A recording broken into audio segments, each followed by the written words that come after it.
Welcome, friends, to not Monday, not Tuesday, not Thursday, not Saturday. No, it's Wednesday, baby. Oh, dude! Oh, we love to hear it. That's right. It's Wednesday, dude. Wednesday, Hump Day, bro. Welcome in, everybody. It's time for Alien Week. That's right. It's out. Well, maybe it's out. I don't know. I think the update is out. And I'm currently downloading the whole thing because I'm dumb and I didn't just rename my folders. So we're going to have to wait a cool minute before we get into the game. But it's Wednesday. What more exciting phenomenon could happen in a week than Wednesday? I hate Wednesday. I'm not going to lie. Wednesdays are rough. Wednesday is like when you're getting ready to run a marathon and you get to that first checkpoint and you're like, oh my God, there's so much more to go. I've never run a marathon. I don't actually know how they're formatted, but it feels like the kind of day where you're just like, when's the next half of the week gonna happen? I really like Tuesdays, so I think I maybe am a bit biased against Wednesdays. But Wednesdays are great because we get to hang out, so I'm okay with it. Either way, it is Alien Week. By all means, I do believe it should be Alien Week.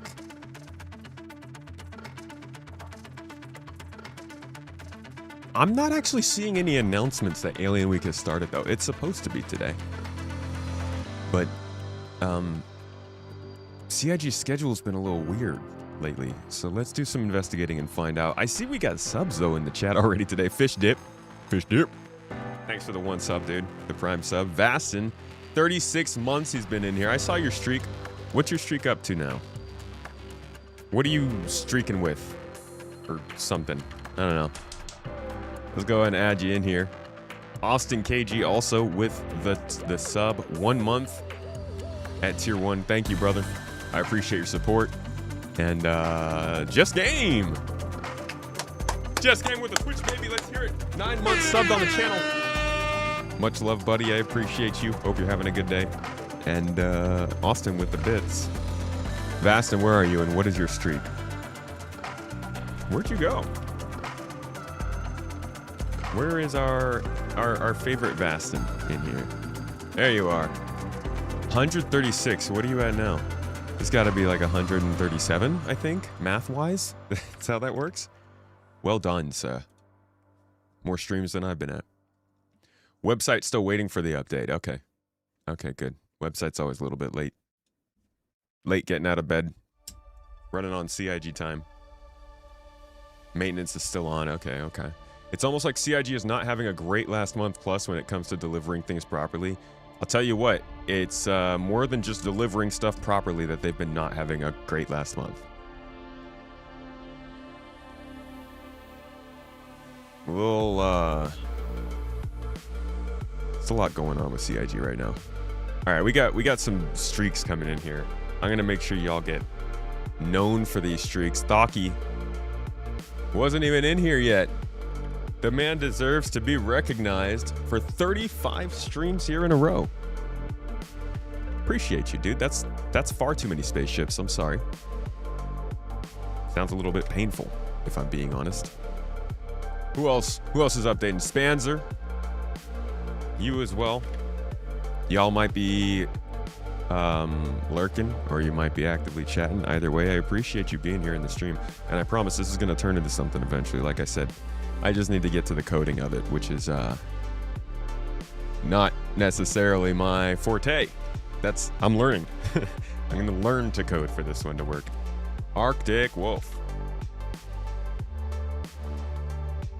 I'm also going to have help, but the goal is to keep this regularly running so that I don't have to actually do this during the stream. Your stream got broken because there was no VOD of the other day. There was no VOD? Oh, because Twitch I don't think shows the VODs because we were getting tagged for copyright infringement. The music. Yeah, that was unfortunate. I think that maybe they have fixed that by now, but Planning on actually launching a new channel. I'll talk about that later. How do you see yours, Crasix? I don't even know, dude. I don't know how they're doing the stream stuff. The streak, I just see it and I put it up there. You know, like the kid at Halloween. What's in the bag? I don't care. Trick or treat. Put it in the bag. Don't with me or my candy. You love data? I see. I do. Data is really cool, dude. Like, being able to visualize data in different ways is gnarly. You can like come in here and you can look at it as a calendar. I think I can do a couple other weird things with it. Yeah, I can change them to a chart. Now it shows. This is the Toes Gang chart. You could do a map, which would be interesting. Wouldn't that be crazy if I had like your guys' geographic locations for each person, just like loaded in on here? No, there's a lot of fun stuff you could do with it, but we will go back to a timeline would be interesting. That's actually pretty cool because this would show us all your guys' Squadron 42 dates when you thought they would happen. Anyways, we're getting distracted. Back to the table. Let's talk about what's going on in the game. Except I got another stream streak. NECA Claudius with the, what is that, 7 stream streak? Well done, sir. All right. Let's toss this in the back. Is it up? Not yet. Not yet, not yet. Apparently, Wicked Wookie already has access to Gatac's other new ship. Interesting. Maybe it's in the patch then. They just haven't announced it on the website. Not yet. You're getting impatient. Shop needs to update. Let me spend my money, CIG. You're on a 1-stream streak. That's not bad. That's pretty dang good. That takes dedication. Appreciate you. Too rare. The patch is up. The website's not up to date, right? So I'm just getting screwed over by the fact that I decided very idiotically to hold on a second. Pretty sure I can still save myself here if we just go change the folder name, because this is ridiculous. Why am I doing all this, huh?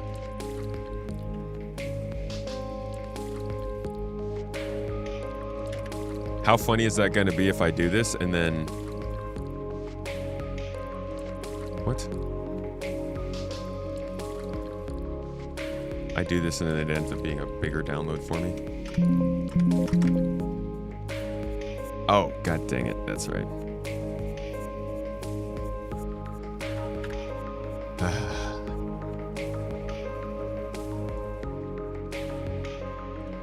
Wednesdays, huh? Fight with your computer day. Alright, now I'm going to change this back to live. And hopefully, this will give us a little bit of a better download time.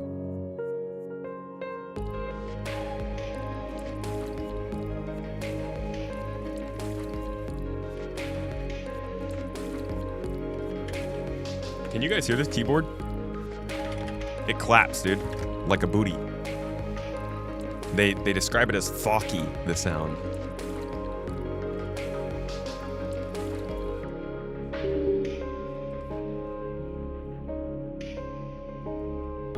That hanger is awesome. What hanger? Is there a hanger somewhere?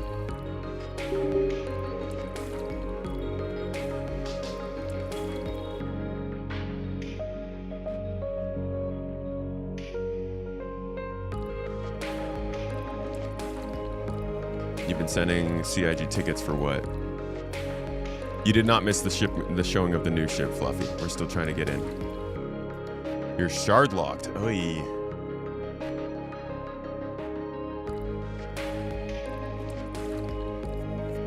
Few streamers are already using the Railen. Yeah, I'm sure it's in the live. Oh no. Okay, cool. I gave myself less. Wonderful. I should have just done that from the beginning. Well, in the meantime, folks, how about we celebrate the good, glorious blessing that is our mouths? Tell me what you guys are drinking this morning. I'm having the lovely Earl Grey cream. Yes. Yes. Yes. Get it, dude. I love that sound. It's beautiful. Like the sweet cracking open of a good stream. And it was almost perfect timing. Looks like we're going to get into the game here. Let's go check out the new ship, yeah? I got things to talk about. 4.8.2 live release notes. Does it looks like it's all bug fixes and technical. Railen stuff comes later.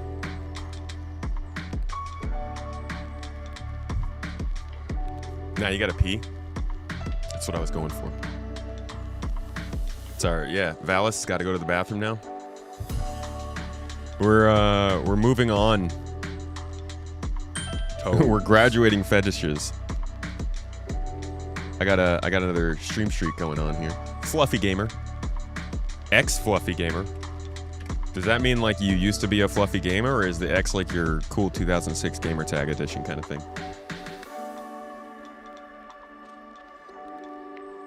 Where's the streak? There we go.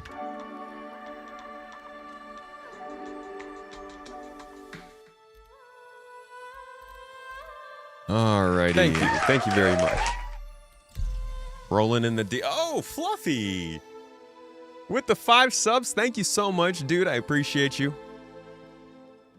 Holy lordy. We're on Toes Gang today. Did I already take a picture of this, Toes Gang? Hold on. We have to make sure that we've saved you guys. Because the leaderboards are almost coming up. We got about 10 days before we're going to look into the next winners of the Toes Gang. Because it's almost the end of Q2, I think. If I'm not mistaken. We have not taken a picture of Toes Gang. Alex K. Blah Blah and Anonymous, thank you guys so much last time. It's time for Fluffy, though. Fluffy time to shine.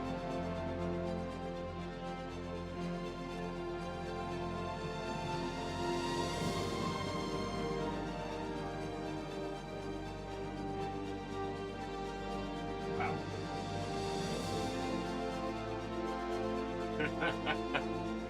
Yo, this is the derpiest G I've ever written. Look at that. It looks like somebody just like took a 6 and kind of mangled it a little. Sorry, Fluffy. Much love, buddy. I appreciate your support. It goes a long way. Thank you. Our freaking healthcare prices just went up. Sorry. Oh, bloody noses just got more expensive. Beck City, thank you for the sub. Appreciate you, dude. Hail to the aliens. We know that guy doesn't like Xenothreat. Okay, loading in, fresh and good. Everything is as expected. Shader still loading. Notification glitch, and I have a crime stat. It's Star Citizen, man. I'm gonna wait for the shaders to fully load before we load the ship, just to make sure we get it in all of its glory. But let's go confirm if CIG has even blessed me with the ability to try it. It might so be that they decided, Space Tomato's been a little bit too juicy tomat lately. Never really know. Oh boy, Vastin is coming in with something. Something loud and long.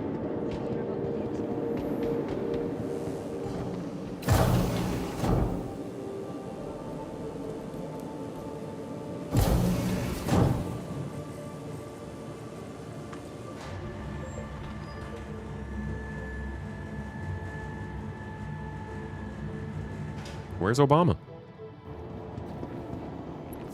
Ah, the stream is in 720p. God dang it. We really need to... Alright, you know what? I'm going to look into that right now. Because we need to figure out what the heck's going on with that. Stream at 720p. Why would that... I might need to stop the Twitch stream. I have no idea why it's going out at 720p.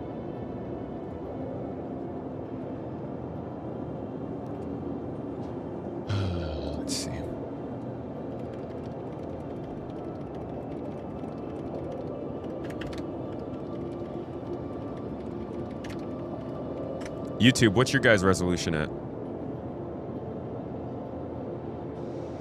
If you don't have this, stream defaults to your source resolution for viewers with strong connections. Yeah, our source resolution is 1080p. Selected based on bit rate and your connection's ability to handle the bit rate. No, we are using the same exact everything that we always have been.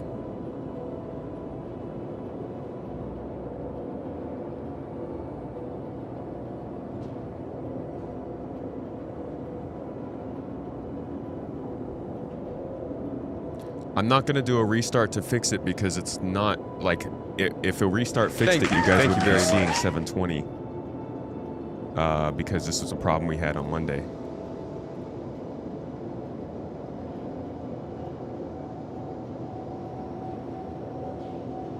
$1080p on YouTube? Yeah, so this is a Twitch problem, and I don't know what Twitch is doing. I don't know why this is happening. Our signal is going out at 1080p.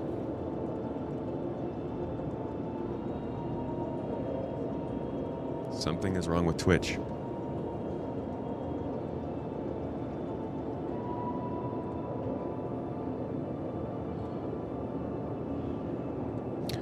Could any mods or Mrs. Tomato please possibly take a look and see if there's some reason, some way we can fix this? I really can't spend the stream doing this. And I don't know why it's happening. I'll send this link into the stream management and see if maybe that leads to something. Thank you. Sorry to Twitch. Sorry, you guys, if you can't get the 1080p. Can we see the Railen? Brother, give me a cool second, please. All right, it looks like I do not have access to it. Toes. So I guess maybe.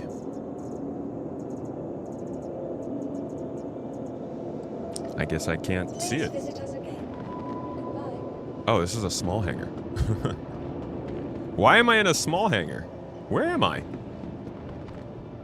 I thought I was spawning in New Babbage. Guess I'll have to spawn it from up above.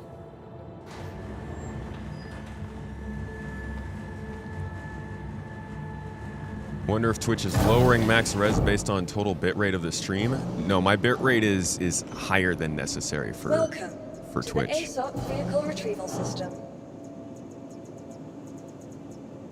Okay, here they are. So I guess we'll try out the Railen first.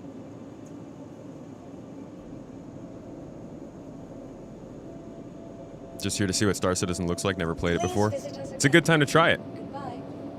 Alrighty, folks. We got ourselves the Gatac Railen and, sorry, Gatac. The Gatac Railen, I gotta remember that. And the Gatac, what was the other one called? The Taiyuli. We're gonna check out the Railen first.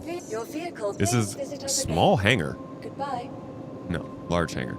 So it spawns in a large hangar, which means it's not gonna have as big an advantage over the ships that require a large hangar to spawn, because I was thinking maybe this could fit in a medium, at least a medium hangar landing pad.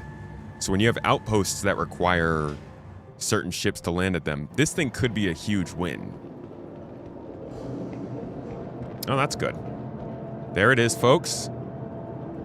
I did get the special streamer camouflage version, so you might not be able to see it from this angle. If we just come on over here and press this button, it should become visible. Welcome to the ASOP vehicle retrieval system. Please visit us. Welcome to the ASOP vehicle retrieval system. Your vehicle has been delivered to development. Hey, now we get to see it come up all fancy. Looking nice, huh?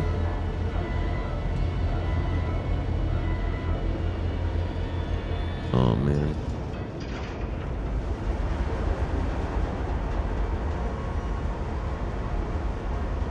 So originally my thought was, if this thing can land in a medium hangar, you've got your Star Lancer Max, you've got Caterpillar requires a large hangar.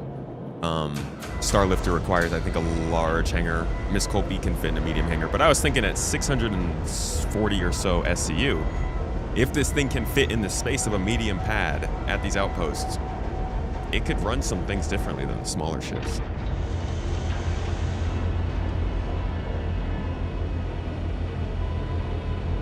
There she is. Oh, she got a glowing booty. Jeez. That thing's tall, dude.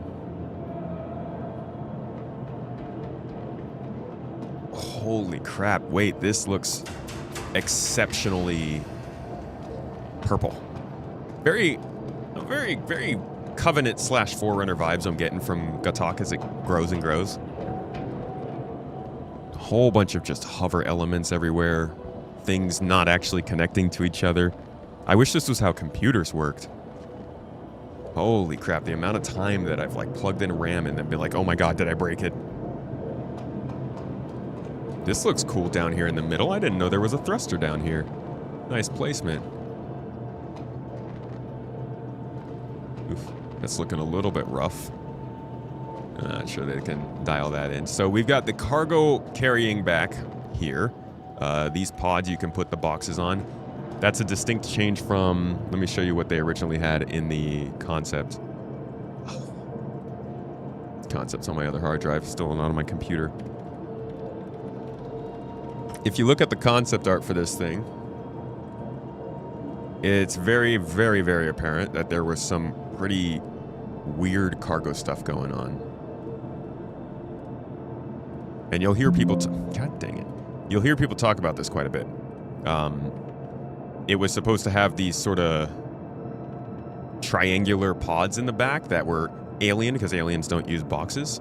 And it was supposed to be, you know, kind of cool, kind of different.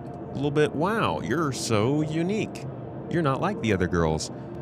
But instead, they have decided that maybe this isn't really worth the effort.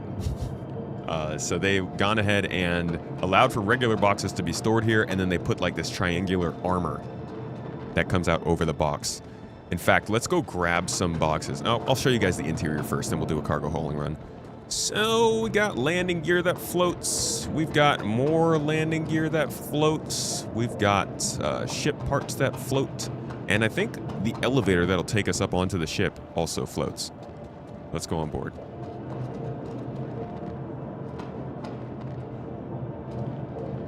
Help! I think I go for the front. The Railen is $360. That's not as expensive as I thought. Okay, I'm guessing the controls are like here.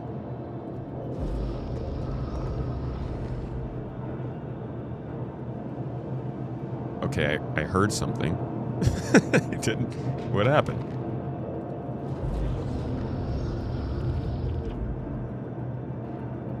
What does this mean? It speaks to me.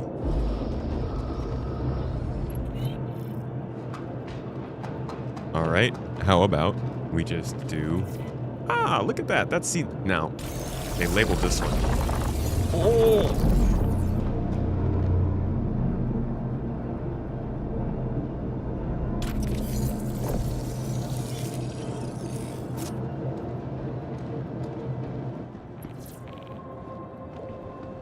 I wonder if I have atmosphere here. It definitely, you get that sound difference, like it's detecting you're already on the ship like this. Yeah, and the map disappears. Interesting. Take me up. Oh my god, oh my god, oh my god, oh my god, oh my god. Ah! That was sick. I love floating.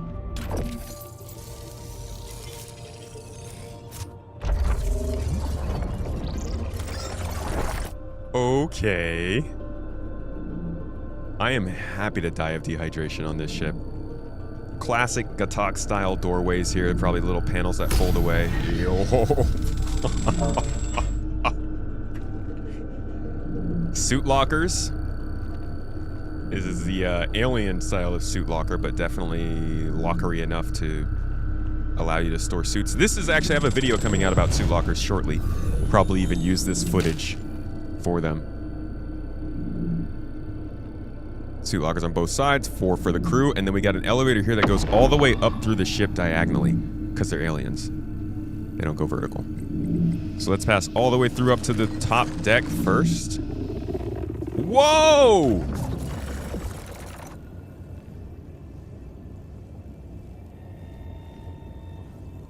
That was fast.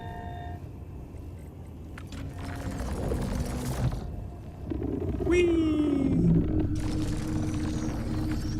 You just have like friends on the second deck. You just got a burrito and you walk past and like chuck it at them as you're flying by.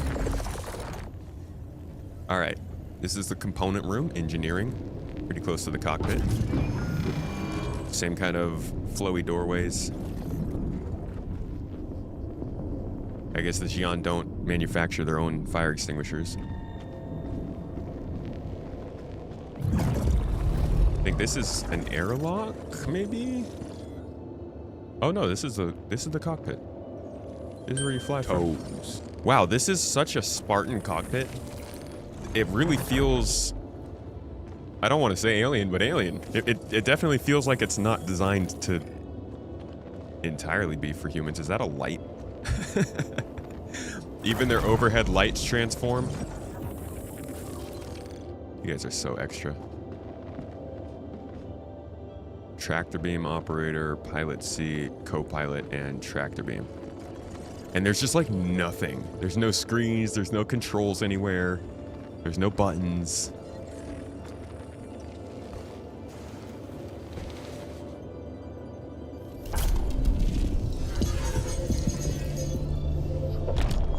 Oh man. Oh man.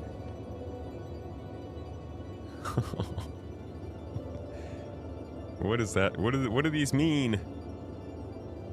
So you can learn the Xi'an language to be spoken? I'm guessing you can, I guess you can also learn to be able to read it. It would be cool if you could disable all English text in your spaceship if you just felt that confident. How does it sound? Systems activating. Systems on.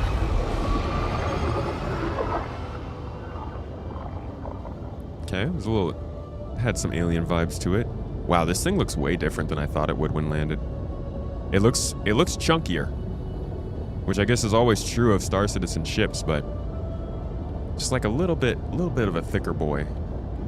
Enough to grab hold of, you know? Wow. Certainly a unique looking ship, though.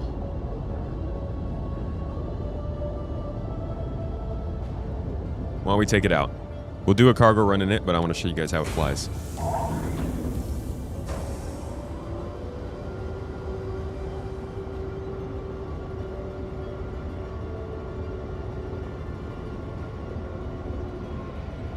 We're in a large hangar right now.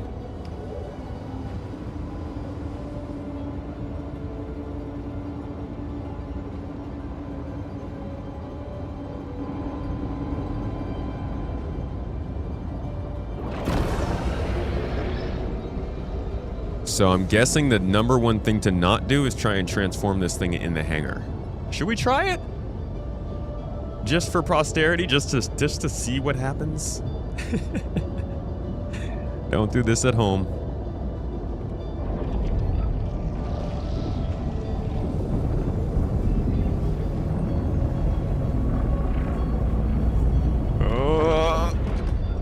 Oh, does it fit? It fits! No!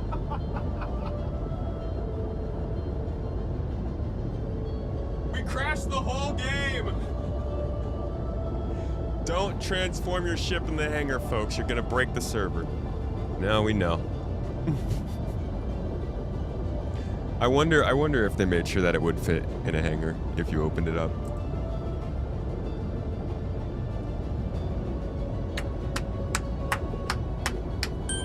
This is a proper Star Citizen testing session. I like it. Camo, thank you so much for the sub. I'm sorry, I missed a couple subs there. Just Game dropped 5 gifted subs on the chat. It's perfect. Perfect time for us to do a little bit of toasting and all acknowledgement. Just Game.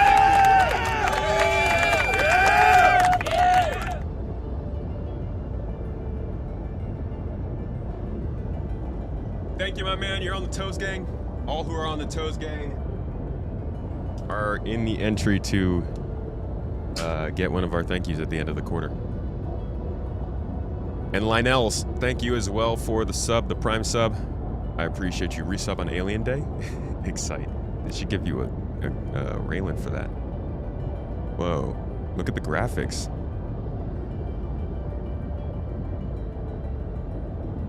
I think I'm desyncing, like Assassin's Creed desyncing. Sound alerts from soundboard are about 10% too loud. I actually can't. I both can't tell. I don't know where, like, I can't hear the soundboard. I don't even know. It feels, I don't know what's going on with the stream.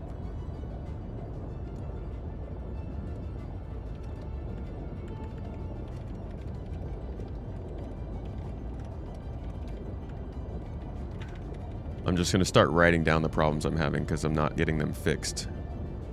Toes. Can't hear the sounds. The soundboard's too loud. And I think we're having a problem with the...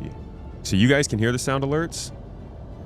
Can you hear... Could you hear what Vastin said out loud with the...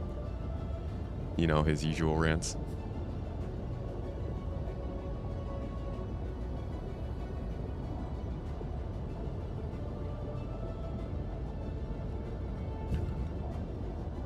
Spent 1,000 on nothing. What'd you spend 1,000 on? Oh, on the sound alerts. Sorry. Not earlier. Nope, can't hear anything. Okay, so that means that sound alerts aren't working. Read out loud is not working.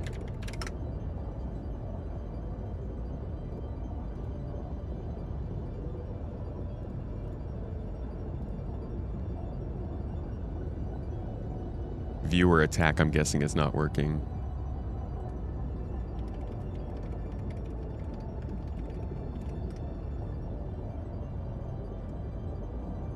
And blurp, I think, wasn't working either. I have like 6 versions of each at this point, so I'm gonna have to just delete this entire overlay, I think, and start fresh, because something is wrong with these alerts.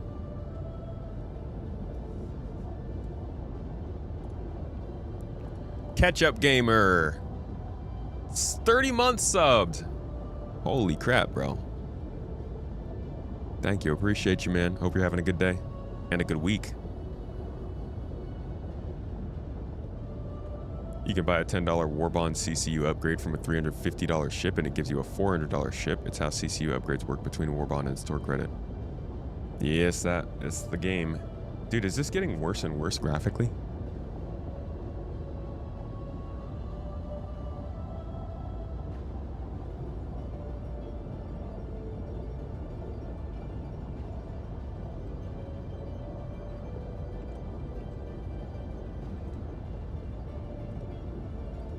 Sorry. Like I said, my healthcare prices just went up.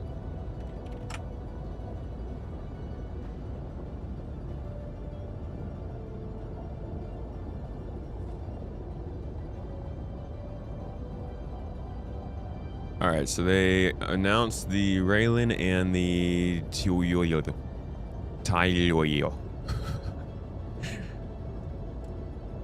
Oh, they put videos out for them too. We'll have to watch that after we do the little test run. Ah, yeah, good move on their part. They did the Railen last week, so they get to do this one this week. Dude, I think every ship that they release is now just going to have another ship packaged with it. Saves them a lot of money and effort, I think.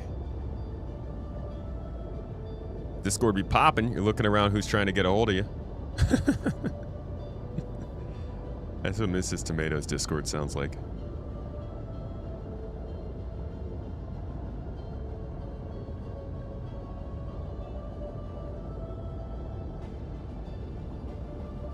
Yeah, the Taiyo is a Railen variant. By the way, the Gatac carrier is pronounced T-Lu-E. I'm gonna call it T-Lu-E.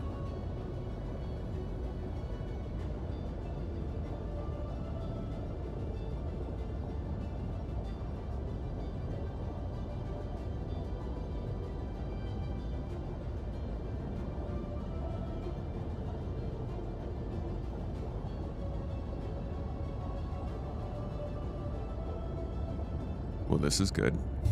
This is a good start on the new update. Maverick opened a booster pack. What the heck is a booster pack?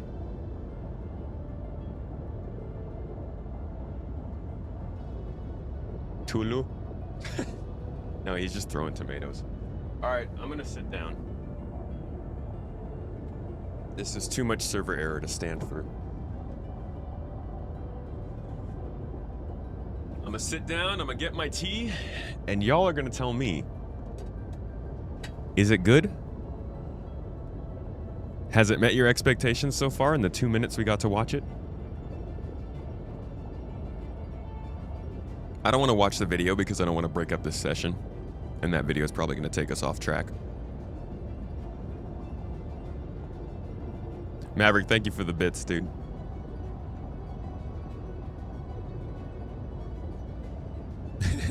Tylenol. We could just call it the Gatac Tylenol. I like that.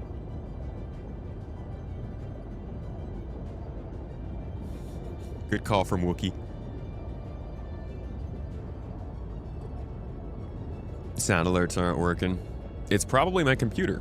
It's probably, we need to redo the OBS setup. I don't think it's the softwares. I think it's actually putting these alerts onto the stream. I just haven't had time to reset them.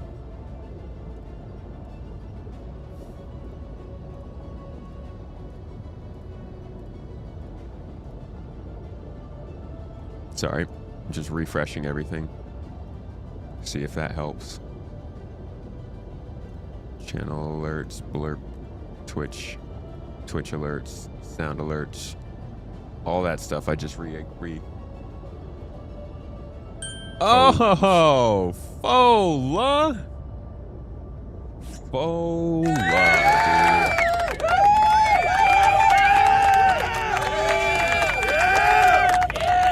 My guy Fola just came in here and dropped 10 memberships on YouTube. Give a shout to him. He's a legend. One of my favorite freaking names to see. Just because, like, not because of the memberships, but honestly, I can tell you're a real endearing dude. I appreciate the good vibes you always bring. Obviously, helping us to live is great and appreciated. Thank you so much for being on Toes Gang, but Fola's been a real one.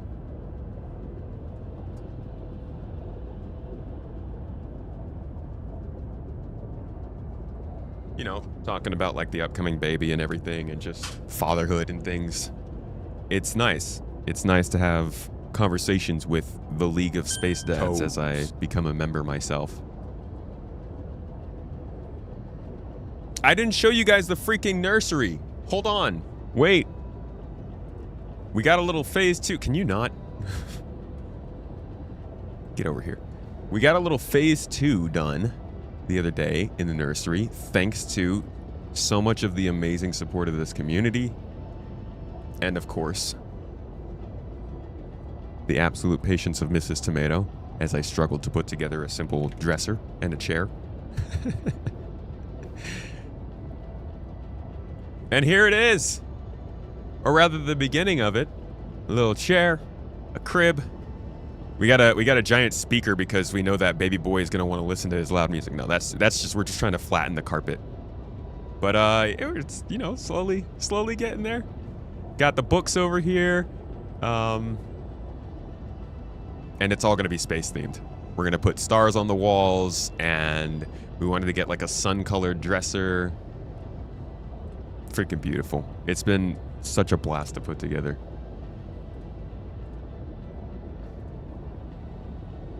Need some tomatoes splattered on the wall? Like real tomatoes? We should just start chucking tomatoes and hope that it doesn't get moldy. Dude, the we're actually gonna attach a subwoofer to the bottom of the baby's crib. Just gotta make sure his license plate cover isn't slapping against the outside. You know what sound I'm talking about. Where are the SC wallpapers? Yeah, that's I gotta hit CIG with our registry. We got a bunch of Star Citizen ships that I'm hoping we could pass down to the little guy. You know, to fly him when the game comes out, of course. We all gotta... I need a laughing track so that I know it was funny. Your subscriber emotes have been blank. On YouTube? That server is deadlocked. Oh, are you serious? Is that why I'm not going? Did I just get shard locked? Did I just get shard locked by on the first patch of a new update? Because I can't quit now, right? I should have just never opened the ship in the hangar.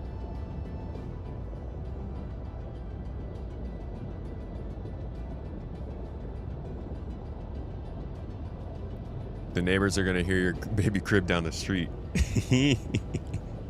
It's actually gonna compete with our neighbors because they love doing that already, you know? Jim Tim Dim and Snack Packs. Thank you guys both for the Prime subs using that Amazon, that poor Blue Origin money, robbing their spaceships to fund ours. I appreciate you, dude.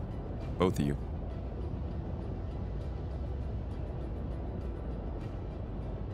Gotta log into AC, then character repair. Oof.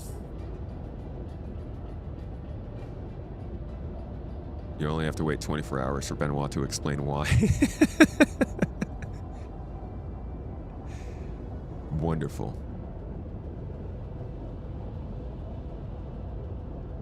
All right. In that case, what I'm going to do is I'm going to stop this recording because I was recording our first impressions, which is now going to have a nice solid dump of server error. Let me just save it because now I'm going to be really confused by the two different files. I'm going to save this and we're going to go and watch the videos.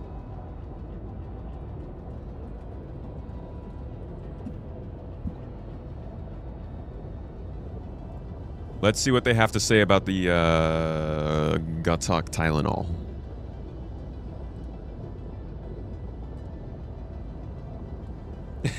This is the thumbnail, dude? What?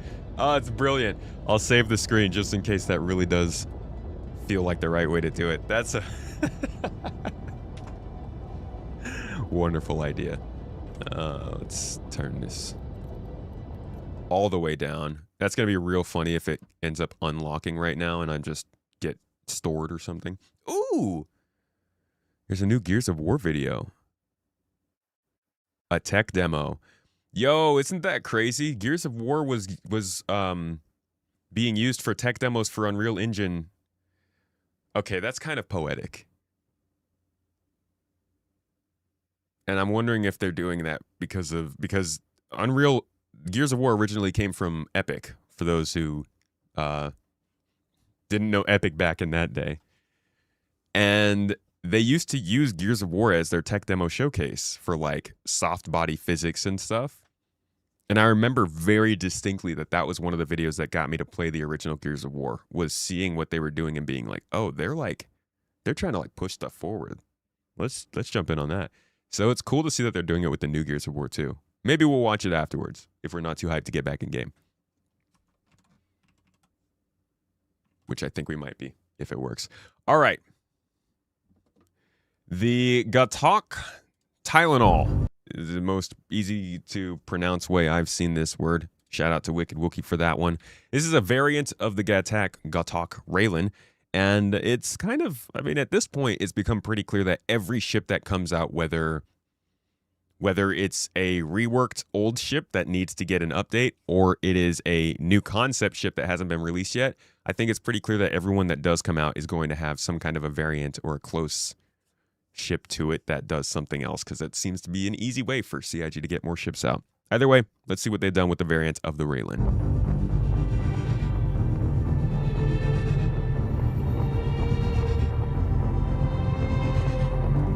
It's like an alien cruise ship treadmill. It's a new ship from Gatac Industries. Running path. It is our first dedicated alien snub fighter carrier. We have two categories. Dude, I wonder how hard this would be to do. I'm sorry for like getting completely off topic, but the feeling of the path curving up towards you must be so disorienting, at least at first. You know, outside of the whole running on the walls and the ceiling. Snub fighter carrier. We have two categories within our snub division of ships. We have snub fighters and snub crafts. Is the Argo MPU supposed to be considered a snub? Is it going to fit in This this? is really designed for the former, the snub fighters. Oh, okay. So they made a... Wait a second. Hold on. Okay, that's funny. We got to go back in history a little bit. Let's go back to the original introduction of the brand Gatac. Because we're really... I understand sometimes that they're swinging away from what the ship was originally brought into the game for, but like they just made this brand 5 years ago. I mean, listen to the story of how it was made because it's actually pretty interesting, but it's going to make it kind of funny that they're doing a combat-focused snub carrier. Play, please. Let's do a brief history of House Gatac. Let's do it. They were a vassal of House Urua during the Great Divide, which is the Xi'an Civil War. At the end of the Great Divide, House Klo, who didn't like the way that the peace talks were going, decided that they wanted to kill all the leaders of the houses that were engaged in peace talks. Totally normal behavior. So they sabotaged the network of antique weather satellites that surrounded the Xi'an homeworld of Rixiang, and accidentally destroyed the whole atmosphere rather than just the atmosphere above the peace talks. I could see us doing Oops. that, to be honest. So after this tragedy, after everybody fled the homeworld to the next closest planet, Kawa, the House Rua, in recompense for its loss, was elevated to the first imperial house. That's where the first emperors came from. And one of the first things that they did was reward people who fought under them for their service. So they awarded Classic. House Gatac a license in perpetuity to build industrial spacecraft for the Industrial, you entire say? Saoxian. Huh. In the Saoxian, the Xi'an Empire, they are known for being like really innovative and interested in discovering the next big cool thing in technology, and that's part of why they immediately jumped on the opportunity to make a ship that would be friendly to both Xi'an and humans. Like, cutting edge stuff is their thing. So, The alien. the company itself isn't necessarily restricted to just industrial ships, but it was like created to make industrial ships. And it's really funny then to see them come out and basically make a ship for combat situations. But you know what? It's CIG, it's Star Citizen. And they need a carrier because they don't have quantum drive. So they have a very limited range and require a larger ship to get them where the action is. And whilst the They said, Tilui we got to protect our industrial ships, brother. may visually share some elements with the Railen, it is a new ship Ooh, chassis. cows. The real noticeable change on the rear of the vehicle is the large hangar door. The real I'm sorry, I'm getting so distracted, but like, Visually share some elements who's going to be the first one to try and get cows on the walls in this ship? This is like a cow transportation vessel. with the Railen, it is a new ship chassis. The real noticeable change on the rear of the vehicle is the large hangar door. And that really reveals the large hangar opening, which also has an air shield across the rear. Oh my god, that's such a tight fit. The Tilui has the same Shield across the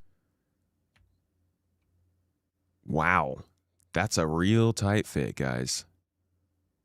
I guess this wouldn't have been possible before with the way that the desync was working, but I feel like with even desync now, this is going to... also has an air shield across the There's rear. a tractor beam in it.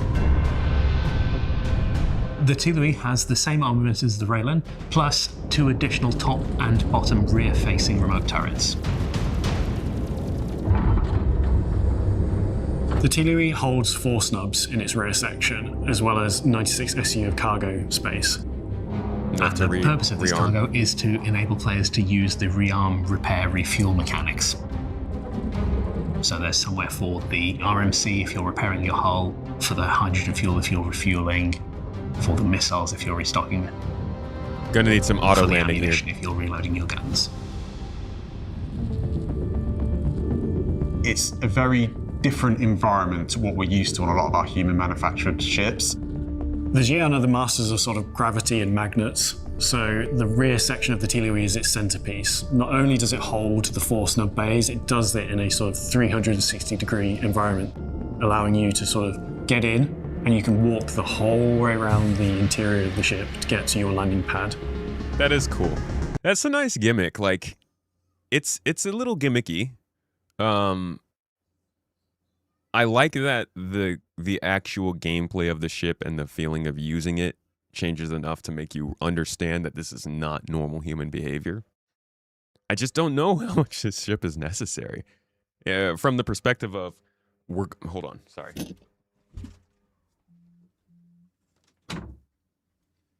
From the perspective of, we need to get the same type of ship from every manufacturer, yeah, okay, that makes sense. They need an alien carrier. But I don't know if that's necessarily necessary, you know? Like, maybe almost every ship needs a different ship for each category. I don't know how necessary this one is right now. We're using the actual anti-gravity technology on that, so you can... Yo, this guy has my brother-in-law's name. Wait, Mrs. Tomato, this guy's name is Batuan Kuchuk. What? Hell yeah, dude. Walk on the walls, but those walls actually floor.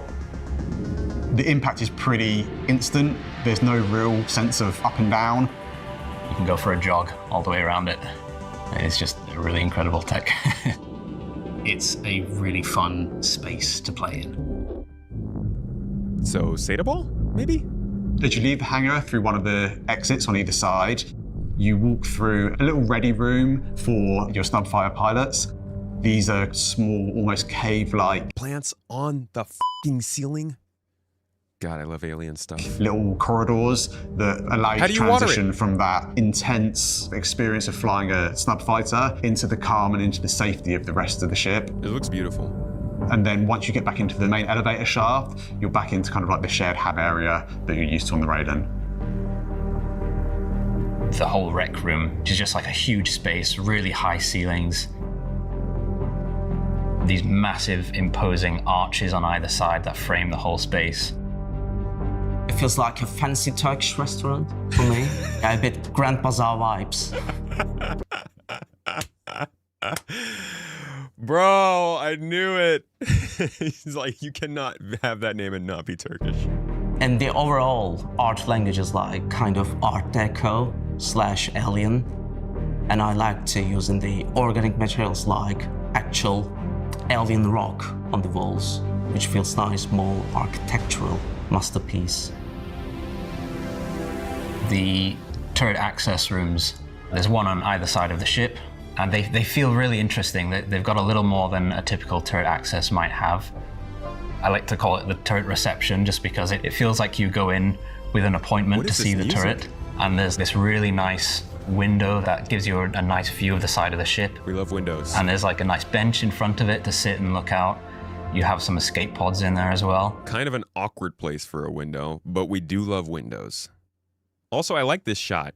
We don't get enough shots that show the scale of There's like a nice bench in front of it to sit and look out. You have some escape pods in there as well. The whole room came together feeling really kind of cozy and interesting. The Tobii is... So how does this... Hold on a second. Let's pause it right here. And there's a really good art station from the original artist. I want to see how this model differs from that original concept, because it's quite... These shots are quite nice. Yeah, we can like look at something like this. Okay, you don't work like that. Windows, yeah, jerk. So, yeah, this shot here.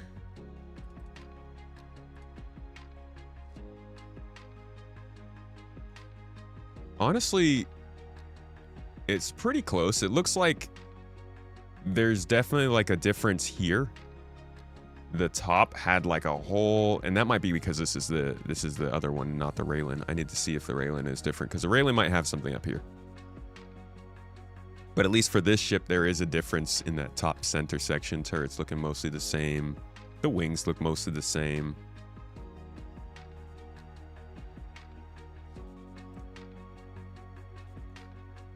I think they did a fairly good job at translating it. It missed this part on top of the glass, which I think looks a little cooler, but I bet you get more visibility out of the glass when it's like this.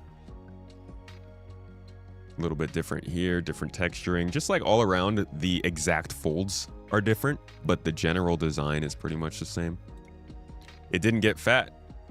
Not like the other ships. It's like looking a little bit... Oh! The game's back. It's looking a little bit bigger than the concept, but for the most part, I think they translated it pretty well.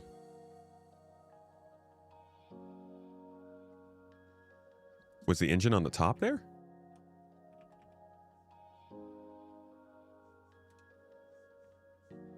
Gosh dang. Is that what they changed? There was an engine on the top, yeah. So they had an engine on the top and the bottom in the original concept. I see. I don't think there is one in this. Maybe there is one, actually. That might be an engine back there. Yeah. Yeah, I think there's also an engine back there. It's just further back. Not quite as prominent up on top of the ship. Sort of depends on the angle, too. How easy it is to see. It's pronounced Railen. What did I say? Railen? Railen? The Tobii is for anyone that wants to be in the fight, but wants to play more of a support role. I'm very happy with the ship. I think we've really sort of pushed the boat out, especially with the interior section at the rear. You don't have that particularly large firepower, but enough of it is an annoyance to distract other players and allow other people in your fleet to help do the objectives. Man, there's just never going to be a ship released without some kind of fighting. It's about supporting your snub fighters and causing as much kind of chaos on the battlefield as you can. It's almost like a swarm of angry wasps that can go in and attack. Or if you really annoy people a bit too much, they can get back in and you can just jump away to safety. You know we need an alien snub fighter now, right? Yeah, it has crossed my mind. Yeah.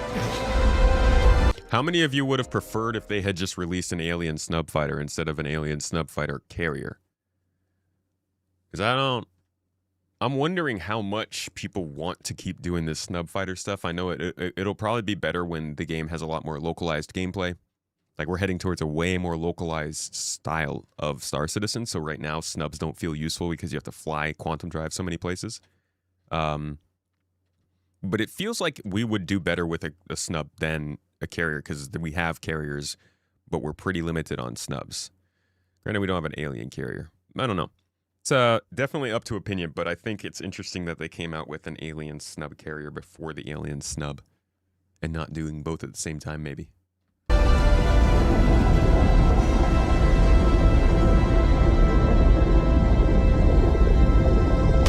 The door's really cool.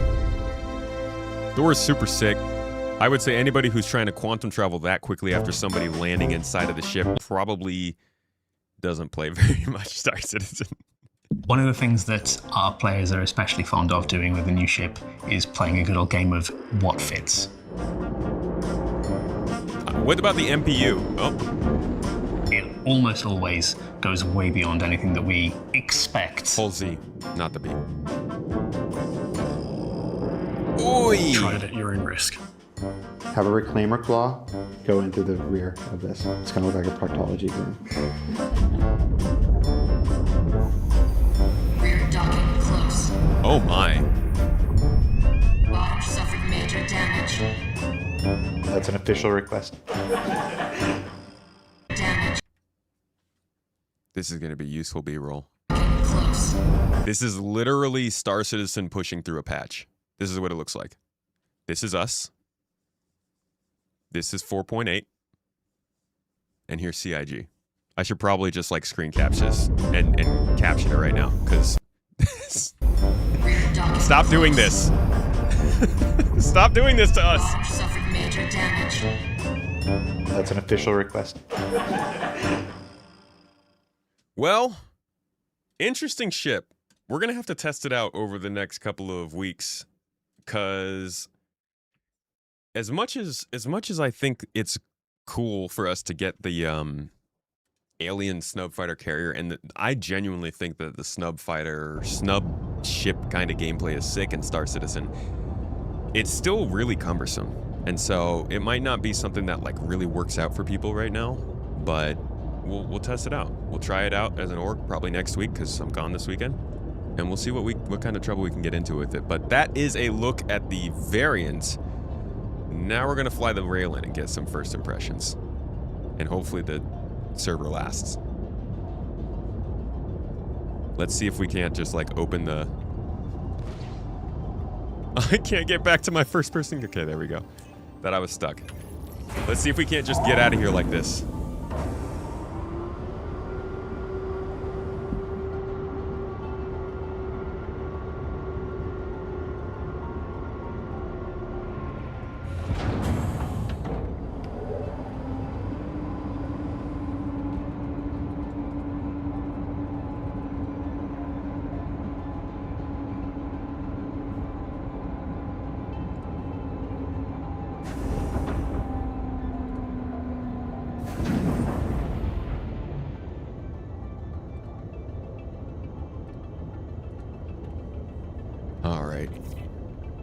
I can't switch back into my third-person camera anymore. I think it broke the camera with the server error. So I can't even see if I'm making it or not. I'm definitely not making it. Come on, buddy. Okay, so you definitely need to be in landed position to get out of a hangar. That's fair. Whoa. That was cool. Shields off. Whoa, dude. Landing gear up.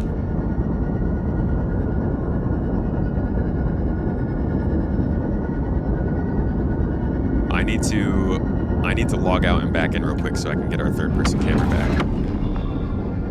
Or else we're just kind of missing out. So I guess let's see if the ship log in this ship works. Also, let's see if they have any water bottles around here. It's crazy how just like bare this bridge is. It's so different from the human ships. Got two random components up here, but besides that, it's so Spartan.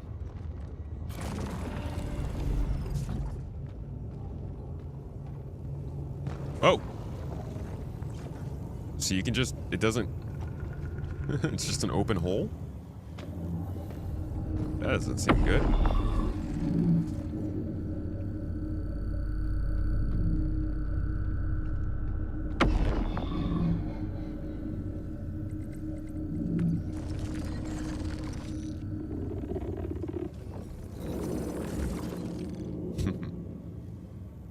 Yeah, it's just like an open hole when you're not there. Yeah, no, that's what she said. All right, so this is the habitation area. We've got a 3D printer for human food and some, I think these are fermentation pods for the Xi'an, the aliens that make this ship. They eat out of these. And I do wonder if you use this ship for passenger transport, will you be more easily able to transport Xi'an than humans, since... Or rather, can you get more for transporting Xi'an on this ship than, say, a 600i? Because you got the ability to feed them better, and they're going to be more comfortable on your ship, so they'll pay you more? Or is it just site dressing?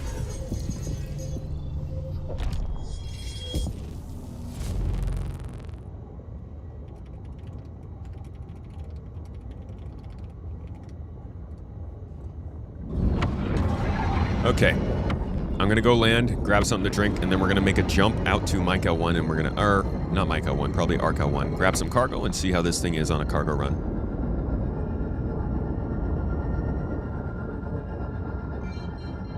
Which one am I in? I'm in the Railen right now.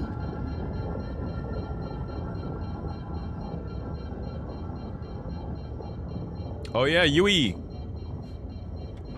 It's finally, that's right, you were waiting for this one. What's up, Black and Beautiful? Welcome in. You can always sell the CCU later to someone for more than you paid. Guessing that was for someone else.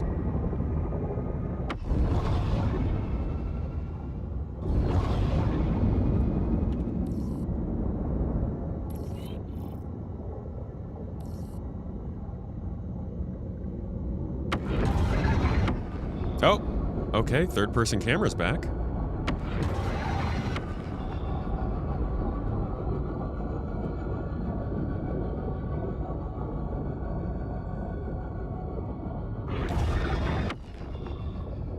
Oh, it's only got the 2 retros.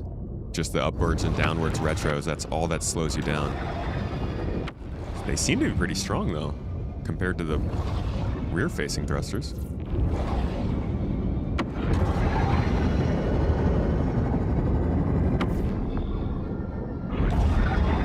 Patch is live.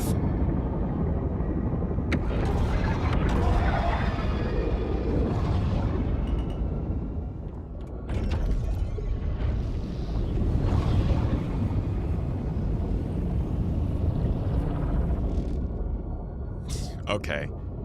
I think they nailed I think they got the alien vibes with this one. I would say I haven't flown the Seulin in a little while. Maybe the Seulin matches it, but this feels like a pretty solid attempt at a large alien ship. I think I'm gonna grab my cargo here. Just easy enough like that, right? Fixes for the Iron Chad consumers? Man, what do you mean ironclad? You guys are so last month. We're on to the next best thing now. Sorry, your ship's broken permanently. I'm kidding. I bet there are some fixes in 4.8.2. Let me pull the patch notes back up for you.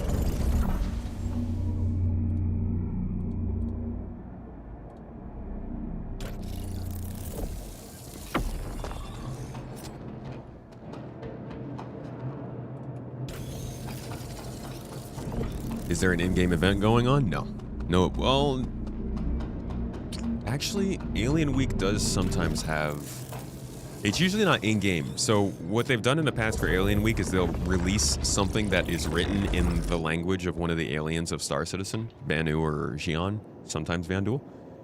And that will, you know, they'll release that. It'll be like a paragraph or 2 of something, and then the community will get to translating it. Just like, it's a fun time, it's really cool, but it's not necessarily like the rest of the events they do where everyone gets to take part. It's basically, if you know the language, you get to have some fun with it. They having a scavenger hunt going on? That's good. So yeah, that's probably the more overall player-focused side of things. $400 for the Railen is actually insane. What do you think? Insane like it's too much? I actually think that's a more reasonable price than I expected. Not that I would encourage anybody to buy it. It's still too expensive to buy for an in-game asset if you're just buying it just because you want to have it in-game and not because you freaking rich and want to throw more money at Star Citizen. But you know, the alien tax is real, and I definitely thought this was going to get hit with that 640 SCU. Is it more? How much is the C2?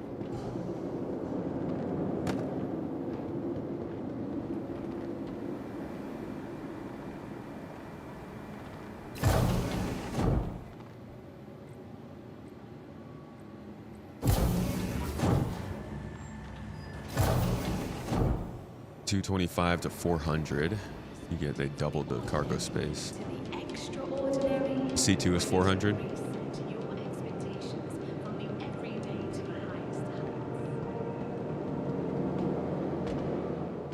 Yeah, I think the C2 though, I mean the price actually kind of fits.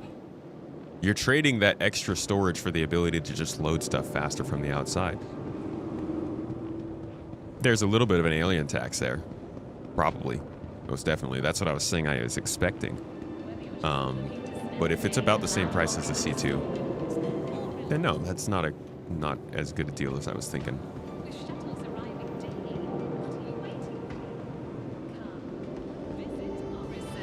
How's the 4.8.2 patch? Hearing lots of server crashes and bugs in that, correct? Yeah, it's been pretty bad. I already server errored. Not too happy about that, and I just don't know if they've really gotten the stability fixed like we were hoping. How about we transport a whole bunch of waste? Oh, you guys not selling any waste? Have to send it to the station. There we go. Grab a bunch of 32 SU boxes of waste.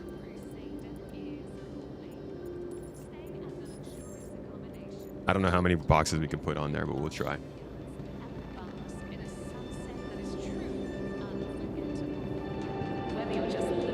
No game should have in-game items that cost more than $50. It's fine to believe. Someone else name-calling's not going to get you many places. Probably just stop reading your messages if you can't have a real argument. Joy Pop, thanks for the sub, man. Appreciate you. It's just hard to get it that excited anymore. You have a buyback token for the Railen, not really feeling the urge to use it so far. You just want CIG to focus on fixing core game loop bugs. Dude, I hear you. Honestly, don't spend the money on it. It's not going anywhere. And the CTO is literally going on camera tomorrow to talk about it. If his answers don't please you, then I would say stick to your gut, dude, and hold off on anything else. I don't spend money on this game outside of our giveaways. That's why it's always funny when people will come in here and just call me a shill without listening to anything that we have to say. You've been stuck for over 40 minutes to log into Orison after server error. The server freaking locks, dude. Why is this happening?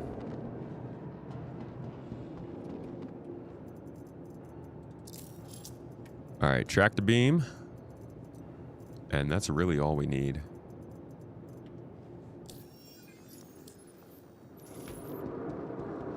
He just bed logged on the Tylenol, logged back in, and the ship exploded into tiny bits. That's a feature, man. That's the Xi'an dynamic uninstallation mode. Toes. Violent deconstruction. Home Run, thanks for gifting out the sub, and Bambino, thank you for the Prime sub. Colexis, you as well. Y'all are awesome. I appreciate the support. You're just going to wait for 4.9 before you start trying to care about SC again? Might be a good call. But then 4.9 comes out, and then you find yourself waiting for 4.10. It's honestly, this is very similar to like your 3.12 to 3.23 era.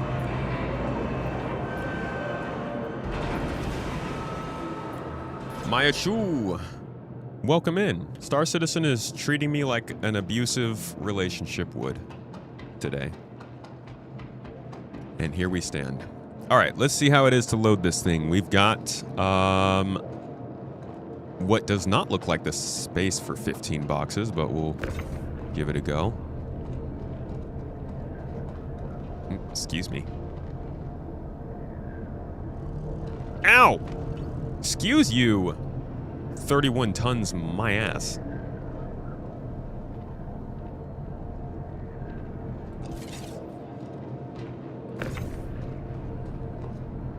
I'll grab the tractor beam on the ship. We'll try it after I give this a go. Whoops.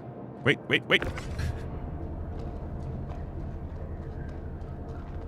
Alright, so they don't stack on top of each other, but you can fit one more in there. So you got two 32s on the side there.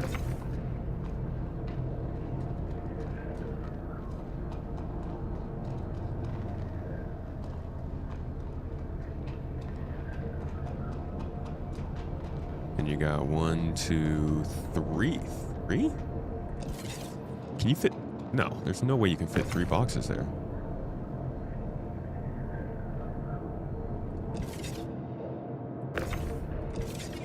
That can't be enough space.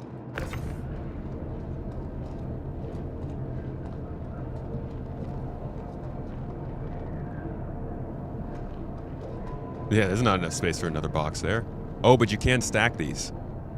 Okay. So they stack 2 at a time. But you can just put it.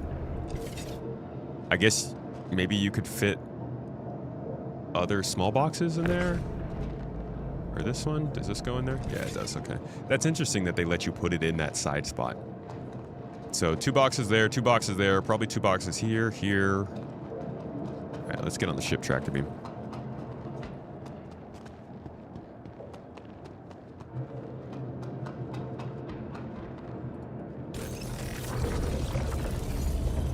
You're terrible at Tetris? Nah. I actually do pretty well at Tetris. I'm gonna brag about it a little bit too. Started as a kid. Started from the bottom. Tetris master over here. Nah, I don't play Tetris. All right. Back on Mr. Covenant. Dude, I might get one of these ships and call it Truth and Reconciliation. This is... Man.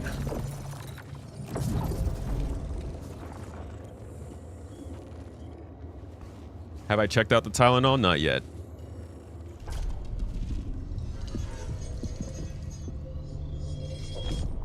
Does anyone know if persistent hangers are... Wait, this brought me to the front. Didn't it? Where does the pilot go if I'm right here? Toes.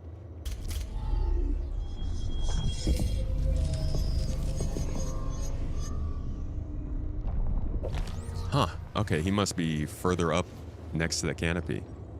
Wow. Interesting. Cool. You just fly over the pilot seat if they're not there.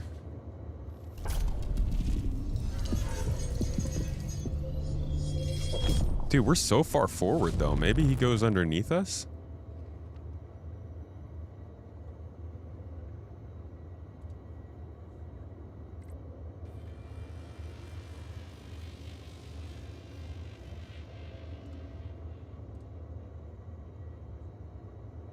We're gonna find this tractor beam.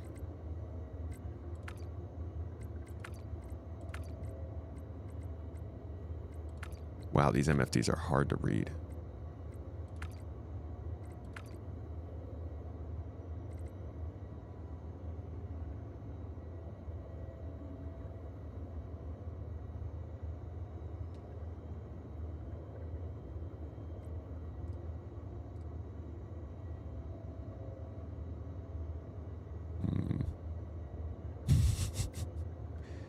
Sorry, I might be dumb.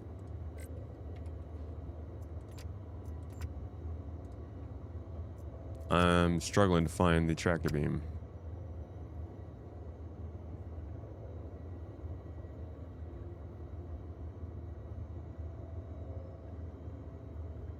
It says turret there.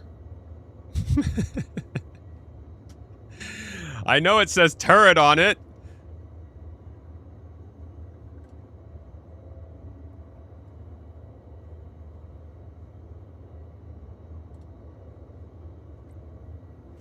There is no turret button. Ma! All right, let's try the other seat.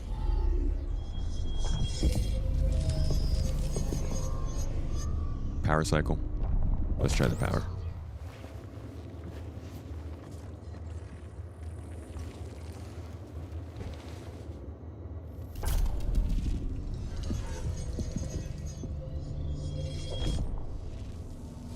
Might be on another seat.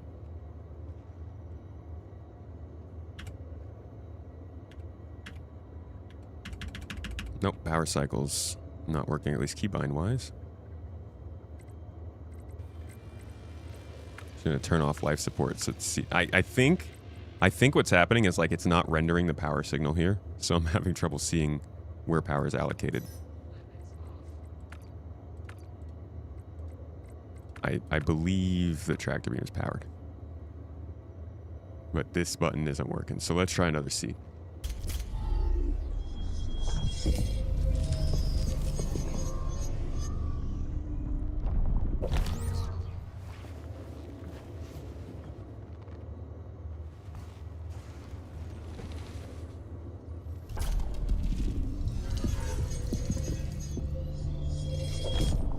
I love these little orbs. I would try to take these orbs. That's probably why I'm not allowed in this kind of game. Yeah, dude, what is going on here?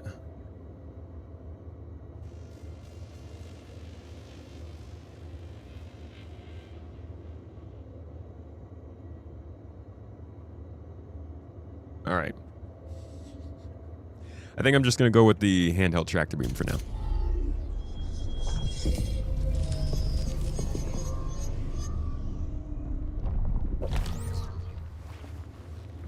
Can try the pilot seat and see if we can get the ship fully booted up or something.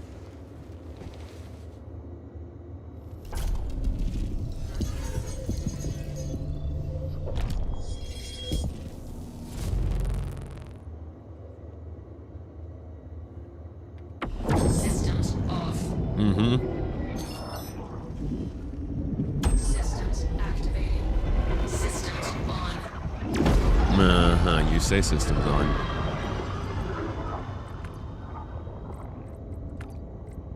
All right, power to both tractor beams.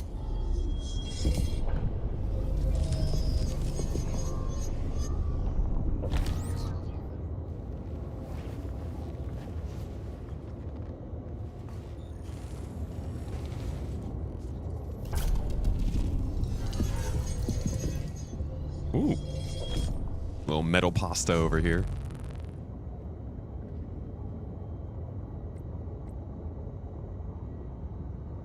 Dude, I think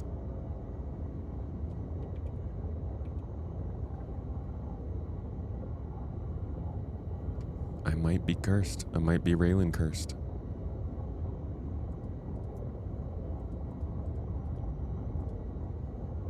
Oh well. We tried.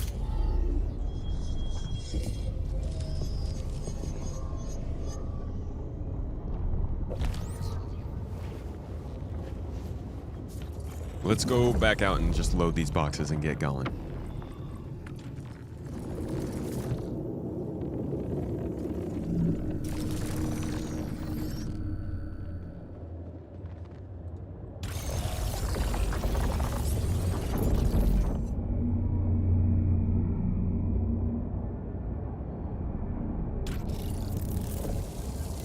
I don't have a keybind for the tractor beam now. I could have tried that. Oh.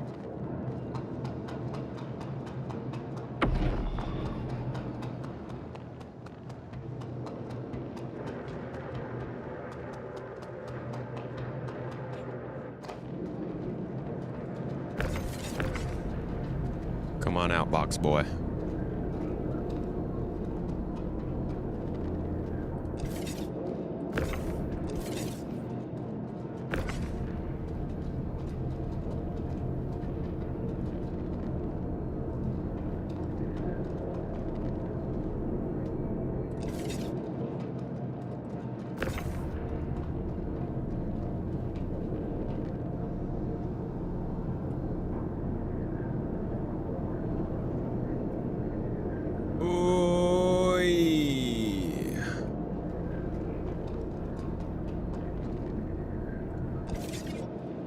Why do they let you snap it in the middle? I guess if you have a bunch of... Like, the grid looks like it's, what, 4 SCU wide? But they let you snap here like there's space, additional space. It's interesting. Yeah, we're in a large hangar right now.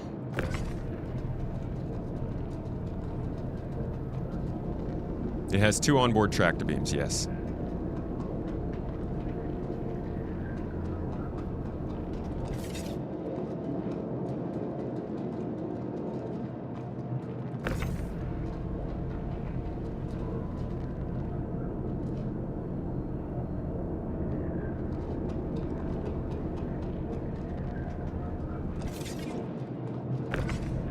Yeah, see, this is way easier to load than a C2.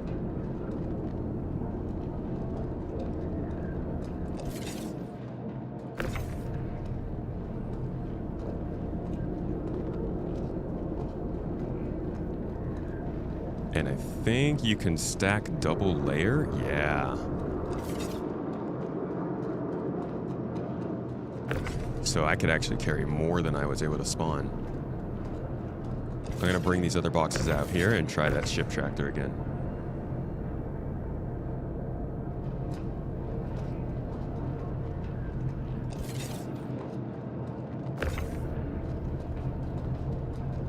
It's 5 SCU wide. It's interesting.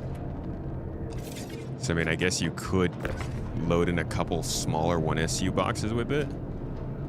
Which, again, does make this an interesting ship for small-scale deliveries on a large...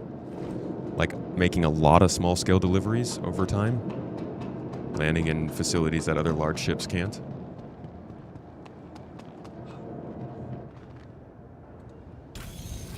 Or on facilities, rather. What do I think of the snub carrier? I think it's awesome, but also questionable in terms of whether it's going to be actually useful for anything particular. Yeah, it's a snub carrier. I don't really have too much to say about it just yet.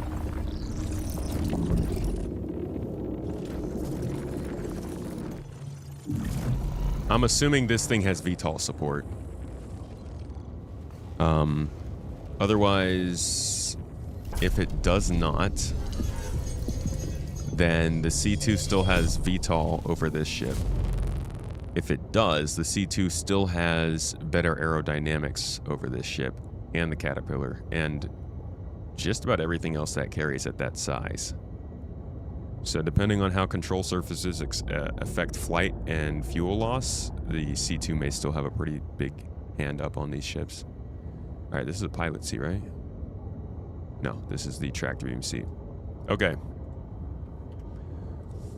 Because this ship is broken, we will bind ourselves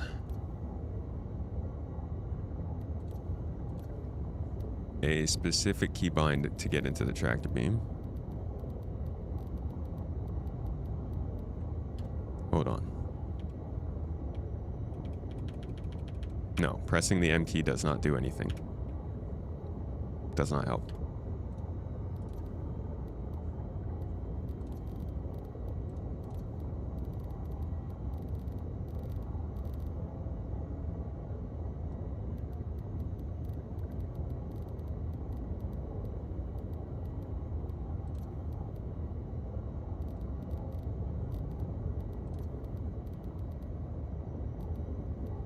I would love to just be able to search for tractor beam turret or something, and the key binding pops up.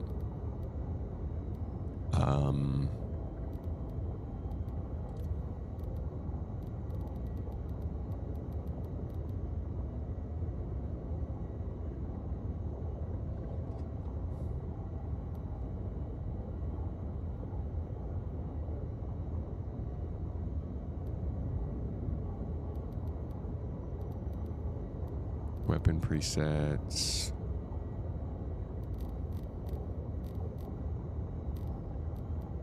Aim mode. Exit remote turret. Is there an enter remote turret?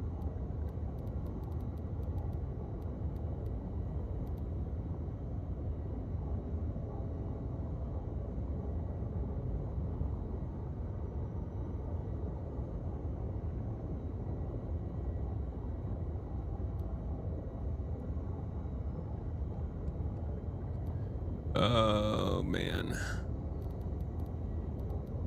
Vehicles view. Cycle camera.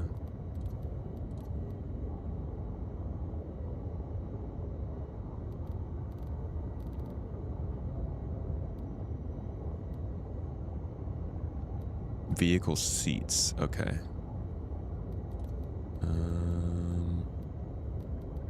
Vehicle salvage mining scanning. Turret movement. Operation. I'm looking for vehicle seats and operator.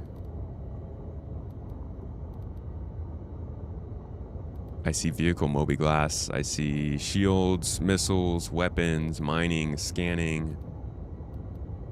Vehicles view movement. Oh, here we go. Thank you.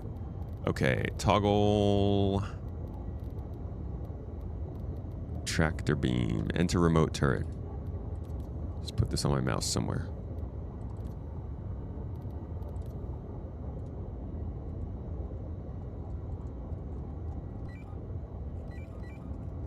No? What do I need to do?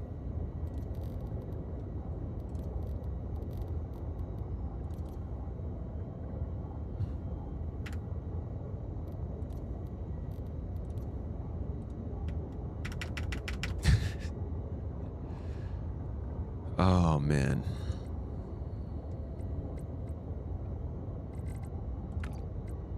Okay, I'm turning all of my cooler, I think, is off. It's really hard to tell where power even is in this ship because the MFDs seem to be broken. I mean, I don't have power allocated to just about anything, but I seem to not have any power left. Maybe I do and I just can't tell. Are we in SCM mode?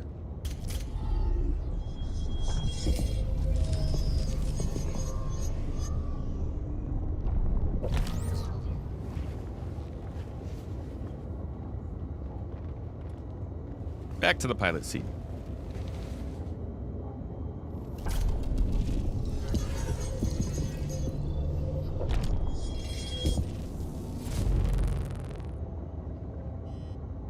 What are we? We're in nav mode. Holy crap, dude. If that's the reason this...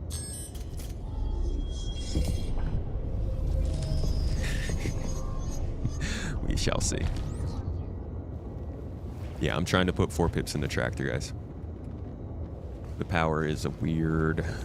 It looks weird on these MFDs.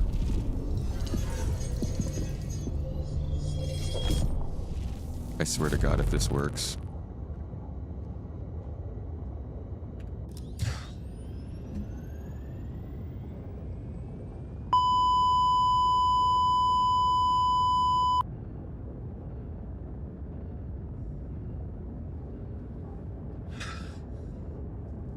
That's on me. I'm just dumb, guys. Now it needs more power.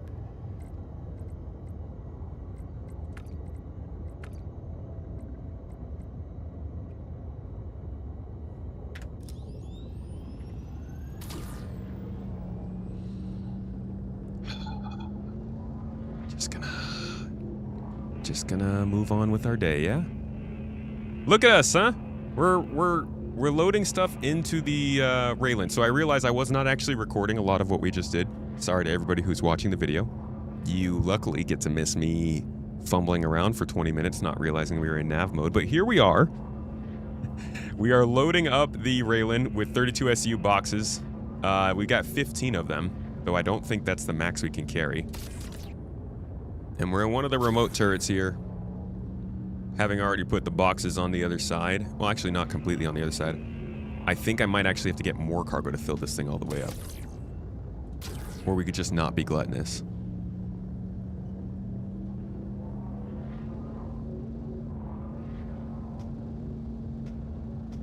Get in there.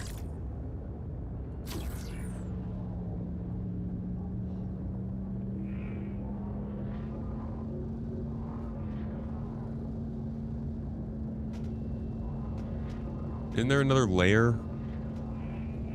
Is that only one row of boxes I can put in there?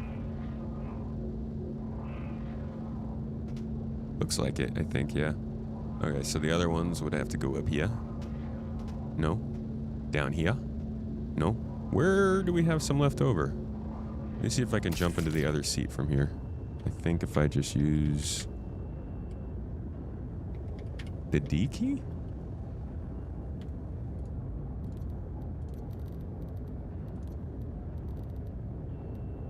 Next remote turret, D. Previous turret, A. Huh. Yeah, I guess you can't switch. Can you get a refund on your time? Yeah. Just, go to sleep. When you wake up, it'll all be back. Master mode strikes again, dude. Love it. Love to see it. Ain't that great?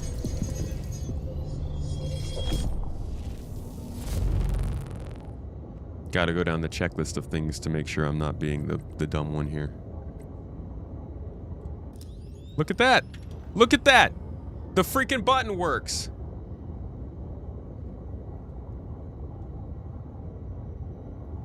That's wild, dude. I mean, I know it's my fault, okay? I know I'm the stupid one, but can I be completely truthful with you all? I'm not the only stupid person in the world. Other people are gonna need that help.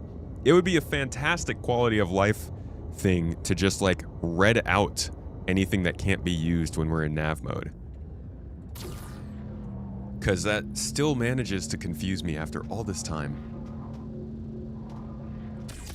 All right, I think we got space for 1 or 2 more boxes here.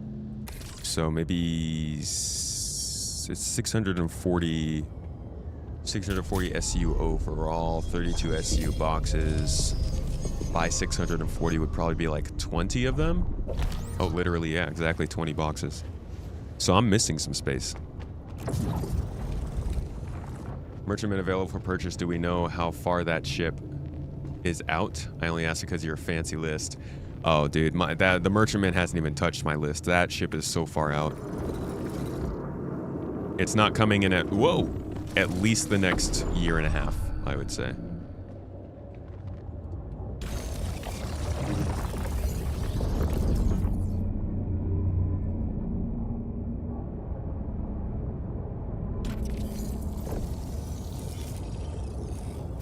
Every time you come back to this game, you have to read the manual.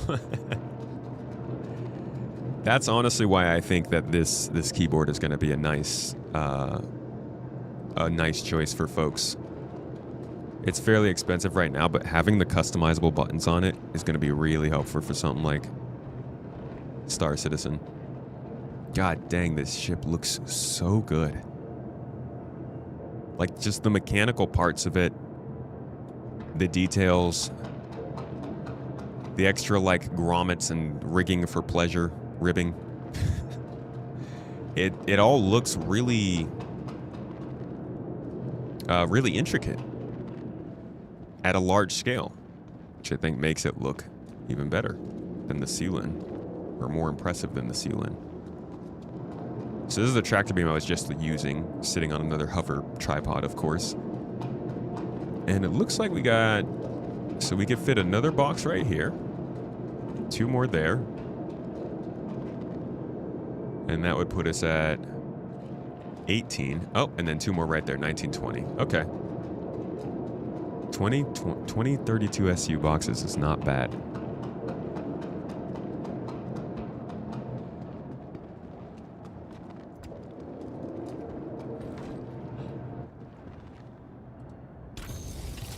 The keyboard is the Galleon 100. It's the one that came out that has the Stream Deck on the side of it. When it drops below 749 New Zealand dollars, you might sell a kidney for the keyboard. A bit tapped on the cash this month. Dude, I completely understand, and honestly, I don't think it's necessary, even in the slightest. It's going to be around for plenty of time. If you are interested in picking it up, though, due diligence, I can get you a discount on it.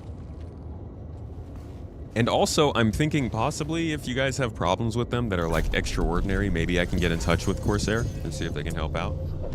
Somebody told me they have these headphones and they're having some problems with them within just a month of getting them. So I was gonna try and reach out to Corsair and see if we could figure something out there. The Be Quiet has programmable Stream Deck like keys too. Nice. We're getting into this nice age where you don't have to use a mouse and keyboard to control everything you're doing. And it's quite nice.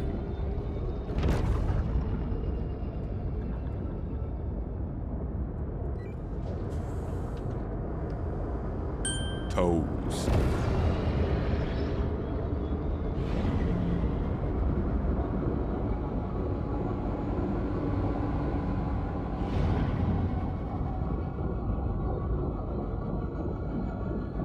These landing gear are crazy. Look at this. Watch this. They're all just hover stuff.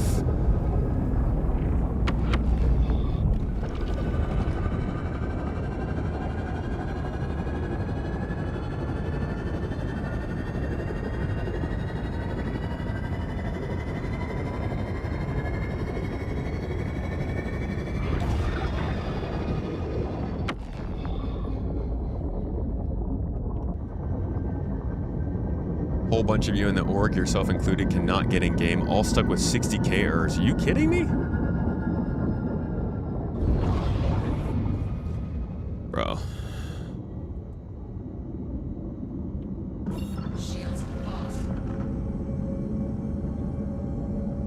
Why so many troubles, man? The fact that, like, there's still this much problem with people logging into 4.8.2 is so... That's... Oh, man, that's not good. They really need to get this stuff figured out.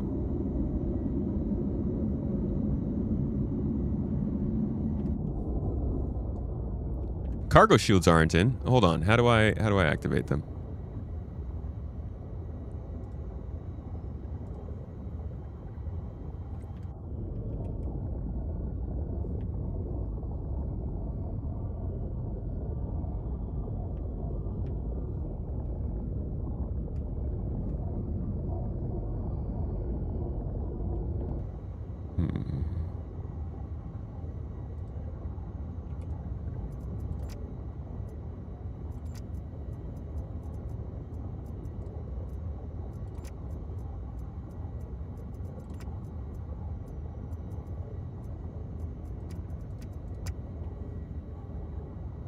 Far left button. Cargo.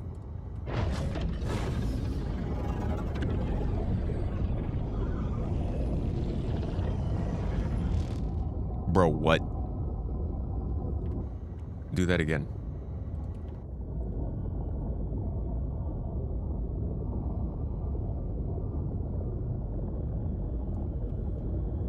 Oh my gosh. I want my car to do this.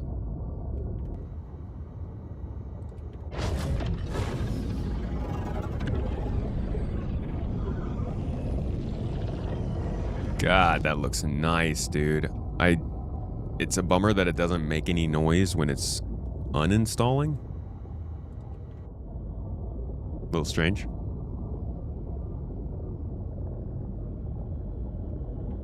But it looks really good when it's closing and it sounds quite nice. One more time for the people at home.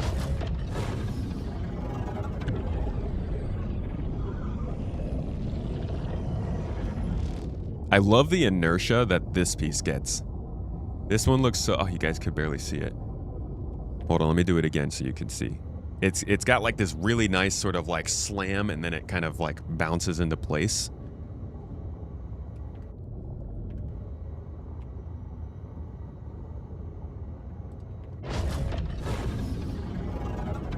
Yeah, watch this piece.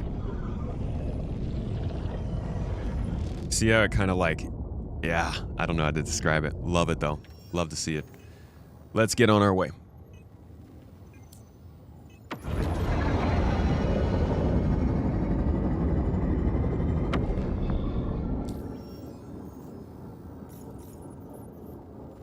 How did I get into no server error?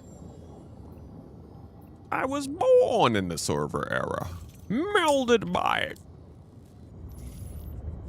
He lived amongst it. I don't know, genuinely. I had a server error and we managed to get out of it. I don't know why we're blessed right now. We having a quantum problem?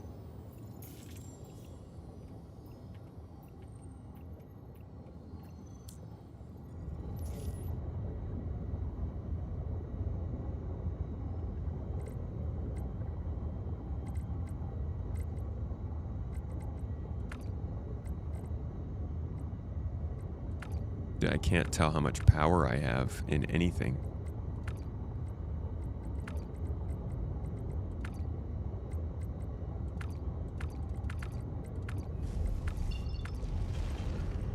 Okay, I think it has power. I'm just not seeing any markers. Shields off.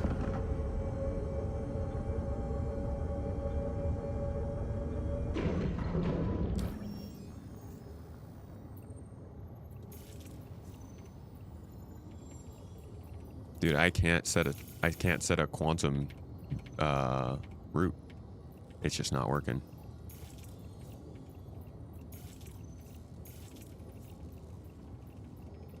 You got out of class, got the new ships, logged in, and you're getting a lobby error. I think it has become almost a guarantee that playing Star Citizen on the day when they're trying to do something with Star Citizen is no longer all that viable. Honestly, it's getting kind of close to the point where playing Star Citizen isn't all that viable. I don't know what they need to do to get this fixed, but like Benoit's gonna have some serious stuff to talk about tomorrow. The game is essentially falling apart over the last month. It's been a month now. I don't know how long they can go on like this for, but it's gonna get pretty bad over time if people can't log in for multiple months at a time. And simple things are just not working. I'm trying R. That's not working. Okay, let's see if this works. Quantum travel engaged. All right. Okay.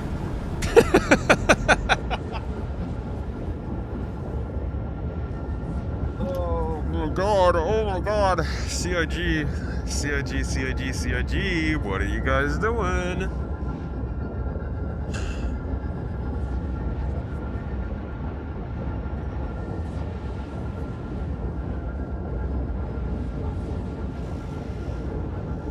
That isn't that big of a deal, but the lack of communication and they keep developing this game as a live service, it's going to cost them. It is going to cost them, but honestly, I do think this is starting to be a big deal. It's a slow thing for a project to stop working. And like they're clearly running on a very tight schedule. The more and more they push back people's abilities to actually do this stuff, worse it's gonna get.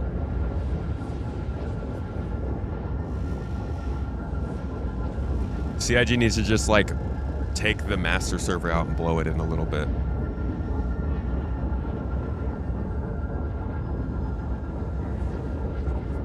When all else fails, Alt F4.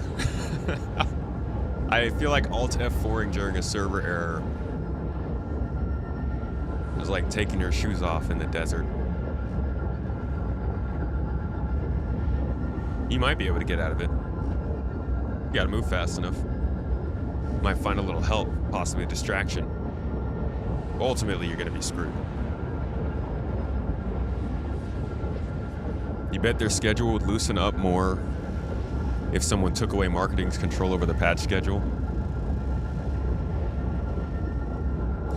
I don't even think marketing has the control of the patch schedule, man. I just think whoever is in charge of running Star Citizen is making sure everything matches their normal days.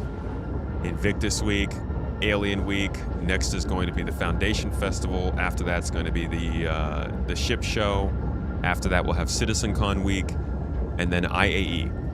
Every single one of those things they want to do something for. And so whoever is in charge is saying, we are not missing any of these. They have to happen. And the way that they're acting, it feels like it does have to happen. Don't know why. We could never know. Hell, the worst freaking... I mean, I hate the fact that I put out a video right before all of this happened, and in the video I was like... The investors for Star Citizen have a $73 million put on CIG. And we are currently in the period of being able to exercise that put and start pulling money out of CIG to get their investment back. And in the video, I was like, we don't really know whether they're going to do that or not, right? They don't have to tell us. It's not a public company. So the investors could have been like, pay us. And we don't have any clue. And I'm not trying to like start a rumor or anything. This is all in the video. But that's the research that I found. It's like, as far as we're concerned, there's plenty of stuff that could be happening in CIG without us knowing.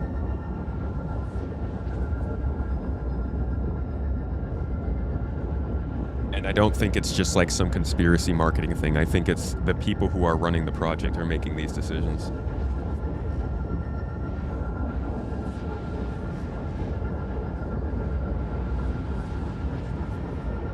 Starting to feel like they have. Like they have what?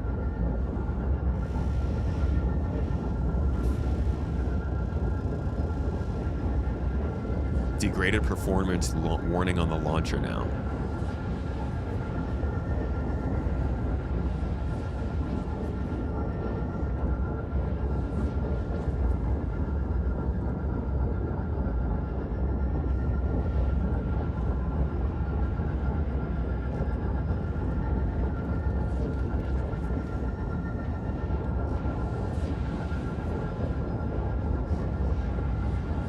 I am in 4.8.2, yes.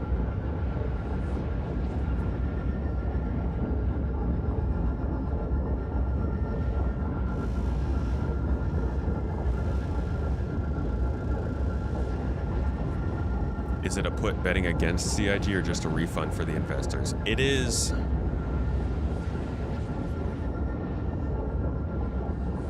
Hell, we're crashed out.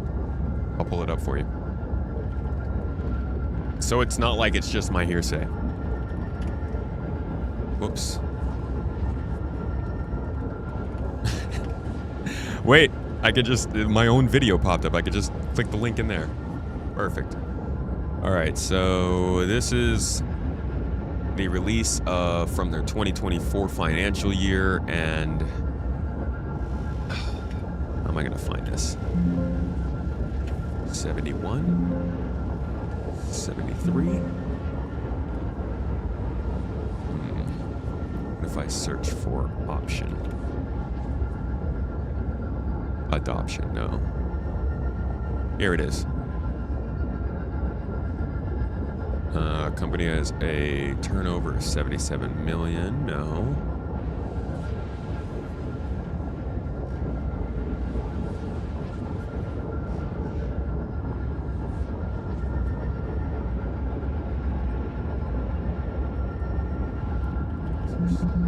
God dang it.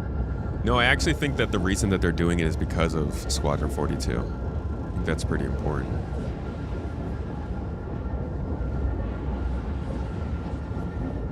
Alright, so here is one part of the report that I highlighted in my video. The investors took an additional $10 million loan in the beginning of 2025, March 3rd. So, like, they had some kind of additional confidence last year in it that led to them doubling down. But that's not where the real news was.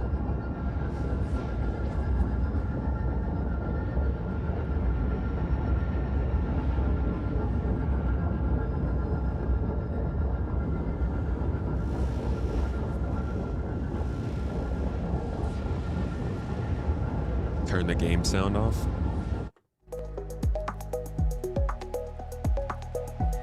I'll have to keep switching back to it though.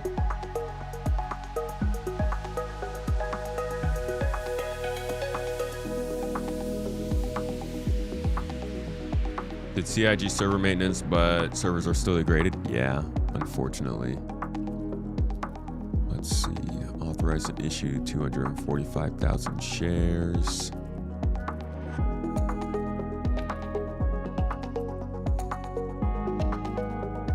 £10 million. Where the heck was this note, dude? Sorry, it's a long report. I think it's up here though.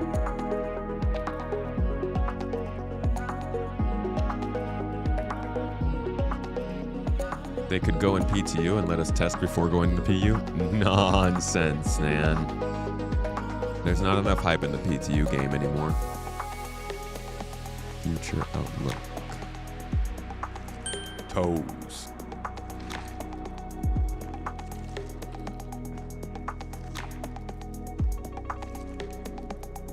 Here's their, again on the financials. The development of Squadron 42 remains the nearest term priority with a targeted release in 2026, followed by the 1.0 multiplayer version of Star Citizen thereafter. These milestones are critical to the company's long-term success and are being pursued with a disciplined approach to resource allocation and cost management. But that is... we already know that. Where the heck is this statement, man? How can I find this? How can I find this? Foxo, thank you for the sub.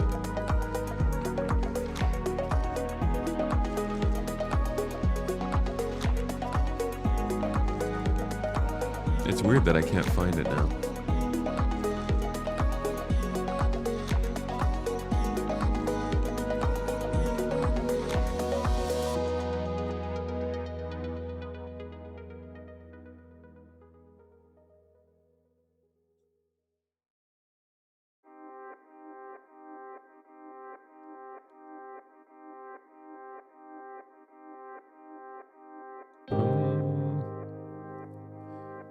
Unfortunately, I don't think I can find it in here.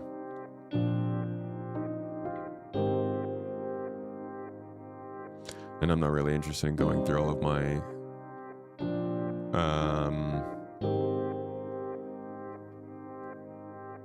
my notes. But if you want better coverage of this, then I would go watch the video on the main channel. But it's somewhere in there. They have a put. And we're in the exercise window. I don't know why searching for the word exercise doesn't make it come up.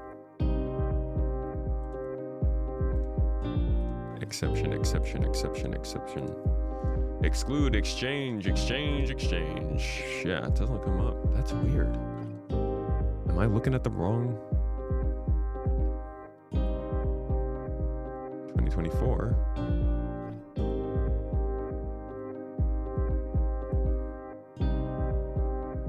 That's so weird, dude. Might be a hot take, but between pending releases of GTA 6 and now Ocarina of Time remake this year, you're okay with CIG delaying Squadron 42? Dude, there's a lot of games coming out. There's a lot of good stuff going on. I freaking want the game to happen, but if it needs to be delayed, I understand. To be quite honest, I'm fine with not having a newborn baby right when Squadron 42 comes out. I think that would be crazy. There's a saying in game dev, if you can't ship by August, ship in February. But the lack of any and all marketing around Squadron makes you wonder if they're even targeting Q2 of 27. Well, I think that they're probably going to do 4 to 6 months advance notice. I mean, I would hope that they do. But yeah, it is... They're being very quiet.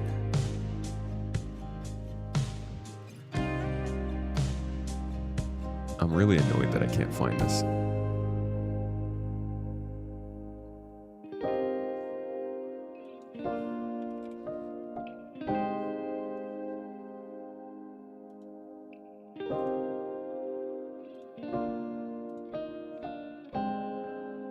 Maybe I made the whole thing up.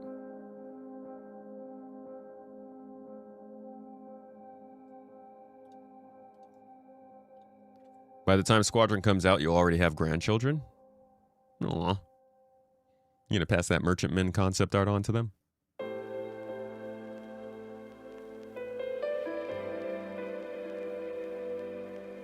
Oh, wait a second. Hold on. I have a whole freaking script. Let me see if I can pull that up.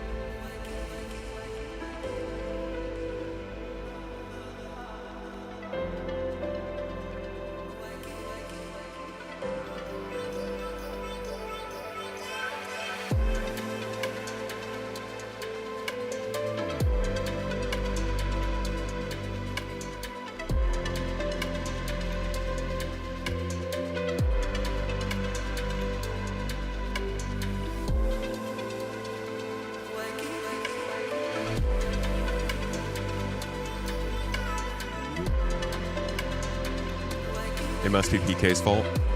It's always PK's fault, man. PKP!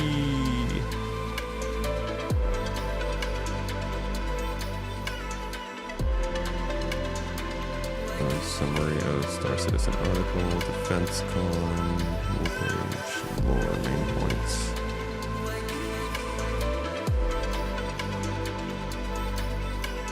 There it is. Okay.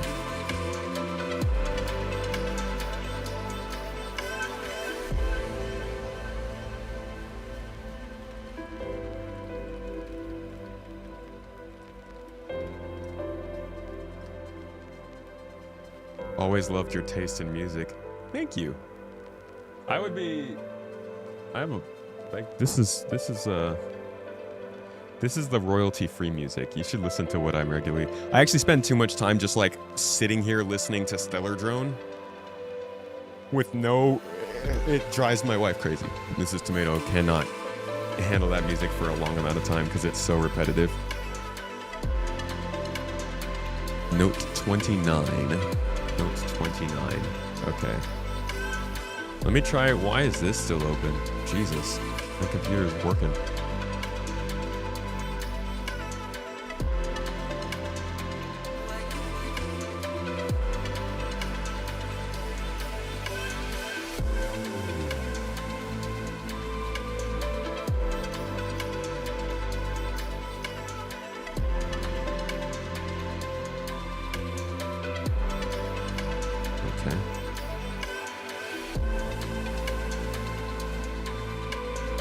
Note 29.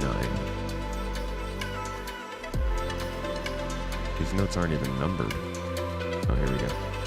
9, 8, 9, 10, 11, 12, 13, 14, 15, 24. There is no note 29. What?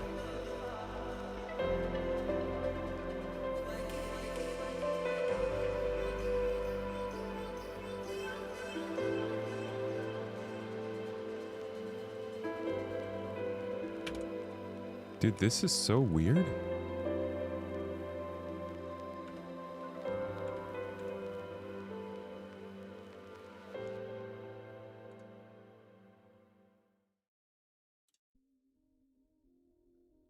Unless these... Hold on, I need to look at my video now. This is kind of freaking me out.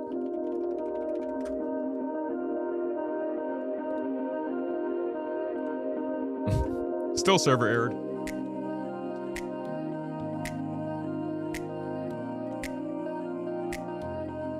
Sorry, I kind of need to... I hate getting an ad on my own channel. I need to see if I put this in the video. Not recognize the insert. Okay. This is it. Yeah, there is a note 29.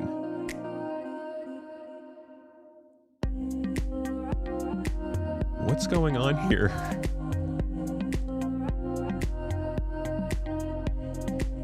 It's page 33.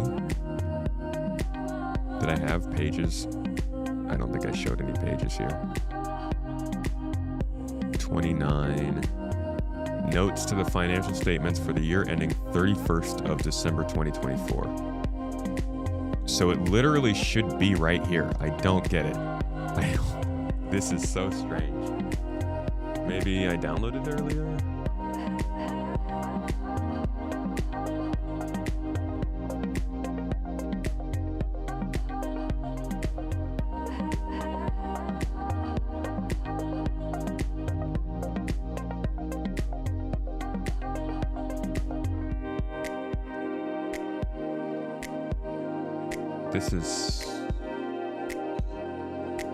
This was downloaded in June, so it would have been, this is in May, it would have been right around here.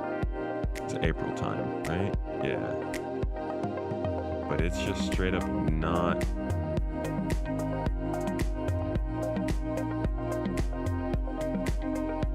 Invoice. BK, MDI.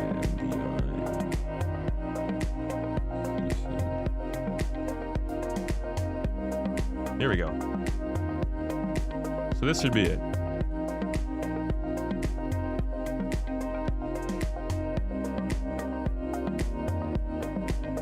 Hold the phone, guys. This is a different file.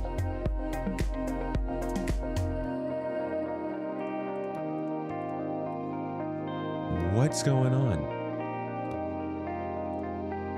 This is the file that's currently uploaded on the website.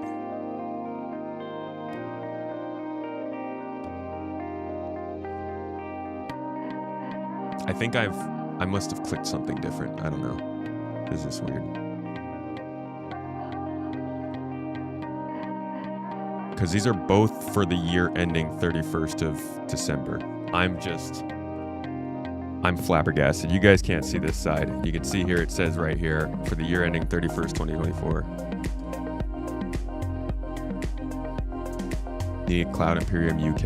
Ah. This is Cloud Imperium Limited.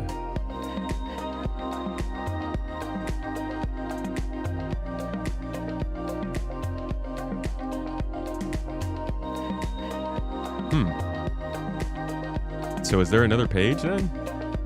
Whatever. Either way, this is the document that I was referring to. Now I can show you what I was talking about. Sorry for the delay. I don't know why I ended up finding a different document. Good to know though. So in note 29, this is where the weird news is. So they mentioned here, wait, let's make sure we're still waiting. They mentioned here a contingent liability exists with respect to 1,877,400 shares. Issued as at 31st of December 2024. The shares have the right to put their shares, these shares have the right to put their shares back to the company for repurchase at a minimum return premium of 6% per annum. But if we skip down a little bit further, we'll see here that it says for 277,500 of those shares, their put rights are exercisable on the 1st of January 2028 only. Their earlier put exercise date has now passed. So they kept these shares in as of the end of 2024. You read further, it says for 1.599 million shares, their first put rights are exercisable between the 1st of January 2026 and the 30th of September 2026. Now, we are in that period. And if they don't sell these shares within that period, they will have to wait until after the 1st of January 2029. So who knows where that's going? They continue down here by saying, consequentially, consistent with prior years, the company has not recognized this put option as a financial liability measured at the net present value of the expected payments. When they say the company, they mean CIG. CIG did not acknowledge this as a liability in 2024 because they felt the years were so far away where this might actually happen. Moving on, it says if it were to do so using the minimum return calculation value on the investment for those shares, it would generate a liability to CIG of $34.2 million in December 24th, and this would rise to amount of 71.4 billion pounds. Sorry, not dollars, and that's million, not billion. Based upon a multiple applied to an estimate of 3 years prior revenue leading up to the exercise date. So it's a pretty big liability, and like they could technically start pulling these shares right now, but we wouldn't know. And that I'm not saying that's a reason why they might be trying to get a bunch of money, but it certainly would add on to their pressures. And honestly, they're making a freaking ton of money this year. Purposefully. So maybe they're making a little bit extra and they're paying out some of that put on the side. I don't know. Maybe they're gearing up for Squadron 42 marketing. Maybe they just feel they need a big bank in the back just in case. I have no idea what this whole push is for, but they're making a lot of money and the game is still struggling. That combined with like one of their senior server meshing devs leaving recently is just, these aren't good things. But I'm looking forward to seeing what Benoit has to say tomorrow.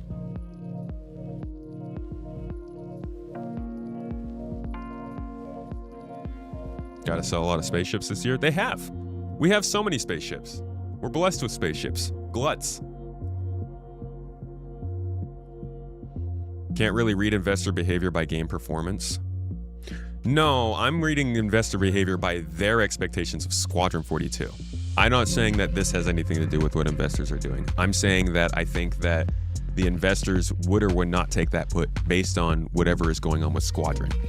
If they did or not, we wouldn't know, but I think that if they're making that kind of a decision, it's not based on Star Citizen, it's based on how Squadron's looking. No, we didn't lose Paul Reindell. But we did lose one of the folks who was pretty crucial to the system that they're building. I am on the live server, 4.8.2.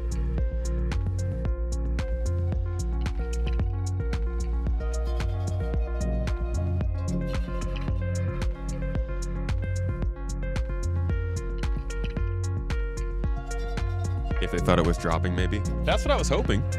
I'm sitting here seeing them, you know, stay in the game, stay in their investment past 2025.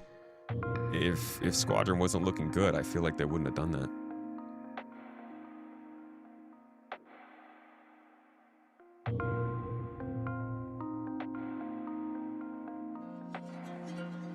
No problem with the info. Sorry that was such a detour rabbit hole to try and find that. How's it going in 4.8.2 live? Not great, man. Unfortunately, the Railen waiting room continues even after the Railen arrived.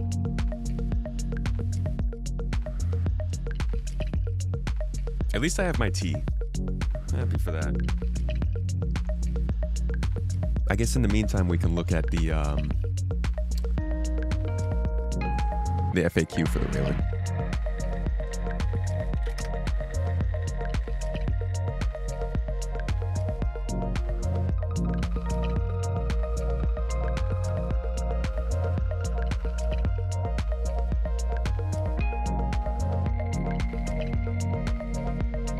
Jumped into the game for 5 minutes and had 2 immediate server errors.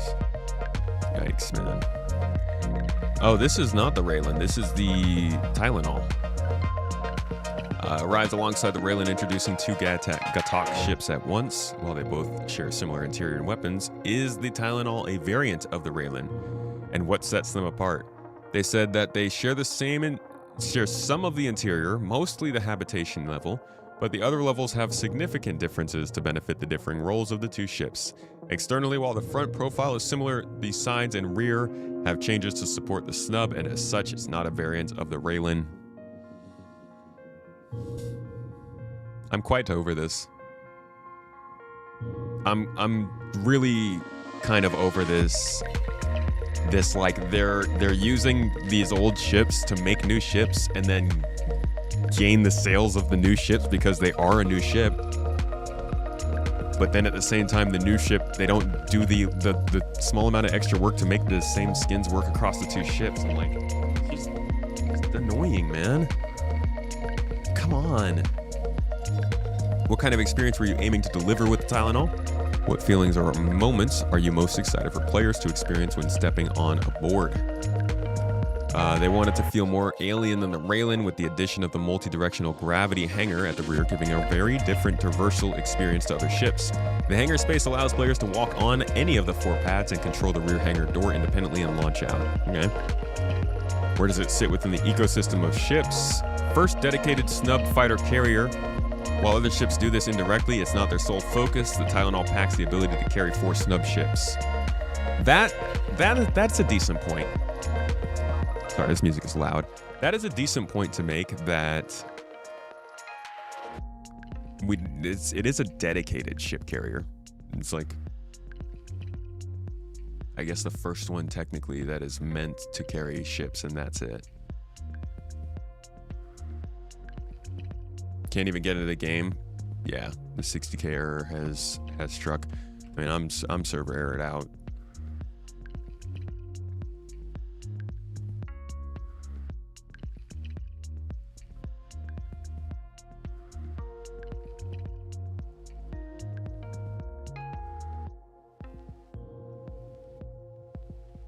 At least they release similar paints, but we got to pay 2 times as much now for the same paints. If you have both ships, yeah. Similar paints is good as long as the paints that they sell for the Railen are also made for the Tylenol. But yeah, it's still just annoying if you ever wanted to switch ships. Your skin basically just is no longer useful. What can a solo pilot expect? As a solo crewed ship, it allows you to carry a selection of ships. Yeah, I mean, you can shoot weapons, carry ships. This is a fairly soloable ship. You can store the Fury, the Pitbull, and the Merlin. This allows those ships to partake in battles, right? Because this is not meant to store industrial snubs. Why didn't they make an industrial snub ship carrier? You know what would have been really cool is if you had mining and salvage-based ships, and then when they land inside of your carrier ship, they are allowed to like move all of their stuff into the larger ship, and then the larger ship can distribute that stuff into large boxes or something. You know, like you have a snub ship that carries a bunch of salvations, and then the salvations land and plug into the inside of the ship, deposit all their stuff without needing any boxes, right? And then the ship itself can then pump that out into like any size box of waste, of RMC or construction material. I think that would be a cool gimmick almost for a ship like this. Making a combat stub pilot ship is kind of weird. 96 SCUs of cargo supports both cargo operations and the resources needed for the repair, rearm, and refuel functionality. This means crew can turn their snubs directly around without needing to return to the space station between sorties. For a small group, that self-sufficiency changes the scope of what they can accomplish together, keeping them in the fight for longer than they could manage without a dedicated support vessel. It makes sense. Considering the tech that they've been releasing, it does make sense for them to just bring a snub carrier out. Just weird use for it. Amenities. Comprehensive set of amenities aboard with a dedicated sleeping area, separate mess hall, and bathroom facilities. Zero G core and walking on walls inside a spaceship's not something players have experienced before. What drove that decision? They said it's something we spent a lot of time on, ensuring it would feel good and as natural as possible while players walk around the room. The main benefit of this is that it allows us to have lots of surface areas while also keeping the space open to allow easier access for any snub ships stationed within. Whoa. How did Gatac's design philosophy and its place within the culture shape the influences of the ship? This actually is interesting because the industrial background. Let's see if they mention that. You can see the influence of the Jean technology and culture throughout the ship. Gatac has never shied away from showing its skills with advanced manufacturing technologies, as highlighted by the way it plays with gravity around the ships. For example, the Tylenol's multi-directional landing pads and 360-degree wraparound walkway, or how in the communal areas the waterfall flows with the tapered shape of the walls and not the direction of gravity. Gatac has also used rare natural materials and shaped them to its will. There are no manufacturing details, few fasteners and fixing. It's all clean, bold, and intentional. All Gatac ships give a sense of calm. They pull from the feeling you get when you are in awe of nature, the heavy oppressive sense of weight you get from walking into a large cave, or when you enter a quiet place of worship and you can feel the power and age of the building around you. This is something Gatac captures in its interior design with large flowing forms that connect the ship's separate areas and helps to flow consistently throughout the ship's many layers. You get a sense of the strength and weight of the ships. The Railen and Tylenol account for both human and Xion crews with the inclusion of Xion fermentation pods that dominate the food preparation area and the communal cave-like habitation area that brings calm to the Xion while accommodating human crews with the comfort of individual bed pods. They maintain their language throughout the ship, and there are very few human translations except for the most critical of information and systems. They didn't mention the industrial focus at all.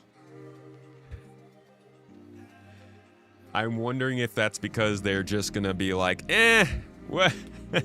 We don't really care about that anymore, or if it's because they just don't want to bring attention to it in this specific example. It's a bummer to see. Like, they can do whatever they want with these ship companies, but it is, I can't help but feel like it just leans again into this feeling of CIG just on another path with Star Citizen from when they first announced the Railen, from really all of the time back then. I don't think, quite frankly, I don't think they give a fuck about what they said about Gatac before, with it being industrial. I think it feels like there's just this sense of who cares what was going on before coming out of CIG. Not with everything, but with a lot of things. Red Nax, thank you for the sub. I appreciate the Prime sub, dude.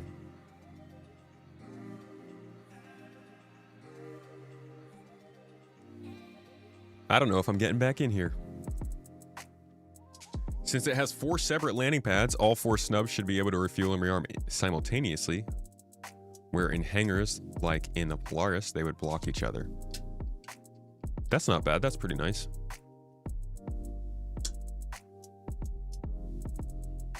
Guess a snub carrier could be a useful escort for an industrial ship. Yeah. Gatac's under new management. Yeah.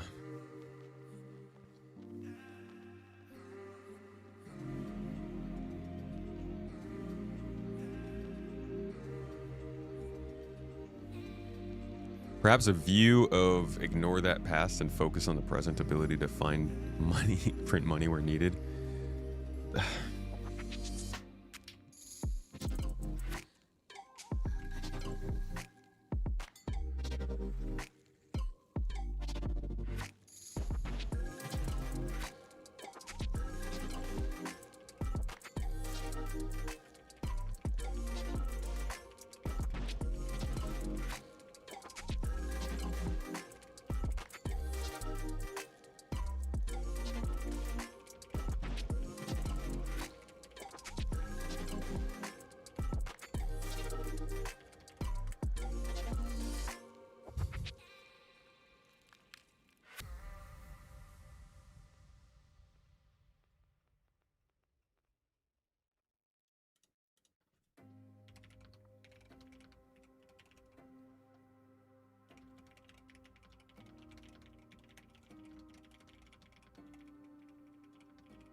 Doesn't my headrest say RSI? Yeah, it does. It this is the flight chair. It's actually got the thing on the back. Bought and paid for, buddy. Yeah, it's a cool chair. I like it. It feels good. It's got a lot of mounting options, but it's definitely not like it's not a go-to gaming chair. I'm not suggesting to people in any way that they should be buying this if they're looking for just a plain gaming chair. Your server error has lasted for 15 plus minutes. Do we have any? Maybe we could play some marbles. We haven't played marbles on stream in a while. Y'all want to play some marbles, dude? Anybody want to do some racing?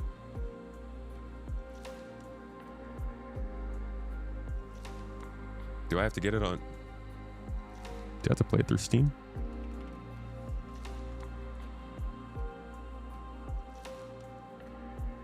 You like the chair? It's pricey, but they're nice. They have multiple companies available. Yeah. Yeah, this seemed like the most low-key. The bright red Mirai was a little bit much for me. Hey, now, don't go outing my whole freaking Steam interest page. You guys see a whole bunch of, like, adult-only games on the front. Oh, this is one that I've been meaning to try out. This one and StarCraft or Spacecraft are 2 space games that I haven't gotten to check yet. But we're looking for marbles.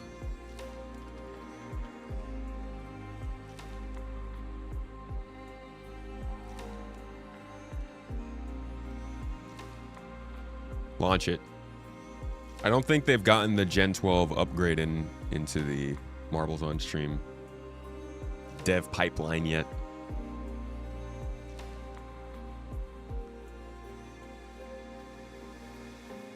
RSI needs to gift snub fighters for putting up with these issues. What do you mean sign in with Twitch?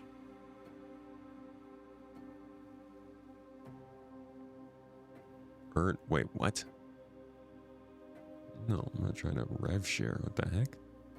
They've done some new stuff with this, huh? We're just trying to do a simple race.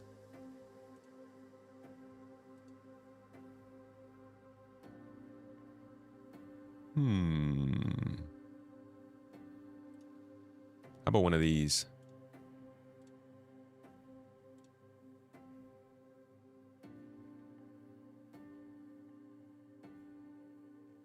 All right, y'all. Exclamation point play, I think will get you in here. On Twitch. Maybe. Let's see. I might have to connect it or something. I don't know. No, you're in. You're in. You're loading in. Get in here, Twitch. Come play some marbles with us, dude. I'll even get us a special racing music. We have racing music?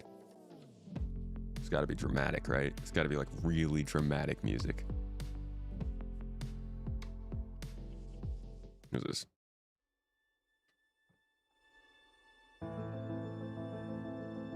This is good. This is dramatic. I like it. It's emotional.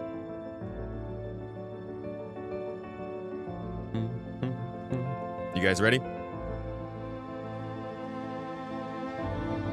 Gonna go ahead and launch it in a couple of seconds. 5, 4. Oh, are you kidding me? Bruh, screw it. We're still gonna race. We're gonna race for the good of the Railen. Let's get going. Music. Hit it. 4, 3, 2, 1. Go! Toes Gang is off. Ready to roll, ready to run, ready to jump. We've got the marbles already falling down. Falling, falling, falling they go down to the honeycomb pattern and through the wood block.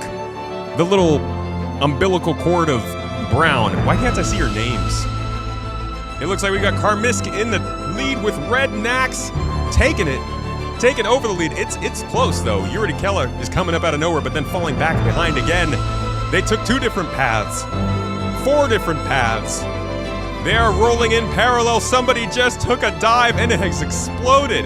First place continues. Red Nax is coming up on the final roundabout.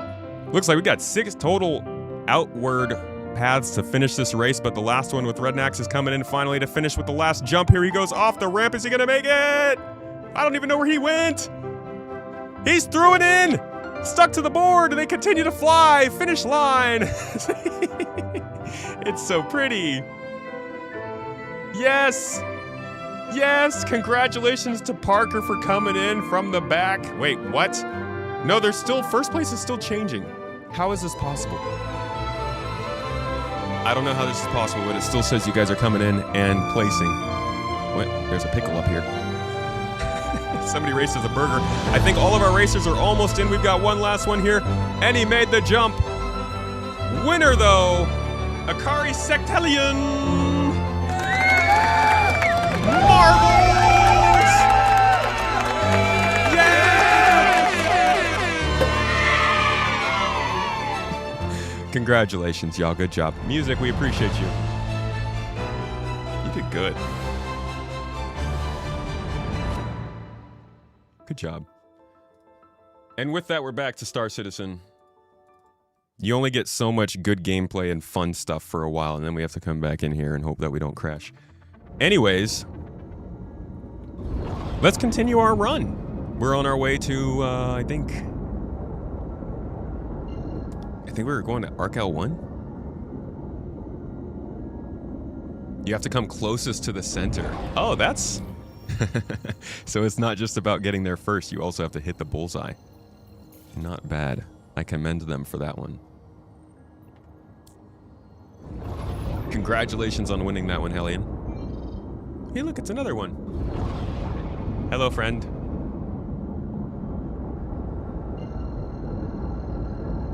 That's your first time making it to the end, and you won? Brother, what?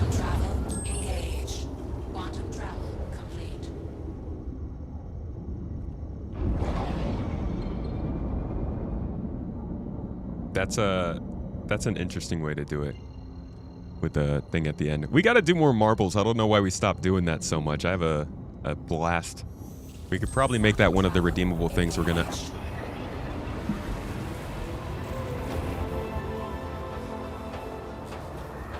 Bro, this game is screwed right now. This game is so broken. So what don't work on the Railen? Just the game around it, really.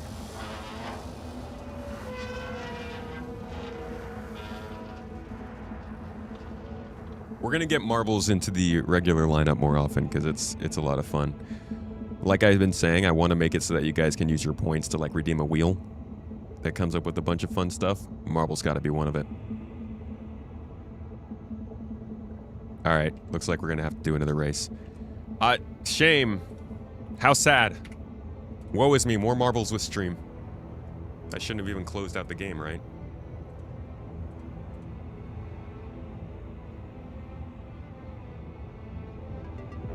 We're gonna end up getting to the point where you guys are more excited to play marbles than to fly around.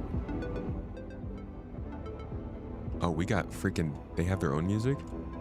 No, I like art. I like our more, Alright, so these are all, like, leaps and stuff. Let's do the classic, oh, this one's in space.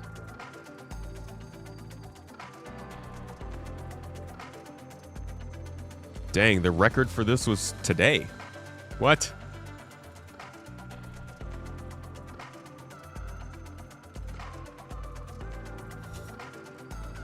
Maybe it would be safer to log out next time your server is up. I've heard that logging out is a very bad idea. Do you do any voice work? As an amateur, like, I've done some voice stuff for people around the Star Citizen community. I'd love to get into more voice work outside of this. I haven't really taken the moves to do that, though.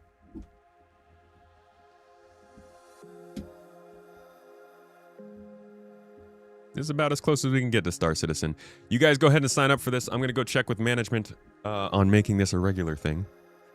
Get in here, Twitch. I'll be right back.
All right, y'all in here?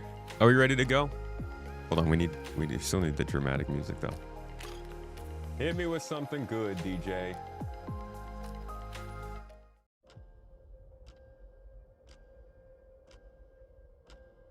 No. No. No.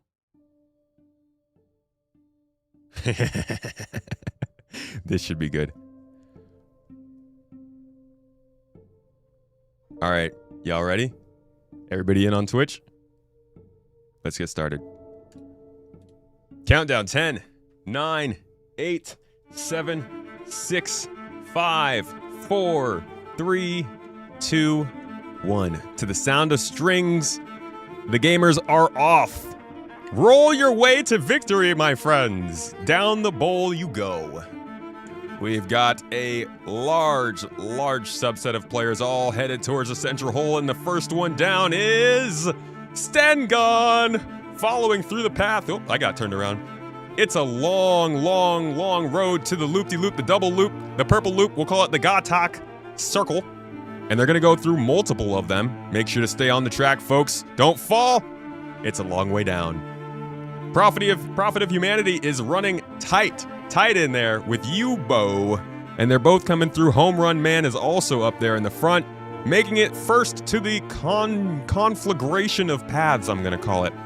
Yibao, though, then takes the lead, going into the barrel of shininess and flying in the 0G segment all the way to the funnel. Oh my god, it's getting so close. They keep going. There's so many tunnels. I don't even know where we're headed. I'm gonna back out of here so I can see where you guys are going. Down the funnel they go, along the path, through the Port Olisar rings, another little loop and a corkscrew. Lukenki has actually gotten himself a nice lead late here in the race, getting past the golf tees as they go up and down. It's like Smash a Gerbil or whatever that game was that we used to play. He still goes though. He got stopped coming out of the back end, but he keeps going. Through the tunnel of quantum travel and across the speed bumps of 30K, we continue. It's a long race, but it is true. We've got Home Run Man coming up on the back. Somebody just fell and exploded. Mr. Grimm is also making a run on the speed bumps. It's a close race. It's a close race. And we've got a whole, what is that, an apple? The freaking burger's coming up in second place. He wants some, but is he gonna make it? He's not. Mr. Lumkenchi comes in first with the burger filling it up. Second, we love a burger. I might have one for dinner because of you. Home Run Man in third, Grimm in fourth, and Satoxity in fifth. The team is now flowing in. All the toes are coming. It's a toe party down there. We love to see it. Get nice and comfy, guys. You did well. Congratulations, everyone. You even beat the music, our fancy music. It was so fancy. I couldn't keep up. The golf tees proved a strong and imposing obstacle, I think. Seems like this has been the biggest holdup. We still got some racers here. Slow and steady. At least keeps you from falling to your death. Keep going, Mr. Jellies. You're on this. You know what I always say? People who respect speed bumps are the kind that you want on your streets. Those who can't get past a golf tee, though, you might need to be careful with them. Congratulations, Inkenjiki, on your win. Cheers to you, my friend. You've gone one more up in the leaderboard. Do we have like overall community statistics or something? Because it's giving you guys statistics. How do I back out of here?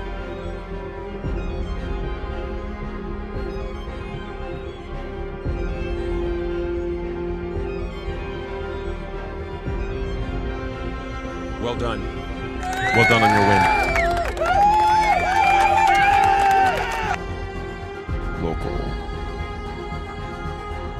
No, this is just local for me, huh? Streamer. Ah, yeah. No, this is just for streamers. I really wish it showed you guys, like, our own... It's really loud. I wish it showed our own leaderboards for the group.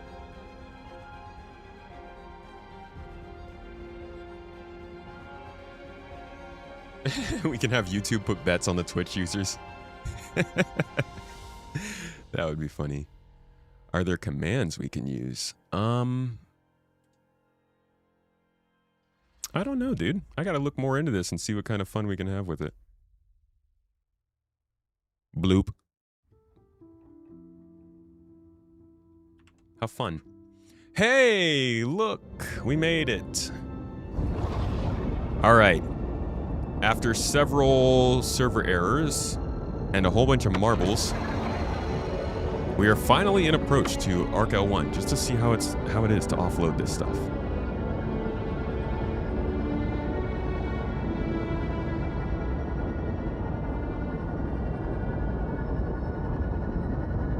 Get off the server. But what if I can't get on the next server? It seems like it's anytime I quantum travel that there's a server error. I have the power.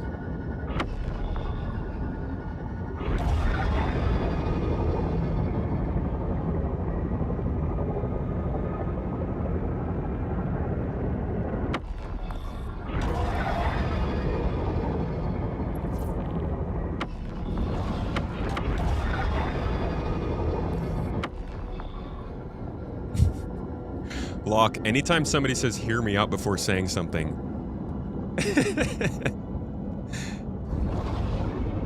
I'm always like, okay, what am I hearing?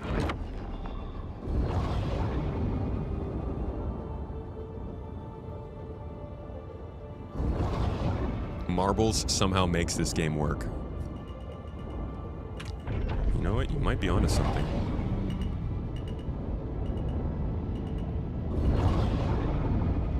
Okay, that's freaking sick. Landing gear down. Landing complete. What? I didn't land? Launch complete. Landing complete. Ever figure out the tractor beams? I did. You'll never guess it, but I was just stupid. Surprise. As soon as you switch shard, you have server error. You can do cargo missions between Port Tressler and No Babbage. No quantum jump needed. Yeah, you're absolutely right.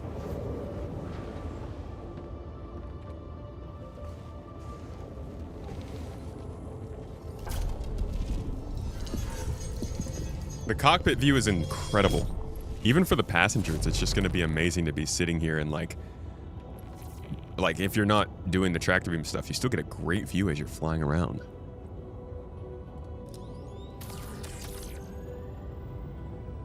All right, where are we? Interesting. Even more interesting, the armor's still on there. Can I just... Cool, I can still pull it off even if it's on.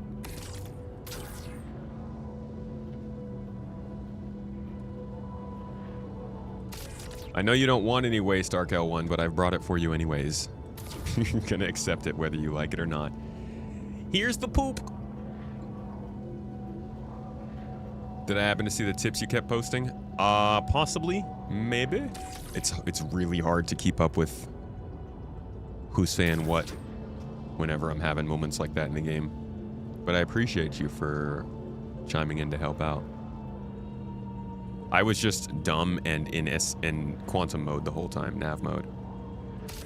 Don't be like me, kids. Eat your vegetables. Because if you just become a vegetable, it's unfortunate that we don't know much. And I know. Tomatoes are fruit.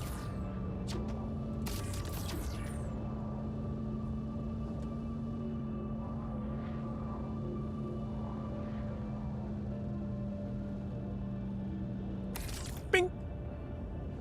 How does that TB run so smooth for you? Mine was so awful fast, I switched back to the Atlas for loading.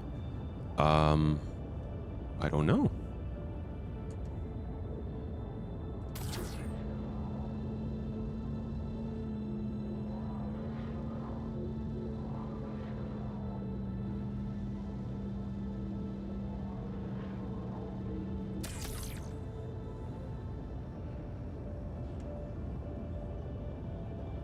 The armor being applied to it definitely doesn't make it easy to get the boxes out, but you still can get the boxes out. Really only important for people like myself who can't remember those things. I think you can get all of them out, actually. Are cucumbers also fruit? I don't know. I'm not Space Cucumber. Don't come at me with that.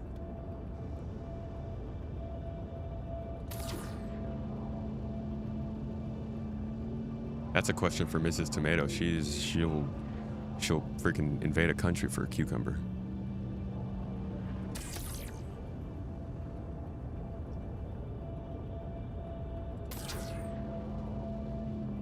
This is what you were posting before you had to AFK. Activate tractor beams using 4 total power pips. Switch to salvage mode. Hotkey to enter turret. Oh yeah, I did see that. Yeah, that wasn't working for me. My main problem was just that I didn't have the... I wasn't in the right master mode.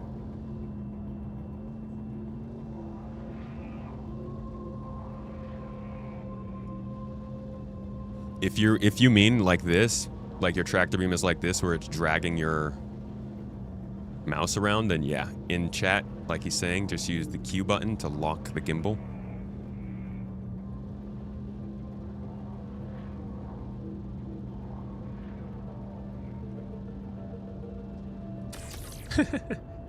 Ugly way of doing it. So the tractor beam's in a good place. It seems like I can unload almost every box in the ship from one side. I think this is the only box that's like, for some reason, more protected than the others. I don't think you can get it out without the armor being removed. You could pull it out the back, but I don't think you can do it from these tractor beams. But yeah, every other box just about seems like it can be removed by just using one single-sided tractor beam.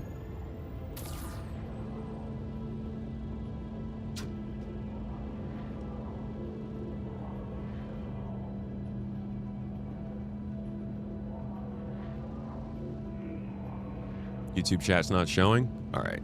Let me fix that. Thank you. Thank you for the heads up. Sorry about that, YouTube. It's unfortunately YouTube is just not as great for streaming, and it does stuff like that.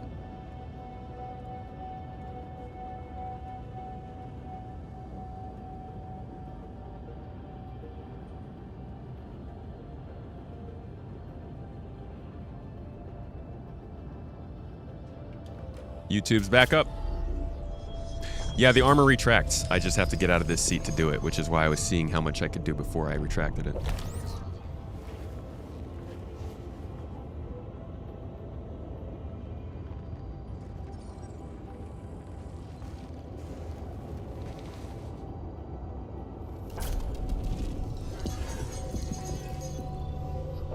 Space Salad Gaming.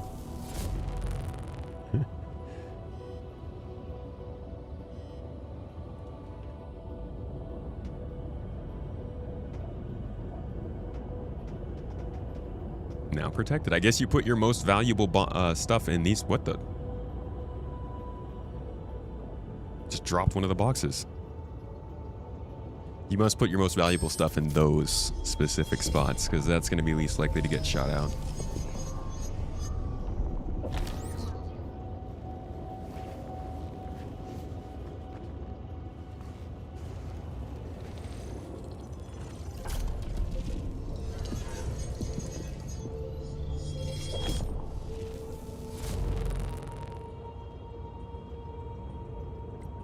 Yeah, it's a real big problem that you can't move the blast shields while you're in the actual cargo manipulation seat. That seems like it would make a lot of sense. But we've seen what happens to sense around these parts.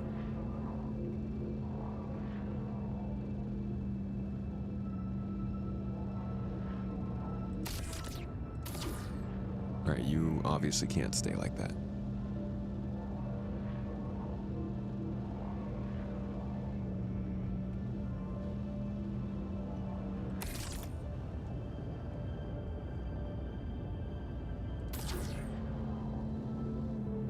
So I'm not going to be able to get the other ones that are on this side from the other side with this tractor beam.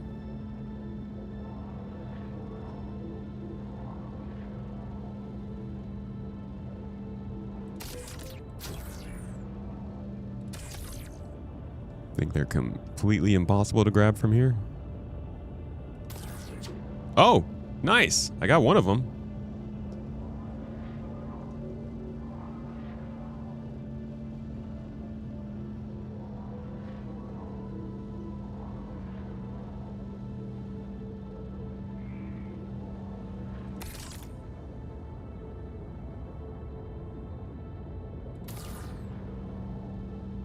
I don't mind switching seats for the tractor beam. And it would be cooler if it was manned.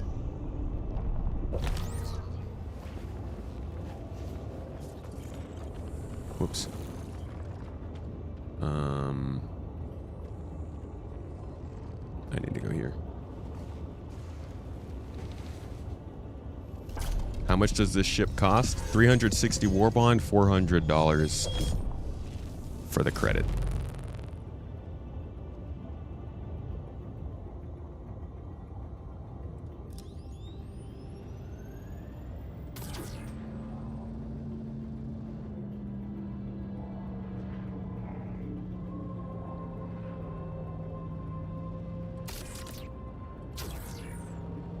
I can't. It's just a cloud of blue over there. I can't see where I'm looking.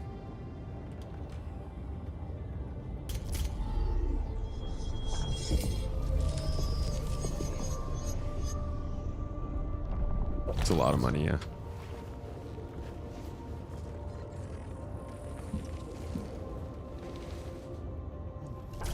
It's honestly, it's actually less than I thought it was going to be. But it is a lot still. I didn't have a great idea of where it was supposed to land, though, because I was sitting here thinking the C2 Hercules was more expensive than it is.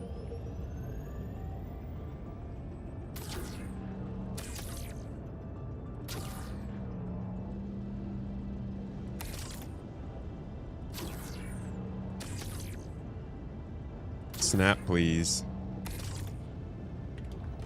Alrighty. Cargo delivered. Don't have to leave the ship, which is nice, except for asking for the cargo.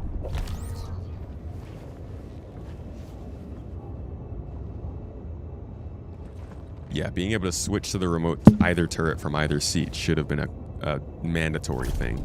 That one I'm a little bit annoyed with.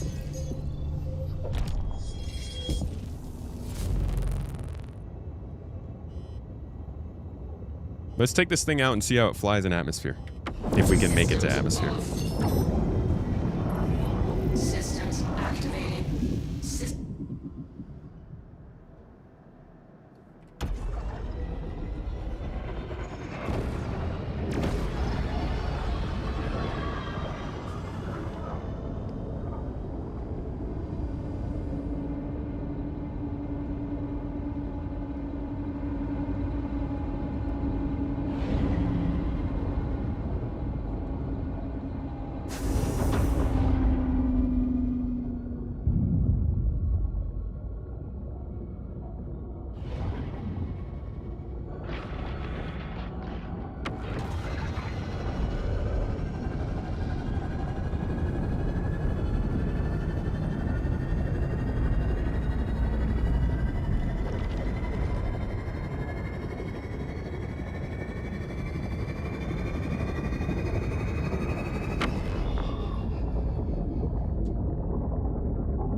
You guys think I'm gonna shard lock? If I fly back to ArcCorp?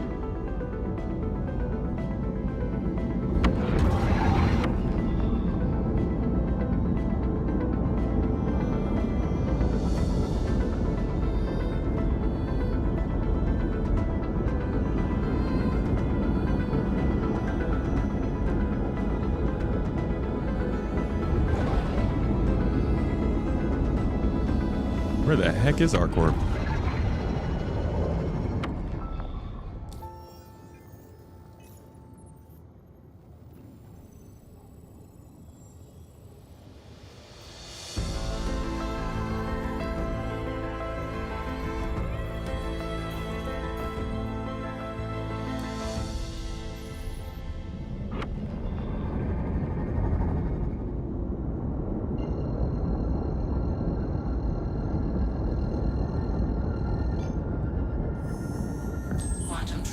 How long is this event? Alien Week? Should go for a little while. I mean, probably until mid-next week. I don't know. I actually need to look at the information once we finish checking this thing out.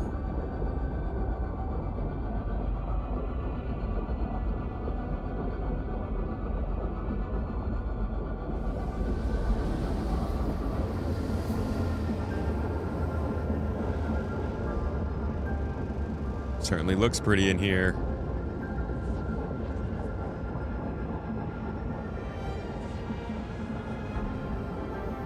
wonder if they'll redo the Xi'an quantum travel when they do the human one, in terms of visuals.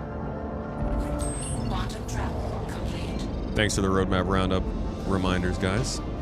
We'll hit that up shortly.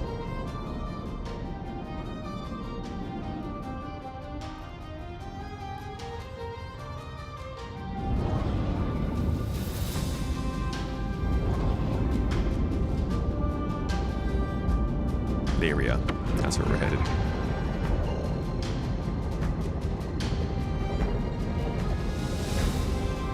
Quantum travel engaged. Quantum travel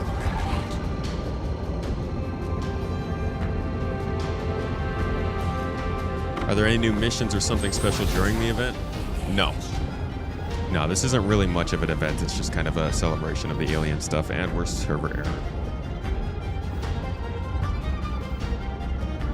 Oh, we tried.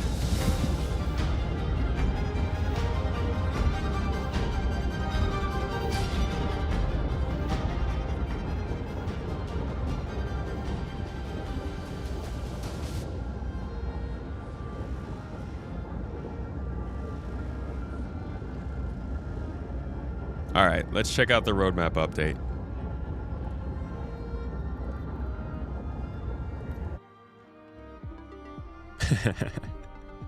Not this time, Marbles. Sorry. We got another distraction.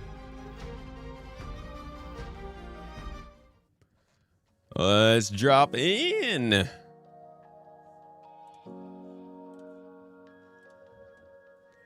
Space Nerds.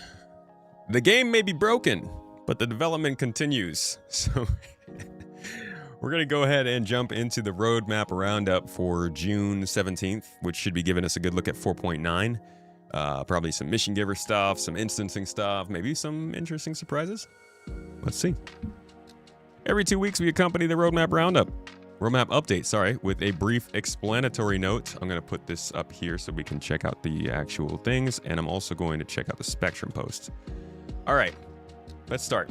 Release view on the 4.9 roadmap. We've got item recovery, ship loadout improvements, implementing item recovery, ship loadout improvements. Surprise.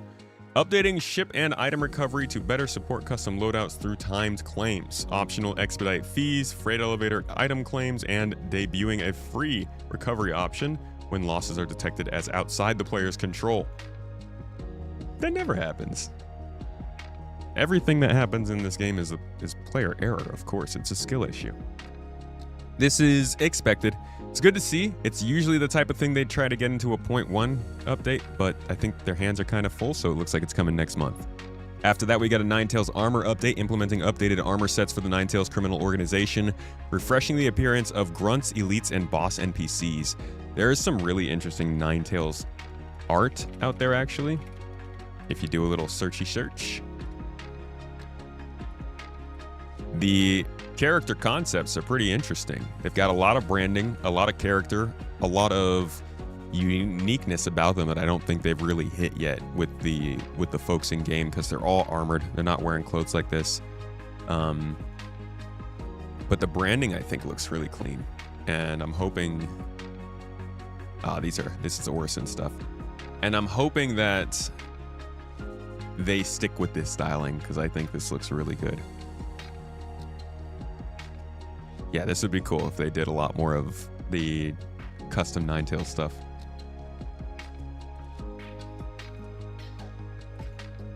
We've also got the Bearing CQ7 Bullpup Rifle. A bullpup. Implementing the Bullpup Rifle, a battle rifle purpose-built for close quarters engagements, combining the compact handling of a bullpup design with the firepower needed for intense frontline and boarding combat. Boarding combat, you don't say, huh? Is there a picture for this one?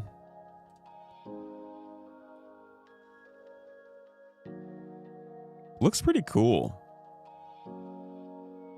I'm guessing it's semi-auto, right? I don't know what a bullpup is. I'm not a freaking doctor, but I'm guessing it's like it's a close quarters rifle. Is interesting.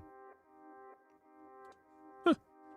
Just in time for Ninetales stuff, just in time for Siege of Orison. Yeah, that's a good point.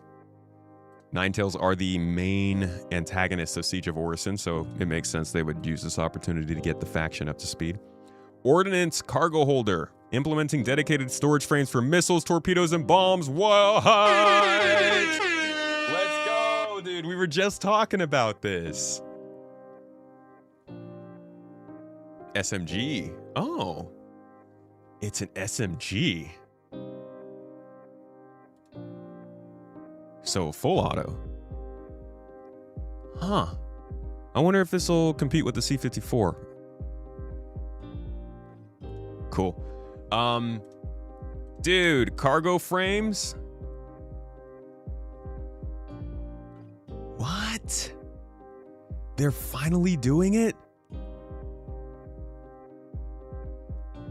Oh my gosh, guys, we've been waiting. I swear there was like, we can go all the way back to the original, hold on. Citizen cargo design notes. I'm pretty sure you can see this kind of stuff in there. Was it here? I could have sworn they had shown us like a missile mount kind of thing, but maybe not. They did have containers and pallets that they talked about. Loading 50 individual containers of ore would be no fun, and a system must be put in place to allow bulk loading of the same cargo.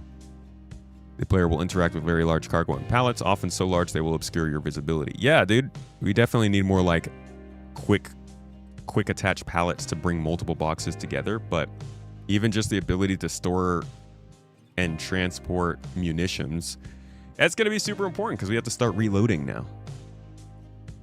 Is that the LA Sitcon? Very cool. First thing I want to know,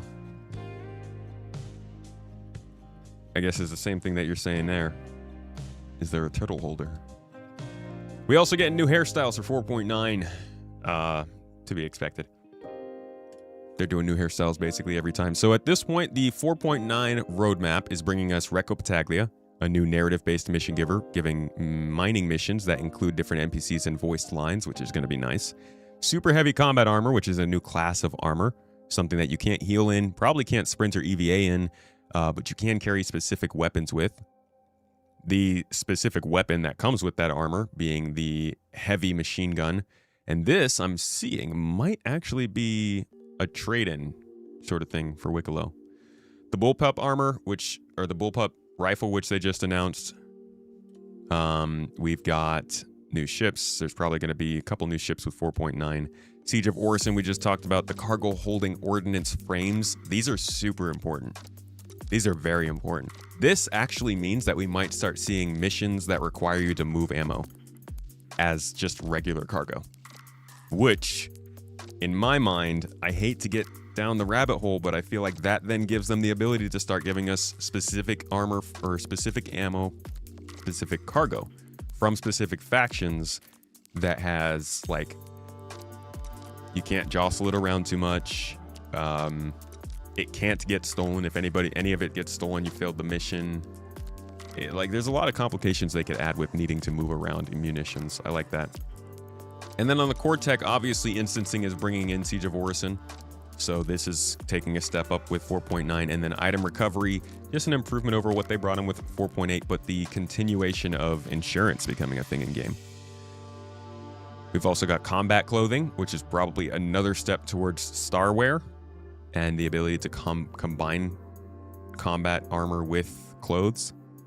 And we've got the Ninetales armor update that they mentioned. You can kind of see what they look like here. It's interesting styles. Hold on, can I pull that out? See if I can grab that picture.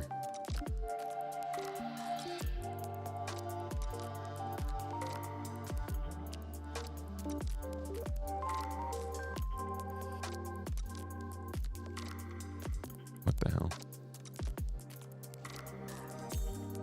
Ah, damn it.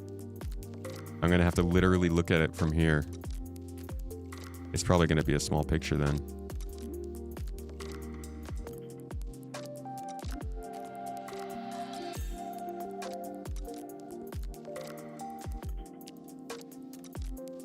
Oops.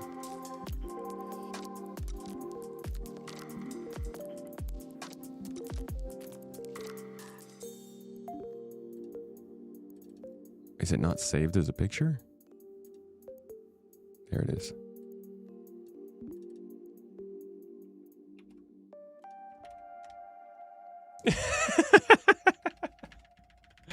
Well, we can kind of see. Actually, that looks really cool. Wait, does the picture on Spectrum look better on there? That's much better, huh? Yeah, okay, that looks pretty cool.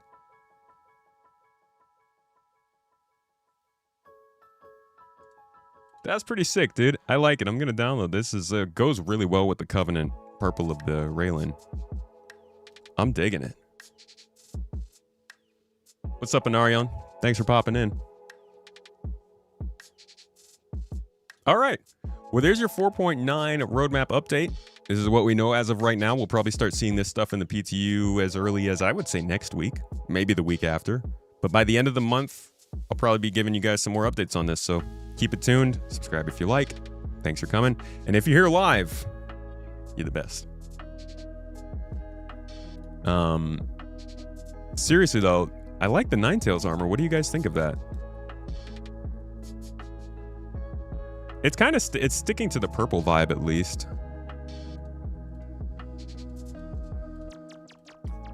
Would you say that's a direct translation?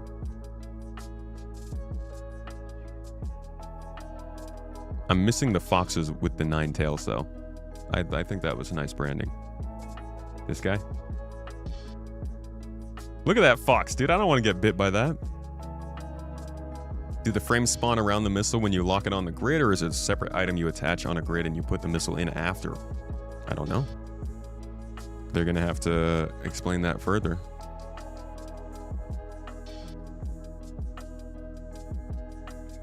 Shift Windows S was for scissors. I just used the print screen. I just changed it to allow me to just do it like this. Yeah, I like this. I want this guy to remain in the Ninetales branding. Actually, just take all this. Actually, why not just download the picture? The heck? All right. Oh, we got 30K. Lucky us.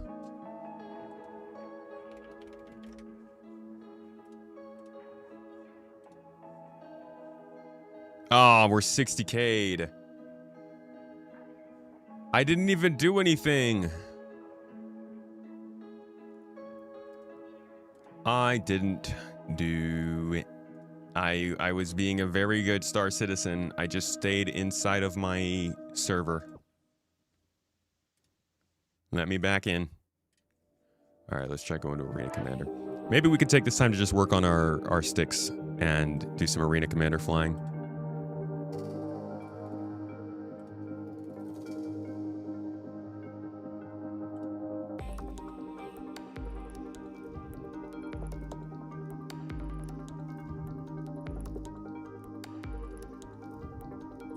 Let's do Icebreaker.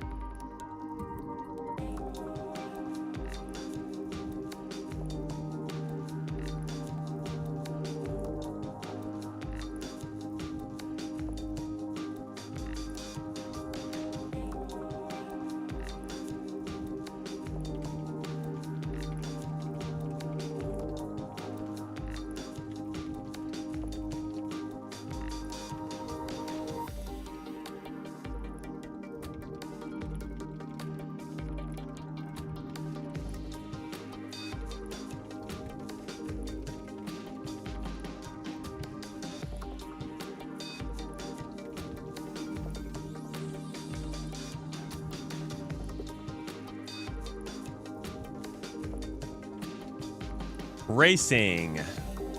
One of my most successful endeavors in the game. Not very good at this. All right, let's give it a go. We got the sticks again. Why don't I have any sound?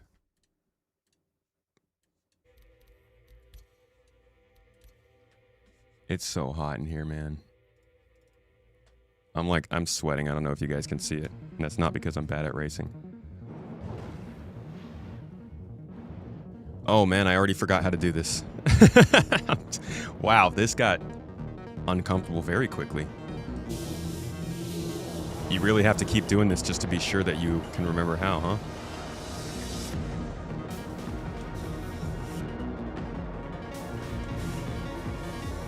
Wait, where am I going?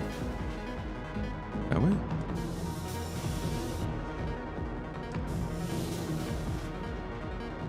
Let me give you guys the full view. Where the heck am I, bro? Where am I supposed to be going here?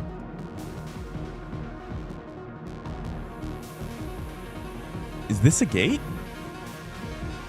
Oh my gosh, that's really small.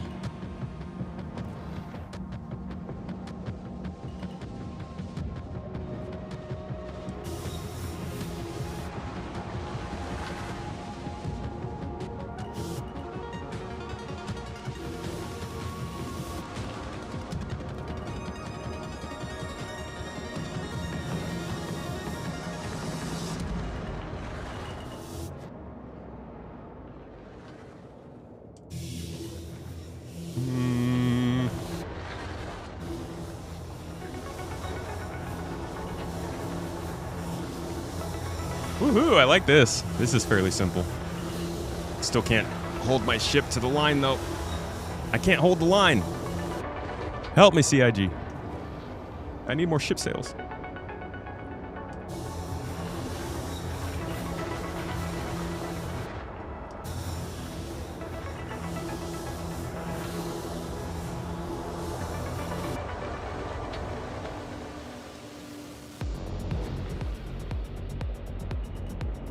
That ship feels so slow.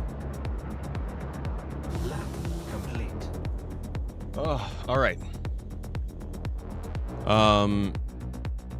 So now I'm gonna try a character repair while we're still in here and see if that somehow lets me get around this.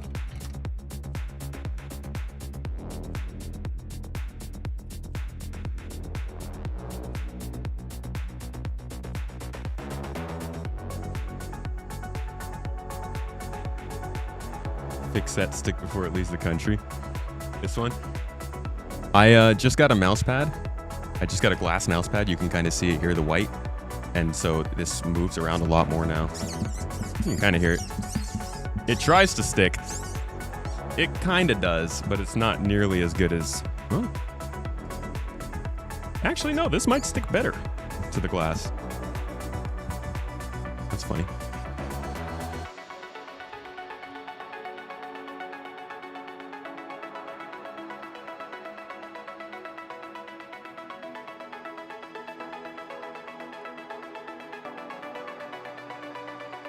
And a character repair.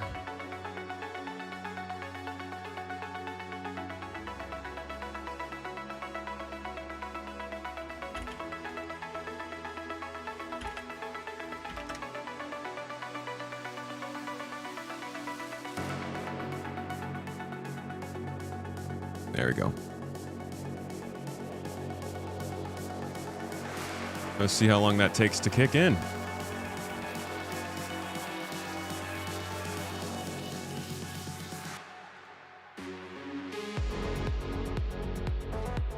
Anyone's having trouble logging in? Everyone's having trouble logging in, man. It is unfortunate, but the game is broken again.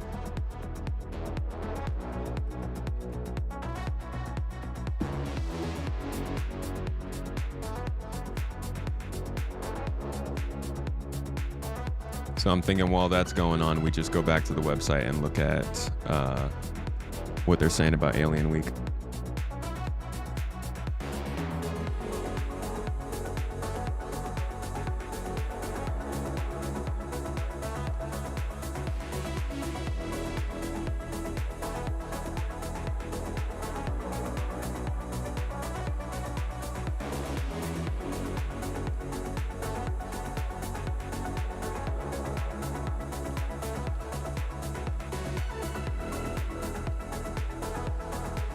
Just simply wait and try tomorrow. That might be the best way. I mean, it's just like, I guess, every other recent release day. It's just the way it is. Hey, Silko. Silkoho? Skoho? Sikoho. Thanks for dropping in, man. Appreciate you. It's a good time to play Spacecraft. I'm kind of considering jumping back into Elite Dangerous.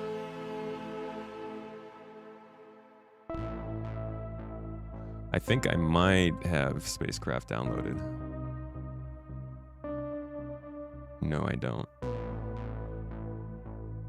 Ooh, we do have X4. There's a lot of great space games to play when this one is not working. Brig, you're gonna go home and give it a try. Hopefully it'll function adequately. I hope you get it fixed, man. Save us all. You're our only hope.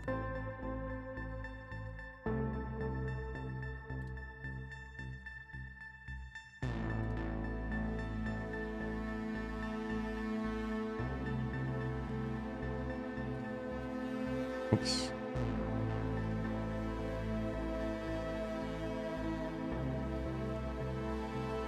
You don't like Elite Dangerous?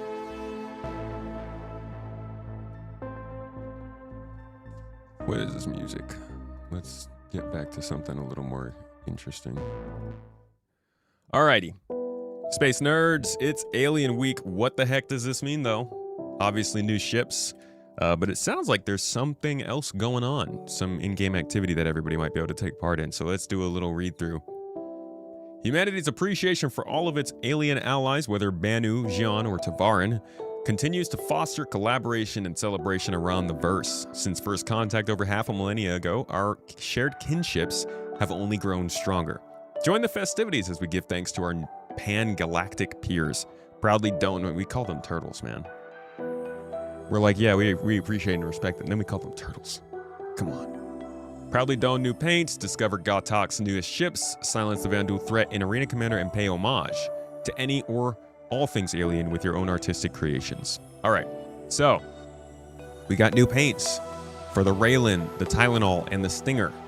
Grab a new Insularis paint for those 3 ships, or returning paints for other extraterrestrial vehicles. So they've got other ships or other paints besides that. A cool costume, maybe a striking sculpture. How about a beautiful bake? Immortalize your favorite alien culture design story or anything else with arts and crafts for the chance to win a cutting-edge Xi'an vessel. Mrs. Tomato made a lovely Alaprat cake a couple years ago for this thing. I loved that, and this just broke for some reason.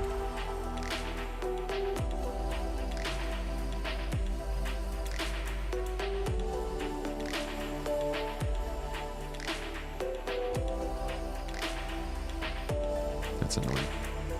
Continuing on, Alien Armada. Limited Arena Commander rewards for the toughest fighters who can stand their ground over 25 intense rounds of Vandal bombardment. A rare opportunity awaits. Take on the swarm and emerge victorious with the right to pledge for the Asperia Glaive. So they love doing this with the Vandal ships. If you go through all 25 rounds of the Arena Commander stuff we were just doing, but with the Vandal, you will then have the ability to spend the money on a relatively outdated ship. So, I mean, you get to fight stuff. And then we have the release of the Tylenol, which is a variant, but not a variant. They're not calling it a variant. You can't share the skins, but it looks a lot like the, the Railen. But not enough. Is this the new glaive? Right, the glaive hasn't been updated, right? This would be the Stinger. And then we have the blade. So they're also releasing a discounted starter pack, an Alien starter pack. It's at $70, discounted from $85. Still not worth it over the $45 package. But it is, you know, you get an armor with it. Whoops. Looks like you get a little bit of gear. You get a paint. And you get 20 credits and a copy of the game. But yeah, no, you could do better with a $45 game package. And let's see what else is there. The Merchantman. The Merchantman is up in here. I can't believe this is even showing its face. The poor Merchantman owners. Alien packs, paint packs, mostly paint packs down here. In general, it looks like there's not really anything going on in game. It's mostly just sales. And then you have the chance to play some Arena Commander, but that is for a sale. This is really the main thing that they're doing for the community, and this is what they do all the time. There have been some amazing entries with this in the previous years. And the winners will win a couple of different things, but in general, as far as in-game goes, there's not really anything going on for Alien Week. And that's pretty expected. That's how it usually is. So, hope this gave you the info and let you know what's going on. That's Alien Week 2026. What's the deal with the Merchantman? How much time do you have?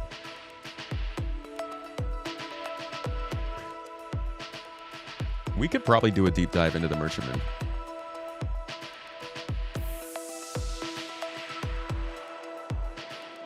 One second.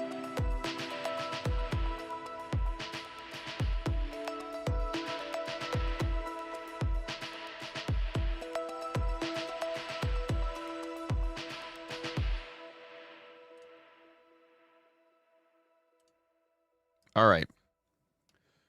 The Merchantman. The Merchantman. Can I pull up all of the stuff for this ship? Let's see.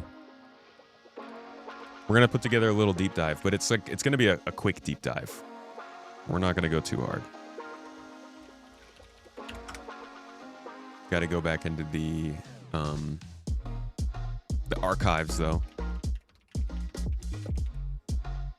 That's why, in my opinion, Stop it.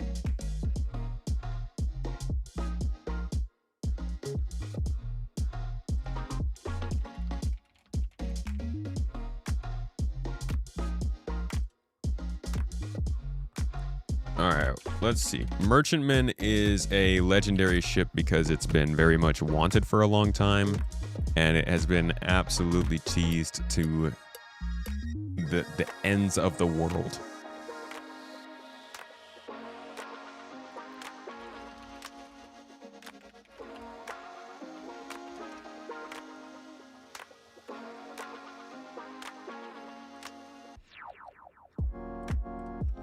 All right, we got a bunch of links now. Let's do the full deep dive. So, my space nerd, my best space friend, you've heard about the Merchantman, and you want a shallow dive, yes, as chat's calling it, into this legendary ship that seems to keep coming up without ever coming out. Let's start from the beginning. This ship was released like 12-ish possibly years ago.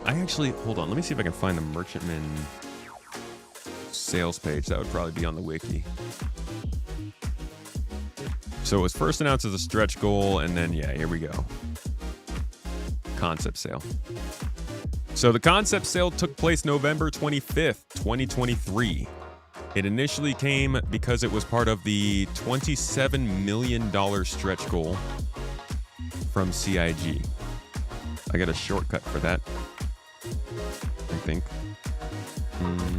Yeah. No, it's not the right stretch goal funding chart.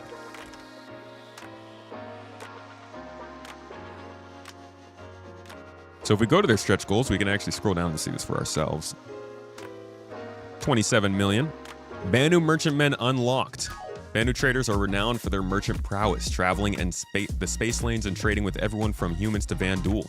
Their study, that's actually a really important moment because the first time humans were attacked by Vanduul is because we settled on a planet that the Banu knew the Vanduul would attack.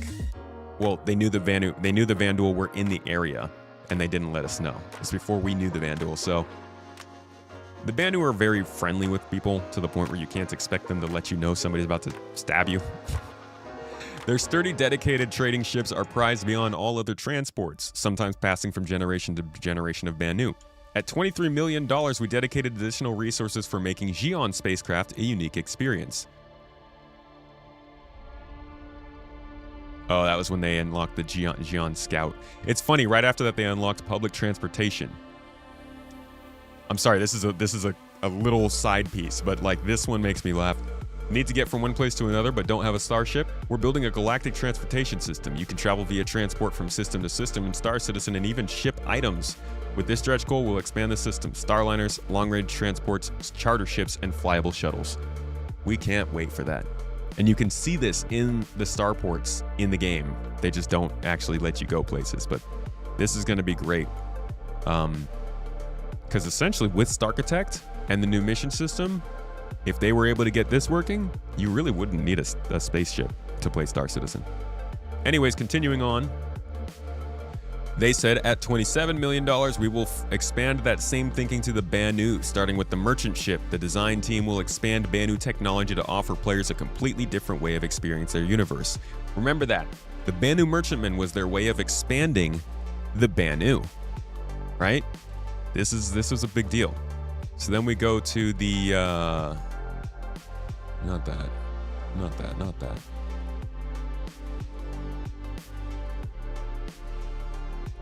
This anniversary live stream, November 26th, 2013. This is where they finally let us see the Banu merchantman for the first time, and you can tell it looks astonishing. It actually kind of looks a little Vanduul in its first design, and we'll see this design updated as we go through this shallow dive into the ship. What they had to say about it is basically what they said in the announcement. But essentially, this was announced 13 years ago as the way for them to expand the Banu. Unfortunately,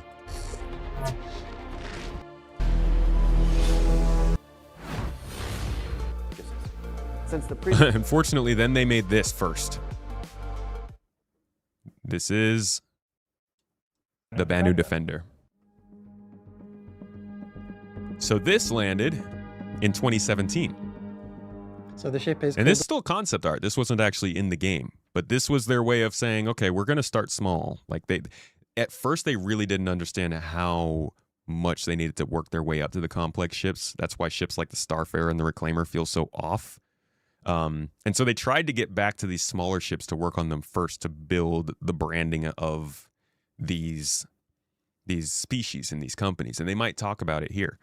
But this was the first thing that annoyed Banu merchantman owners. Basically, they got sold this thing, they got told about it, all this stuff, and then the first Banu ship that comes out is definitely not it. The Defender, and it literally is that. You know, it's not an aggressive ship.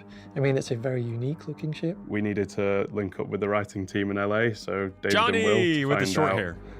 What the Banu are about, if there are any specific things that we needed to take in mind when we made the ship. We knew from the beginning that if they had like a fighting ship, it would probably be an escort ship primarily, because what would they want to do with it? They would want to protect their valuable trading ship. What we generally do there is we take the requirements from Ben and Chris, and we look at ships similar to that role to see kind of where it fits in the universe. And I think initially there was about 18. And so I don't know if they're going to say it, but the idea here is that the Banu Defender would like dock with the merchantman. Straight away, standard configuration.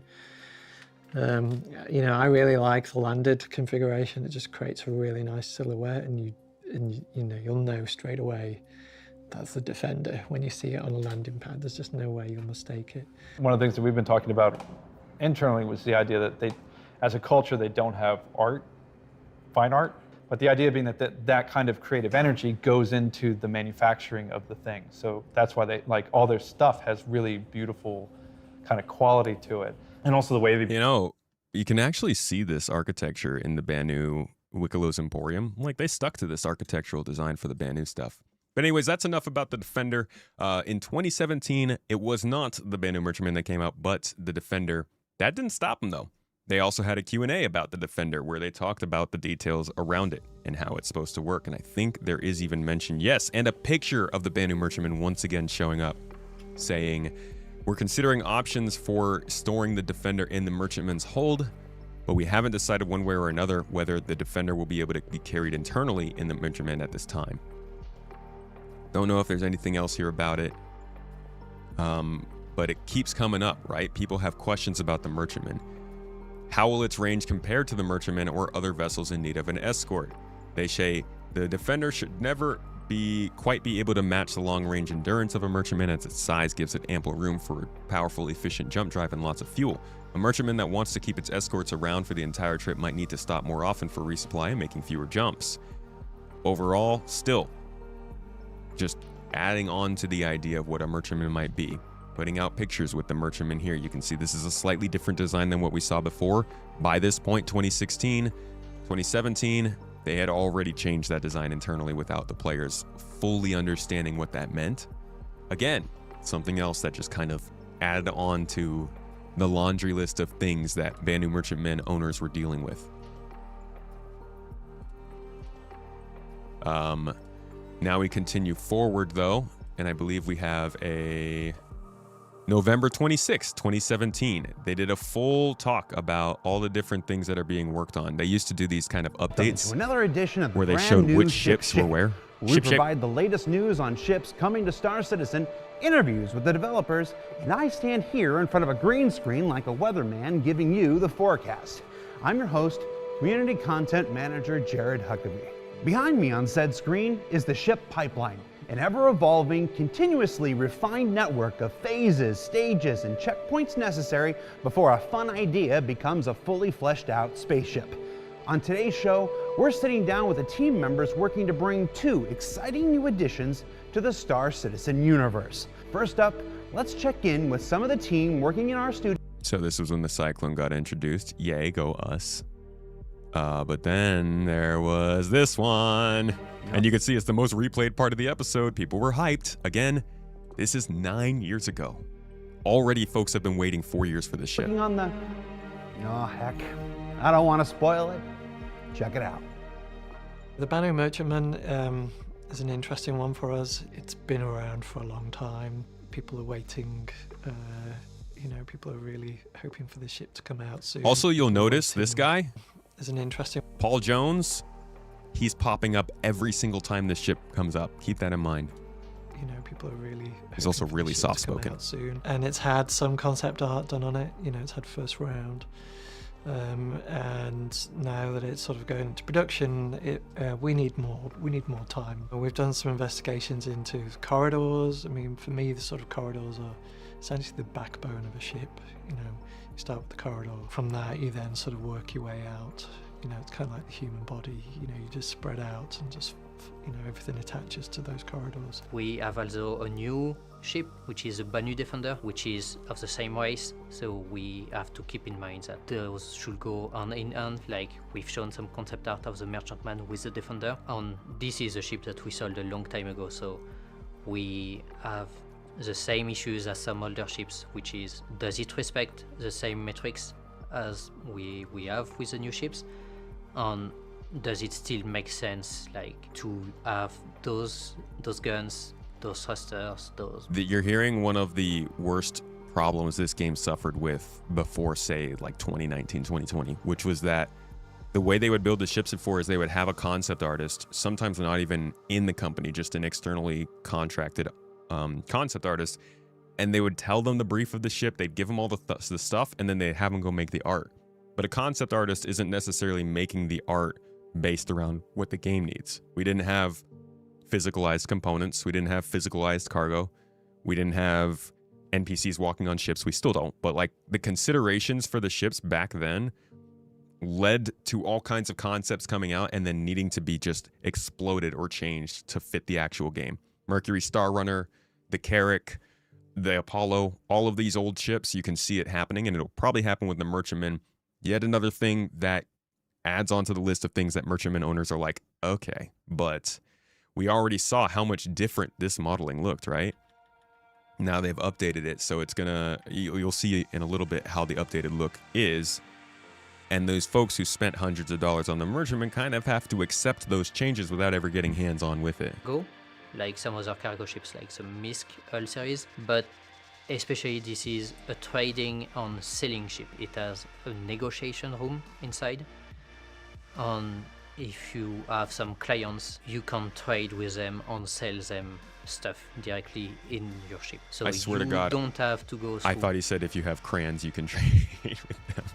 This is a cool part of the ship, though, something that got people excited. This is basically a player-controlled mall that you could fly around in space and have customers at. A third party, like going to a station, sell your stuff. And the other important stuff as well is that unlike some other ships, you can land with your cargo on it. Like this is about the same size of the Polaris, even bigger, but this is not a ship for combat like the Polaris. It's kind of like a flying bazaar in terms of market, flying market, isn't it? It's been interesting. They stick with that idea of it being a bazaar for the whole time, but you can see they put a lot of time. Again, 2017, but they put like a good 10-minute segment into them talking about this ship. Look like inside, getting people pumped for this is it. a new race. We want it to be really different from the humans. We have a lot of floors on the merchantman. If you are at the bottom of the floor, at the bottom of the ship, you have basically a big hallway. You can enter the ship and get higher. You got an elevator and not much else. After that, you got some shops.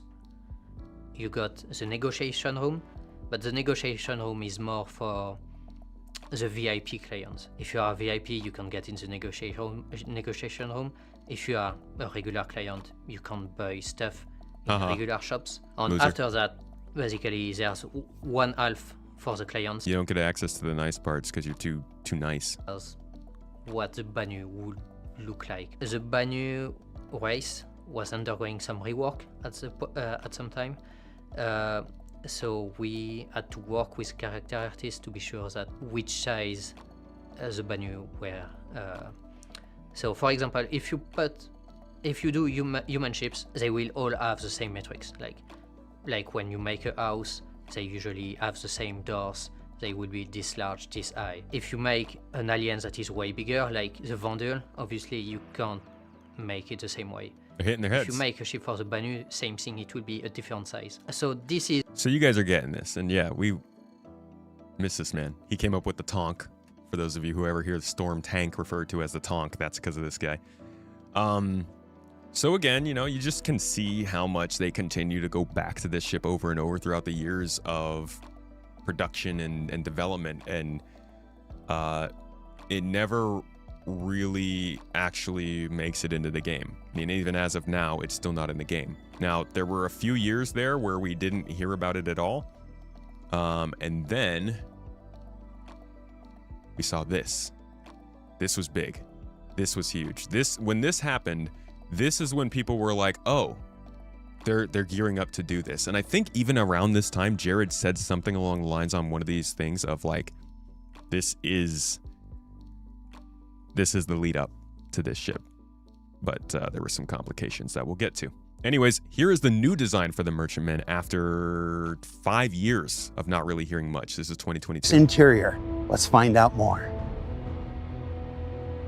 I think when tackling a ship that's got so many unknowns about it, it's a completely new art style, or it's not something that a lot of the team kind of worked on before, we kind of need to make sure that we're approaching it in the most sensible way we can. By the way, I want to acknowledge something that was said by Kaneda in the chat. If this was released back then, it would have sucked, and that is absolutely true. There's a much larger discussion to have around Star Citizen regarding what they built when, and like the order they could have done these things to avoid a lot of the problems that they're having. But it's generally understood that the earlier your ship is made, the worse it's going to end up being. It's going to have to get reworked at some point anyways. So it's a fight between, do you want to see your ship soon and get to fly it, or do you want your ship to come out later and be the best it can be? All right, so some old thunder. We are jumping in with our devs. We have got vehicle art director, Mr. Ben Curtis. Hello. Hello. And senior vehicle designer, Mark Gibson. Hello. And we are going to be showing the very real, very current progress of the Banu Merchantman. Before we get into it, let's talk a little bit about where we are in that process. Ben, we know the Banu Merchantman has been in development for a while, then it's not in development. Set this up for us. Where are we at overall in its development? The exterior is going through its grey box pass. So it's looking a little bit more advanced than the interior of the ship that we'll see in a bit. We've basically got 2 artists on it, and we kind of chop the ship up into different parts that they can work on. And we're just going through and making sure that everything that needs to fit in the ship is going to fit in the ship. And it's worth noting that this is a landmark ship for Star Citizen. This is one of the biggest ships of its kind. It's got entirely new purposes with the shops and everything inside. It's pushing an alien race into a new size and scale that we've never done with any of the other ships outside of Squadron 42. There is a lot to this ship. So with that, let's jump on in and start with the Duckbill Merchantman, dude. This was not a favorite of the community. This was a not great way to start this. I think that the camera lens of the game made it look a little bit worse than it is, also being a work in progress. But this was the first time we got to see the ship in gray box in development. So at this point, for people, it felt like this was at least 12 months, 15 months away at most. And it sounds like that just from the way they're talking about it. But take note on who is missing from this conversation, right? The dev that we saw continuously talking about this ship all the time for all those years is not showing up in this video. With the exterior. So we've got the entire front with its hidden weapons that come out from there for the pilot control. It's dual docking collars, one on either side. It's wings with the new animation designs for them, for how they're actually going to deploy.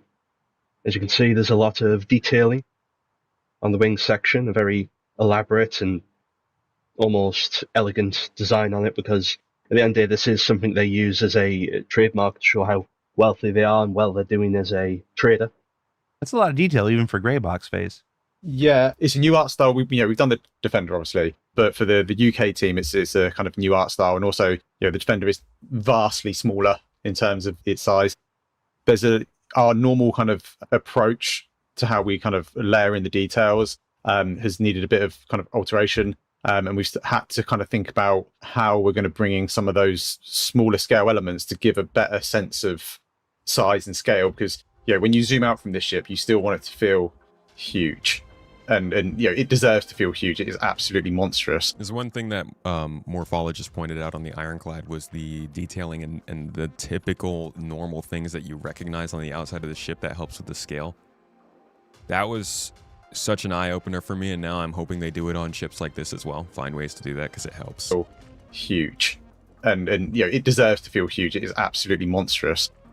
So I think we've had to spend a bit more time working out how we're going to add detail to it. There's still a lot to be done. There's still a lot of the finer details to be added, because that does impact in how we model the ship, how we make the ship.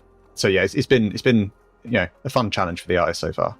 I understand there was a recent change to the animations. Yep, I'll have to go get in. Oh.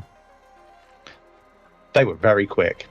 Oh, the animation is nowhere near final. It was just to make sure we got it in. I think it's a fair disclaimer for this. Absolutely no part of what you're seeing today. Yep. It's fine. I was like, I remember seeing the Play Blast in Max, and they were a little bit. Yeah, that's not near enough animations to stick up to the Railen now. Felt a bit weightier and a bit sleeker than that. But yeah, there is some kind of subtle movement where panels open up and they allow for the kind of like the rest of the wings to slide in. And as with everything we do, we make sure that there's not space magic going on. Things actually kind of fit and function as they should. So yeah, just artificial gravity. It gives a few more challenges, but I think the end result is a much nicer kind of silhouette when you see this thing parked. Let's move inside. Let's start with the bridge since we're already there.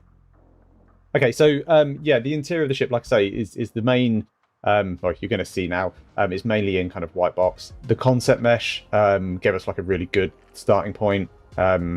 As always with concept meshes, we had to do a fair amount of kind of optimizations and remodeling to kind of get it to the point where we can get it into engine and kind of start walking around it. The bridge is trying not to say the same thing for every area. It's massive, and you can just any area of the ship you go into, just know that in the back of my head. This looks kind of like the same thing that the engineers sit in the Alien universe.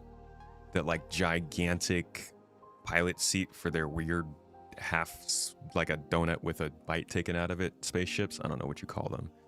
Thinking it's just huge. Reminds me of that. Yeah, we've obviously got the kind of like the 4 control seats. And Mark, do you want to talk through the different functionality stations? Yeah.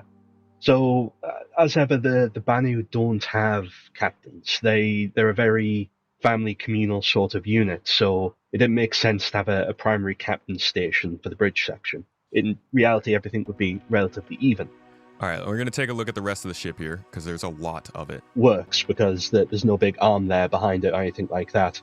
Once again, it's using alien technology that's keeping it up in place, which is what the plinth is for behind it. And there's an air shield that will be going around the top of here so that when you actually enter the turret, you're not venting the entirety of the room. Obviously, yeah, the main turret on this ship is like an atrium. It's pretty. It looks a lot like the Odin, actually, turret room. that does mean that people could try and sneak onto your ship, but while your turret's manned, that might not be the safest thing for them to do. I love that Xi'an Fight of the Navigator tech. Moving down from the actual bridge area, we then move into the sanctuary.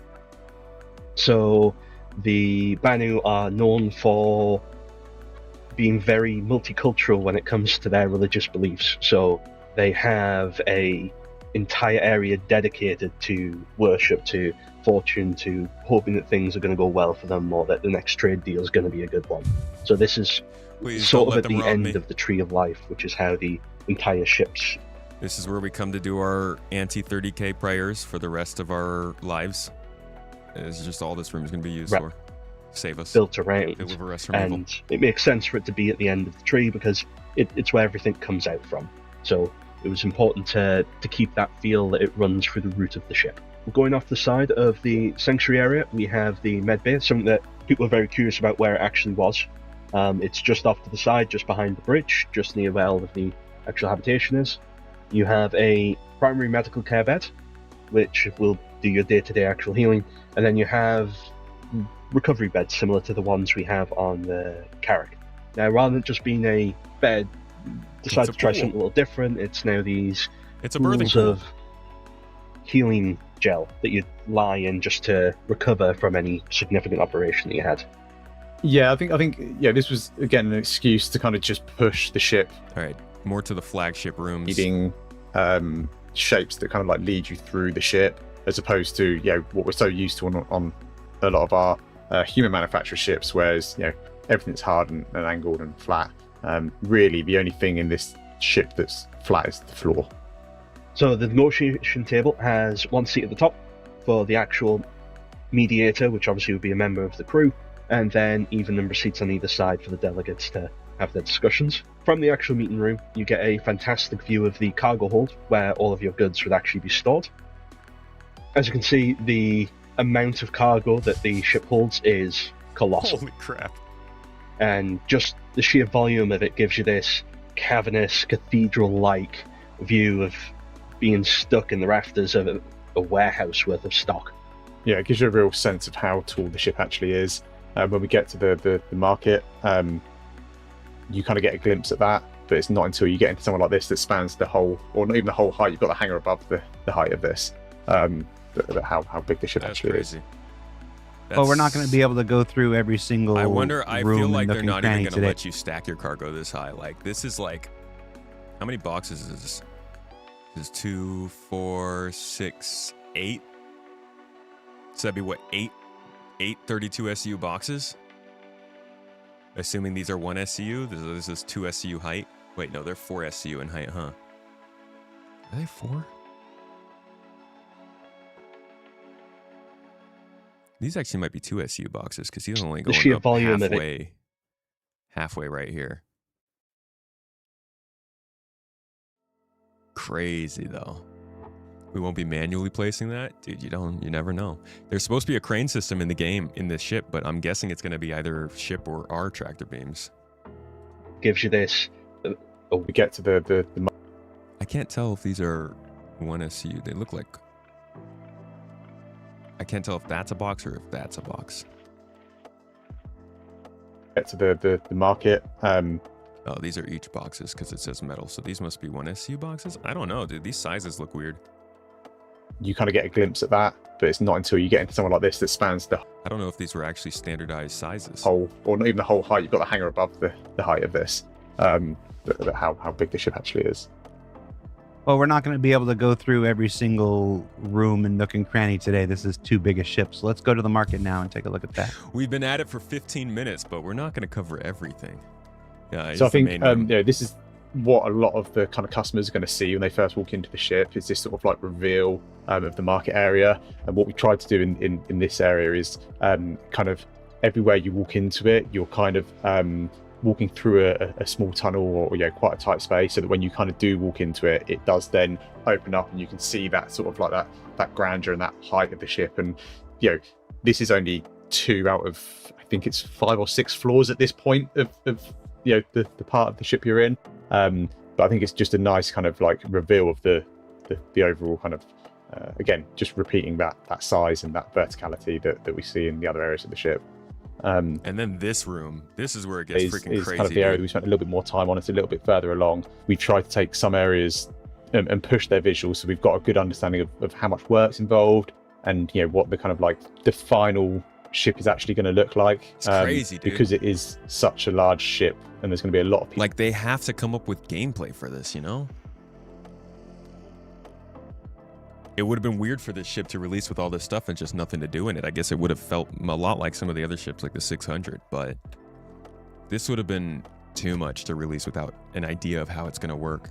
People ultimately working on it, I think it's good to have that kind of the problem was they kept teasing area that you can kind of refer to as this is what the merchantman's all about. And whilst each area of the ship will have its own feel, will have its own kind of style and in its own forms, I think this is a good indication of the kind of elegance. And if you imagine this is the crew area and the guest area is going to be a level above this, I think it gives you a good idea of what we're aiming for. The other thing is with the great courier driver, yeah, great for running your daily missions. So this is the merchantman. This is the 2022 update. I do not have a brand new merchantman, no. God bless, no. I will never spend that much money on a spaceship. But this is I would say one of, if not the most anticipated ship in Star Citizen. It's probably in the top 4. As hot off the press as it comes, there's a lot of areas at the moment. See what they're saying about it. Formally. And that's pretty much where we're up to with the Bounty Merchantman at the moment. This is kind of as hot off the press as it comes. There's a lot of areas of the ship we've not shown yet. We're really happy with the progress we've made so far, but at the moment we are kind of at that point where we've got a skeleton crew just kind of working out everything that we need to get done to deliver the ship. When time permits, we'll be able to ramp it up and bring on more of the team to kind of get through the amount of work that's involved. Super excited with where it's up to. I think it's going to be one of those that kind of stand out, one of those hallmark ships that kind of defines what Star Citizen is. It shows that there's more to our universe than single-seater fighters and the likes. They're just still in concept. So, wait, what does Jared say? What did we learn this week? Okay. So, this is while they were still building the Manchester office. He was literally shooting the show in the construction area. So, this is a super important moment in time because at this point, CIG had the concept ship around for now 9 years.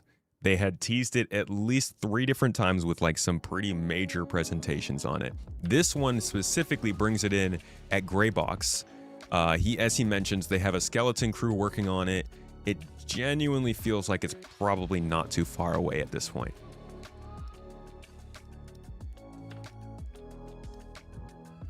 And that brings us to CitizenCon 2022. I just have to get there. Did we? Wait, we didn't have a CitizenCon 2022, did we?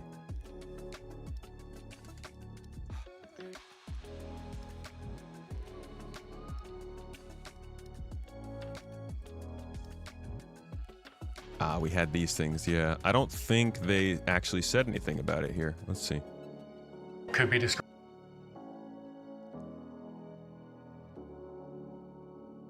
No, they didn't. So let's do ourselves a little favor here, and I just want to make sure I'm not missing anything. We go back to 2022. Here's an update on Banner it. Merchantman, I'm going to say that you'll see updates on those. All right, so there's that one mention, and then we had... So this was the episode we just watched, right?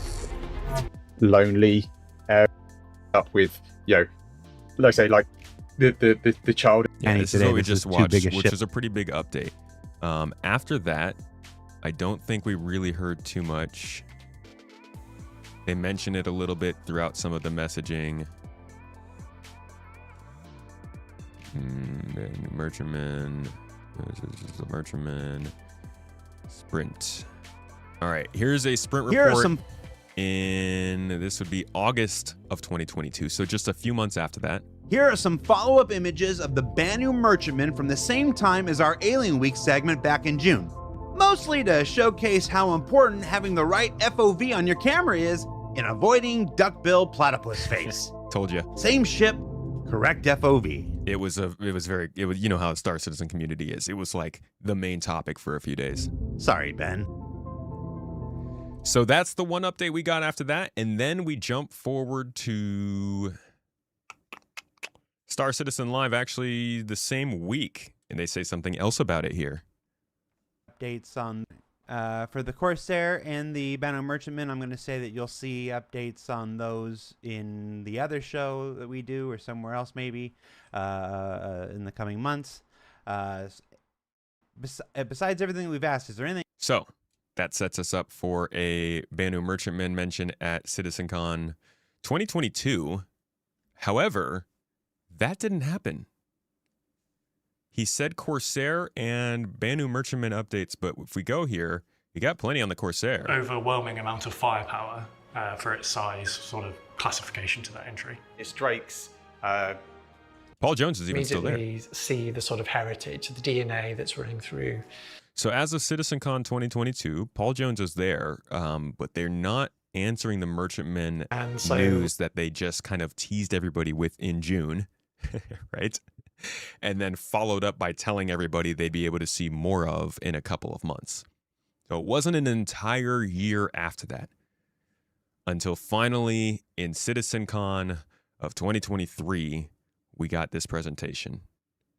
And this is a very important presentation. I'm going to start it off with this segment that'll tell you a little bit about what happened in between the time that we just looked at here and this CitizenCon that was the real biggest hit towards the Merchantman coming. They're both being developed by our Montreal team. Yeah, they're doing great.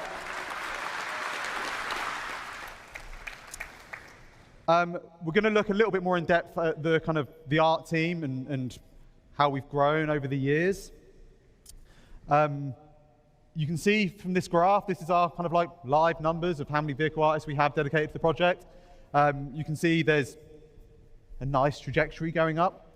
And you know, with more team members, that also means we get kind of like not just more people to throw at stuff, but we get more experience, we get more knowledge. And that's, you know, that allows us to kind of tackle our larger, kind of more complex ships. You will notice there in 2022, there is a little dip. And you know, unfortunately, when that happens, that has kind of real consequences on what we are able to do as a team.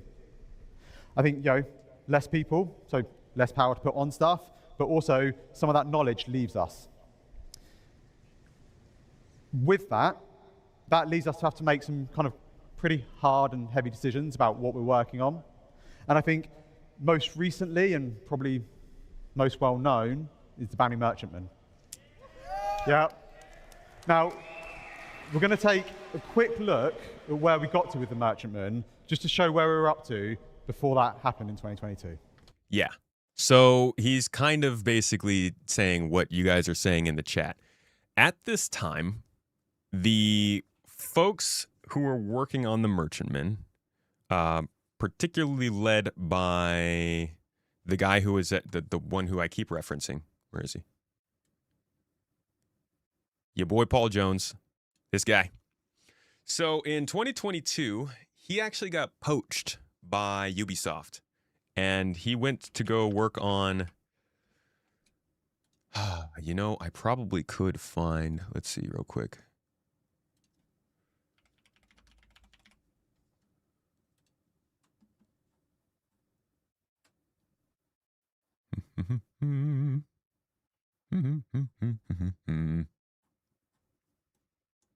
I'm not gonna be able to pull it up.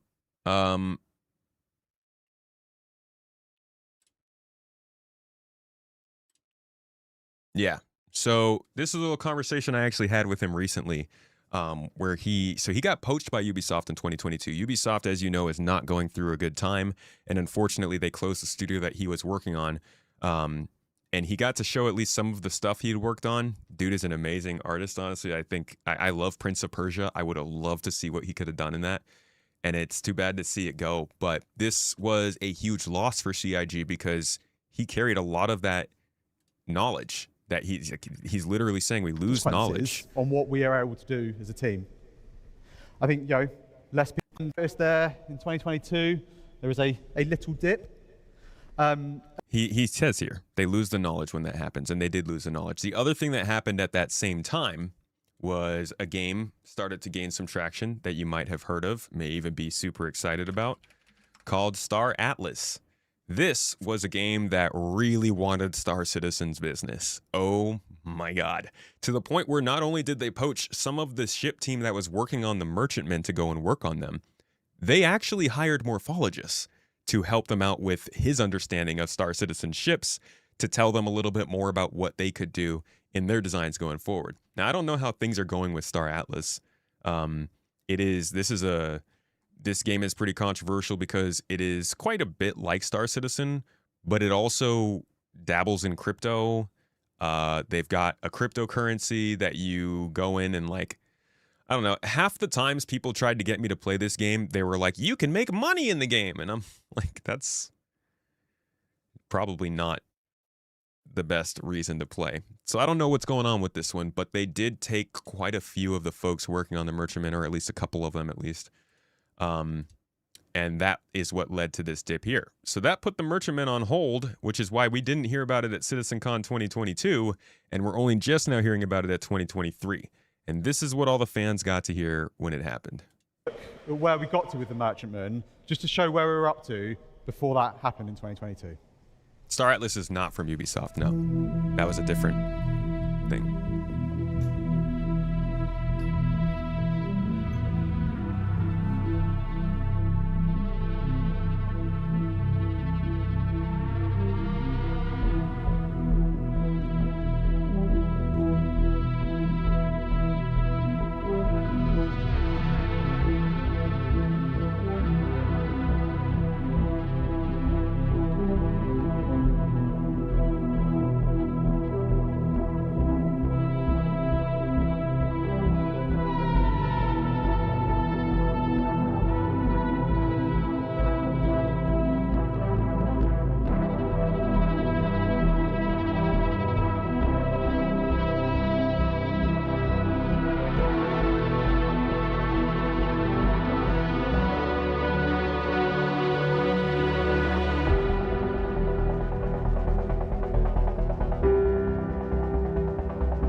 pretty good.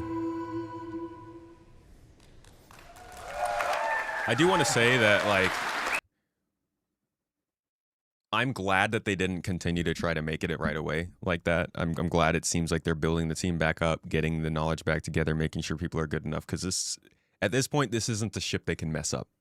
We're like 13 years now. By the time it comes out, it's going to be 14, 15 years since it was first, like, announced. It's had more hands-on teasers than the freaking Javelin.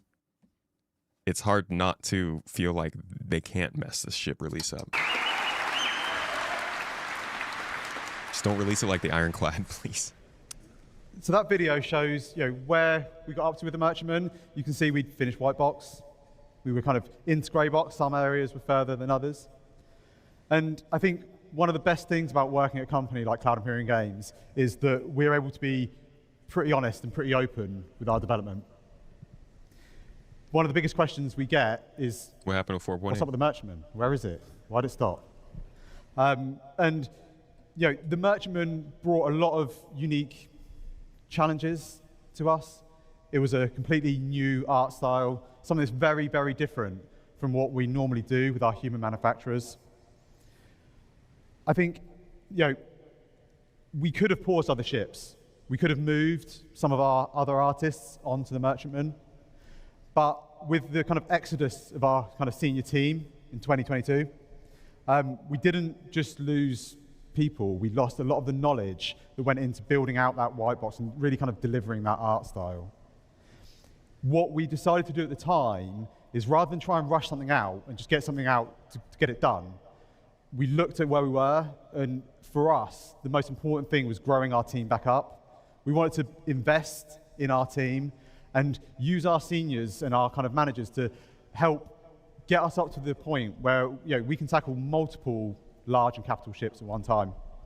I think the graph previously kind of showed that we've got the head numbers now, and now it's about onboarding our new staff members. It's about skilling them up and getting them to the point. And I would absolutely love to be stood here on the stage and going, yeah, look at the Merchantman, it's amazing, like it's done. But we're not at that point just yet. We do see all the comments. I do see all the notes about it, and I absolutely want to get this ship out and done. I just wanted to be open and honest as to where we are up to with the development. I agree with the comment in chat. Ben, honestly, my respect for him went up when he was open on SCL about his frustration with the Ironclad. I think that was really important to see, and I appreciate that he let that be said, despite whatever maybe unhappiness there was behind the scenes about it. At any event, and I really want to get it done, get it out for you guys, but we don't want to give you a half-baked thing. We want to give you a really great product that we can all be proud of, and it's delivered alongside gameplay. So, that's the big one, the gameplay. Let's talk about something else quickly. And then they got onto the other big ships. But really, this was our last major update on the Merchantman. I don't think we've seen anything else about it. Inside Star Citizen, John Cruz stated that when and where are the Banner Merchantman is the top #1 question being asked. That's funny. So in the top 3 questions that I get, number 1 and 2 are when and where are the Banner Merchantman and Endeavor. The third one is... Yeah, the Endeavor's another big one we'll talk about someday, but like even in 2024, man. Where is my Ursa medical version? Well, so they took care of that. The Endeavor we know isn't coming. So John, the next question is the Merchantman. Where is it? That's all we know about for now, guys. And then when you come back to Alien Week and you see it here for sale, hopefully this video has given you more context as to why people will react to the way they do when they see this, and just tells the story of this ship, the craziness of the Merchantman. I don't think there is a more frustrating development cycle of a ship for folks, and I hope that Merchantman owners can get their win with this whenever it does come out. I'm not going to have one myself, but I'm hoping I get to be like a customer, little... I've come in here to buy all of your finest wares with my monocle. I want your Picos and your 30Ks. Put them in the bag. Let me out. Otherwise, There are other cool ships that don't struggle for 13 years to come out, and I think you should pay attention to those. Either way, hope you learned more about the Merchantman. Thanks for checking out. This was supposed to be a shallow dive, but it got kind of deep. It's like a medium dive. We can call it a medium, mid-level dive. You kind of hit your head on the bottom of the pool. Oops. Hopper, though, hopped in here while I was doing that. Subbed up with the Prime for the 2 months, said just got done moving. After I finished unpacking, I felt there was something I was forgetting. I realized I forgot to resub to one of my favorite SC content creators. Thanks for keeping us up to date on all the SC news. Thank you for dropping by, dude. Moving is not an easy thing. Thanks for thinking of the group of the garden of the tomat after finishing so much of a struggle. I hope the new place is going well and treating you well and everything went pretty smoothly for you. And yeah, thanks for popping in and blessing the chat. The good part about buying the JPEG back then, it was only $300. It's going to be way more expensive now. That good old spaceship inflation. Didn't the people that left end up losing their new jobs? I don't know. I didn't really follow that closely. I hope things are going well for them. And I hope that they found a good future in spaceship art development stuff. And I hope that this team's able to figure out the Merchantman. Honestly, there's a lot of stuff that I'm hoping for with Star Citizen. The number one thing at this point is just that they can get their back end figured out. Because that's what's really worrying me. Gameplay is hard, maybe. A lot of spaceships might cost a lot of maintenance time and stuff. The writing can be good or bad, sure, but like, there's no playing Star Citizen. There's no Star Citizen working if they can't get the back end to work. So I await tomorrow's Star Citizen Live. I'll probably be live with you guys shortly after it comes out because maybe I should actually do it live. I can be behind on Twitch, right? What I might do is go live. If they start the Twitch stream live and then I come in like 20 minutes after they started it, we can start from the beginning, right? And just catch up. Because I know they won't have it uploaded to YouTube in time for me, but I have a podcast tomorrow that I can't miss. So I just want to make sure that we can actually watch it in full. Does anybody on Twitch know if that's true? If you join in on a stream that's already going, can you start it over? I think that wasn't a thing, but maybe Twitch just made it a thing. Can't remember.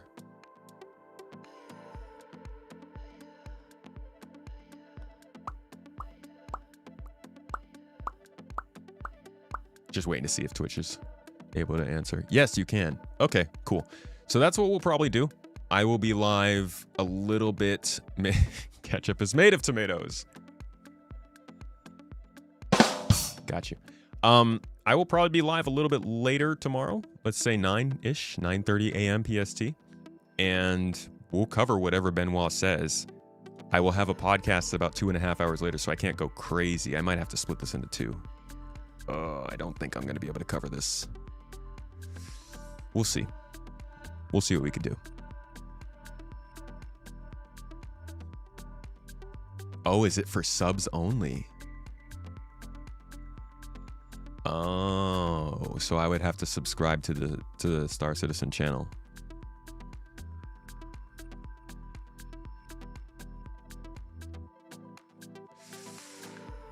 I might have to wait till Friday, guys, to cover it, because I got a busy day tomorrow with the video work.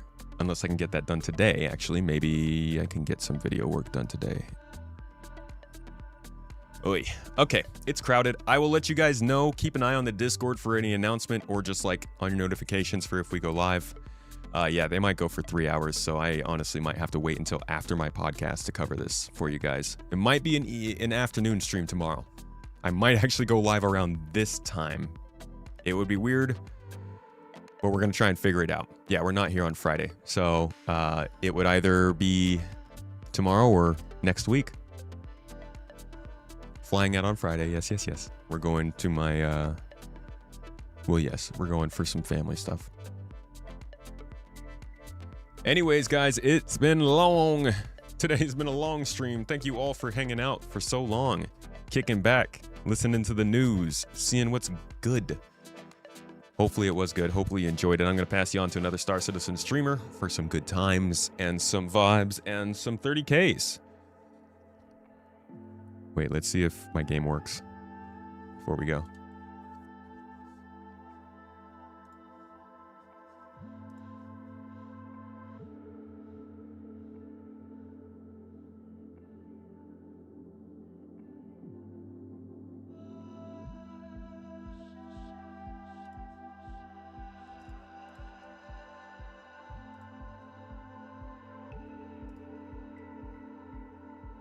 Just didn't even get to do.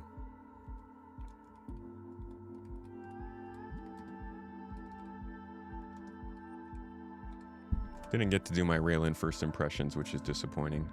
Maybe I can get that in tomorrow. No, we're still getting the 60K. Oh no. Bro, we're just locked out. That's too bad. Well, I don't know when I'll be able to get back into Star Citizen. But it's looking like we'll have to find another game to play for now. All right, guys. Thank you so much for being here. Hope you enjoyed the stream. I'm going to send you to somebody who actually is in the game and can show you what's going on. And I hope you enjoy. Thank you so much for being here. I appreciate you. Take care of yourselves. Do something you love today. Go eat something you love. Give somebody you love a hug. Do something you love. Keep it trill.